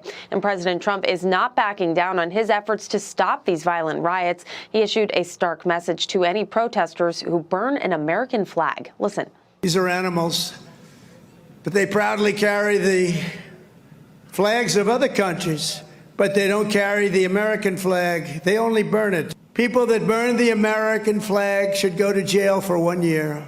Support it. I support that. I support that. You should not be burning American flag. Why would you burn American flag? Godly. And we'll see if we can get that done. Major cities like Seattle and Chicago are also facing similar anti-ICE protests, and in New York City, police arrested more than 80 protesters. And with reports that these protests could continue to spread, Texas Governor Greg Abbott isn't taking any chances. He's deploying the National Guard to San Antonio. Guys. All right, Brooke Sangamon live for us in Washington. Brooke, thank you. Let's bring in California gubernatorial candidate and Riverside County Sheriff Chad Bianco. Sheriff, good morning to you. As a member of law enforcement and someone who's running for governor, you could talk about this from just about every angle. But first, from the law enforcement perspective, do you think, and do members of law enforcement that are battling these riots on the ground, police officers, the LAPD, do they think that the presence of the National Guard and the Marines is helpful in this situation? Yeah, it's definitely helpful, because what it does is it enables them to protect buildings and property while we can address the issues that are going on with the rioters. When we are spread too thin, when we have to protect buildings that may not be under attack by a protester or something like that, then we really don't have all of our resources to be able to be directed. This is a sheriff in Los Angeles, ladies and gentlemen. Listen to him. Forget about Trump and forget about Newsom, okay? Listen to people on the ground right now. Listen. Toward the ones that are actually committing the violence. So with that being done, we can direct all of our attention to criminals. Now, there's a lot of noise surrounding this story. I think it's a pretty simple story. The fact remains that this thing was spiraling into chaos before Trump sent in the National Guard, and now it has stabilized. Is there any other way of viewing this, Sheriff? No, there isn't. We've been lied to from the very beginning. The politicians, California politicians, the mayor of Los Angeles, our governor, have completely failed in that nothing was happening in the beginning. It was allowed to spiral out of control, and then they have created this narrative that completely defies facts and a timeline that we know happened. And they keep calling it a peaceful protest, mostly peaceful, whatever they want to call it. But the reality is that law enforcement officers are being attacked, property is being destroyed, and it is out of control violence that really they're trying to deny for political gain. Yeah, and Sheriff, I asked that first question on if it's helpful to have the National Guard and the Marines on the ground, because Gavin Newsom has gone to the courts and tried to get them to no longer be able to be deployed. How do you feel about that if you say that their presence of them is helpful? It's nothing but childish games. Our governor would rather fight and argue with the president than do something about Los Angeles. And the reality is the National Guard, they could have been deployed immediately, because time and time again, we see that these spiral for 1, 2, 3 days in a row, and then you're behind the 8 ball trying to catch up. When you do it in the beginning with an overwhelming show of force, these criminals that are coming out just to destroy, they don't show up because they know there's going to be a consequence. But this is 20 years in the making of Governor Gavin Newsom's policies that have enabled criminals to do this in the first place. This is just natural for us. To follow up on something you just said about how you would respond, admittedly, Los Angeles, much bigger than Riverside, the main city in your county. But if these riots had erupted in Riverside or in Palm Springs, Palm Desert, or someplace like that, what would you have done to stop them? And if ultimately it got out of control, would you have welcomed help from the Trump administration with open arms? Absolutely. And the thing is in 2020, it did happen. The same thing that happened in Los Angeles spilled into Riverside, and we handled it completely different than them. We handled it with an overwhelming show of force where we ended what they were doing immediately, and it disappeared. And what happened was the rest of law enforcement said, oh, look what they did. It worked. And so Los Angeles followed suit, and they were able to stop theirs within 2 days after ours. So there's already a playbook. You do not allow them to escalate and then bring more reinforcements into the criminal behavior. It's nothing but criminals that are enabled to do criminal behavior, and if they're allowed, they will continue and they will get bigger in numbers. If you stop it in the beginning, then it goes away. That's how things should be done. Any cop on the street will tell you exactly how they can make it end. But somehow, as you rise up through the leadership ranks, they can't make those decisions at the top because politics get involved. The mayor gets involved. The governor gets involved. Yeah, well, arrests last night ramped up because now there's a curfew in place. Why it took 5 days to implement that curfew is a question that I'm sure will be asked today. And also, Sheriff, there are a lot of people who are being impacted by these riots. We saw it in 2020, and now we're seeing it again. There is one jewelry store owner who's a migrant himself who said that his business was completely destroyed. Other stores are getting looted in this area. So talk to us a little bit about that and the human impact of what's going on. It's huge. Downtown Los Angeles is an enormous magnet for business all day long.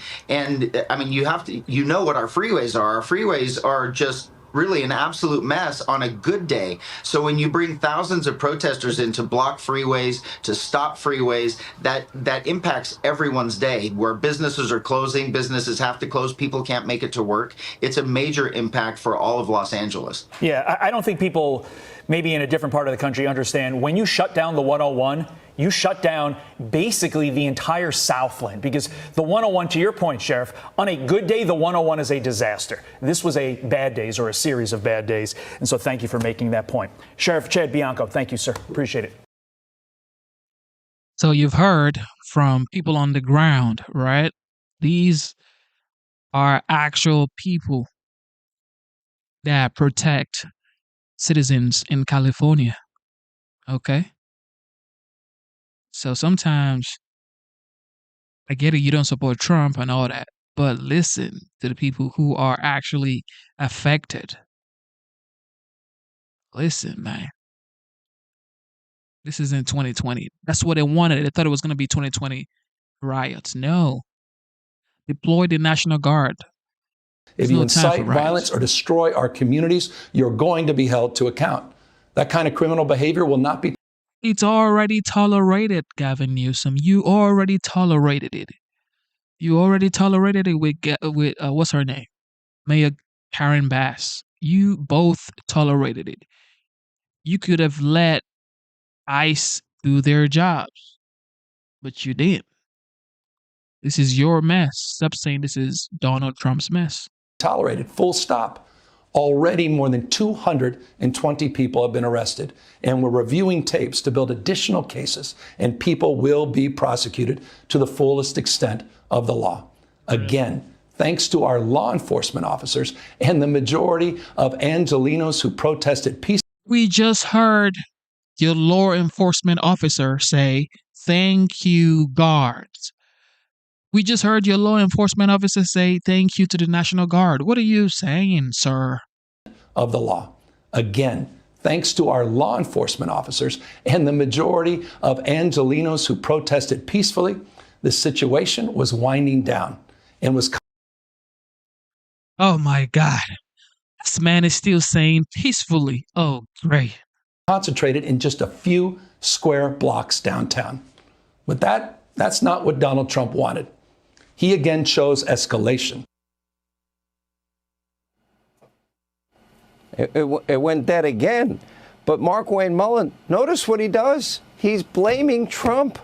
Law enforcement can't even ask if they're in the country legally. I mean, that's the unbelievable thing to me. You know, I never fired.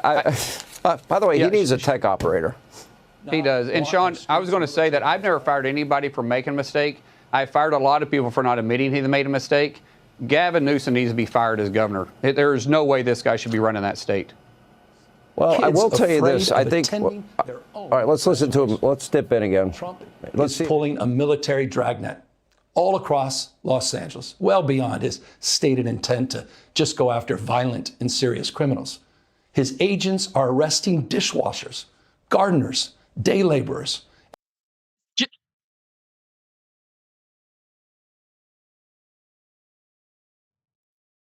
Dear Lord, dear Jesus, help us. Because some folks, you just never know. And seamstresses. That's just weakness masquerading as strength. Donald Trump's government isn't protecting our communities, they're traumatizing our communities. And that seems to be the entire point. California will keep fighting. We'll keep fighting on behalf of our people, all of our people, including in the courts. Just yesterday, we filed a legal challenge to Donald Trump's reckless deployment of American troops to a major American city. Today, we sought an emergency court order to stop the use of the American military to engage in law enforcement activities across Los Angeles. If some of us could be snatched off the streets without a warrant, based only on suspicion or skin color, then none of us are safe. Authoritarian regimes begin by targeting people who are least able to defend themselves, but they do not stop there. Trump and his loyalists, they thrive on division because it allows them to take more power and exert even more control. And by the way, Trump, he's not opposed to lawlessness and violence as long as it serves him. What more evidence do we need than January 6th? I ask everyone, take time, reflect on this perilous moment. A president who wants to be bound by no law or constitution. I can easily say, sir, don't be stupid, sir. Don't be stupid. Look, January 6th happened when? When did it happen? Years ago. And CNN ran with it for what? Years. And guess what happened when the election period came? 77 plus million people voted for Trump. Voted for Trump. So what are you talking about? J6, January 6th. That's all you got. January 6th. And yet, with all the coverage of January 6th by MSNBC or whatever they are called, ABC, CNDNC or CNN, he still won the election. Doesn't that tell you something? I don't think so. Perpetuating a unified assault on American traditions. This is a president who in just over 140 days has fired government watchdogs that could hold him accountable for corruption and fraud. He's declared a war on culture, on history, on science, on knowledge itself. Databases, quite literally, are vanishing. He's delegitimizing news organizations, and he's assaulting the First Amendment. And the threat of defunding them, at threat, he's dictating what universities themselves can teach. He's targeting law firms and the judicial branch that are the foundations of an orderly and civil society. He's calling for a sitting governor to be arrested for no other reason than to, in his own words, for getting elected. And we all know this Saturday, he's ordering our American heroes, the United States military, and forcing them to put on a vulgar display to celebrate his birthday, just as other failed dictators have done in the past. Look, this isn't just about protests here in Los Angeles. When Donald Trump sought blanket authority to commandeer the National Guard, he made that order apply to in this every state. This is about all of us. This is about all of us. This is about California may be first. California may be first, but it clearly will not end here. Other democracies are next. Democracy is under assault before our eyes. This before our eyes. Democracy is under assault. That's the same thing Kamala Harris ran on. That's the same thing y'all keep talking about. Yet, people voted for Trump. You guys just need new lines, man. Y'all need new content, okay? Because this ain't gonna fly. As this moment has arrived. All right, we have. Okay, look. Instead of looking for perfection, seek for consistency. Never give up on yourself. Never give up on your dreams. Never give up on God. Believe in yourself. Believe in your dreams. Believe in Almighty God. Fathers, take care of your kids. I know life is hard. I know you got to work late nights. You got to do what you got to do, but take care of your kids, okay? When the father is in the home and actually active, it is different for kids, okay? Shout out to the veterans. Shout out to the military personnel. You guys protect the homeland. God bless you. Thank you. I also want to say thank you to the law enforcement officers across the United States. Thank you for all that you do. Also, the law enforcement officers in California, keep doing your thing, man. Keep holding the fort because golly. Also, shout out to the ICE agents. Okay, you heard me right. Shout out to the ICE agents doing their jobs. Never back down. Never give up. And do not let them threaten you or push you out of their city because you are doing your jobs. Okay, ICE agent, this is for you.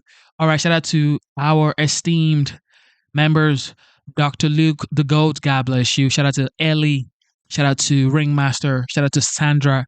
God bless you for being a member of the channel. Membership is $4.99. If you like the channel, if you like the free speech, if you like the content, thank you. You could join the membership. It is $4.99.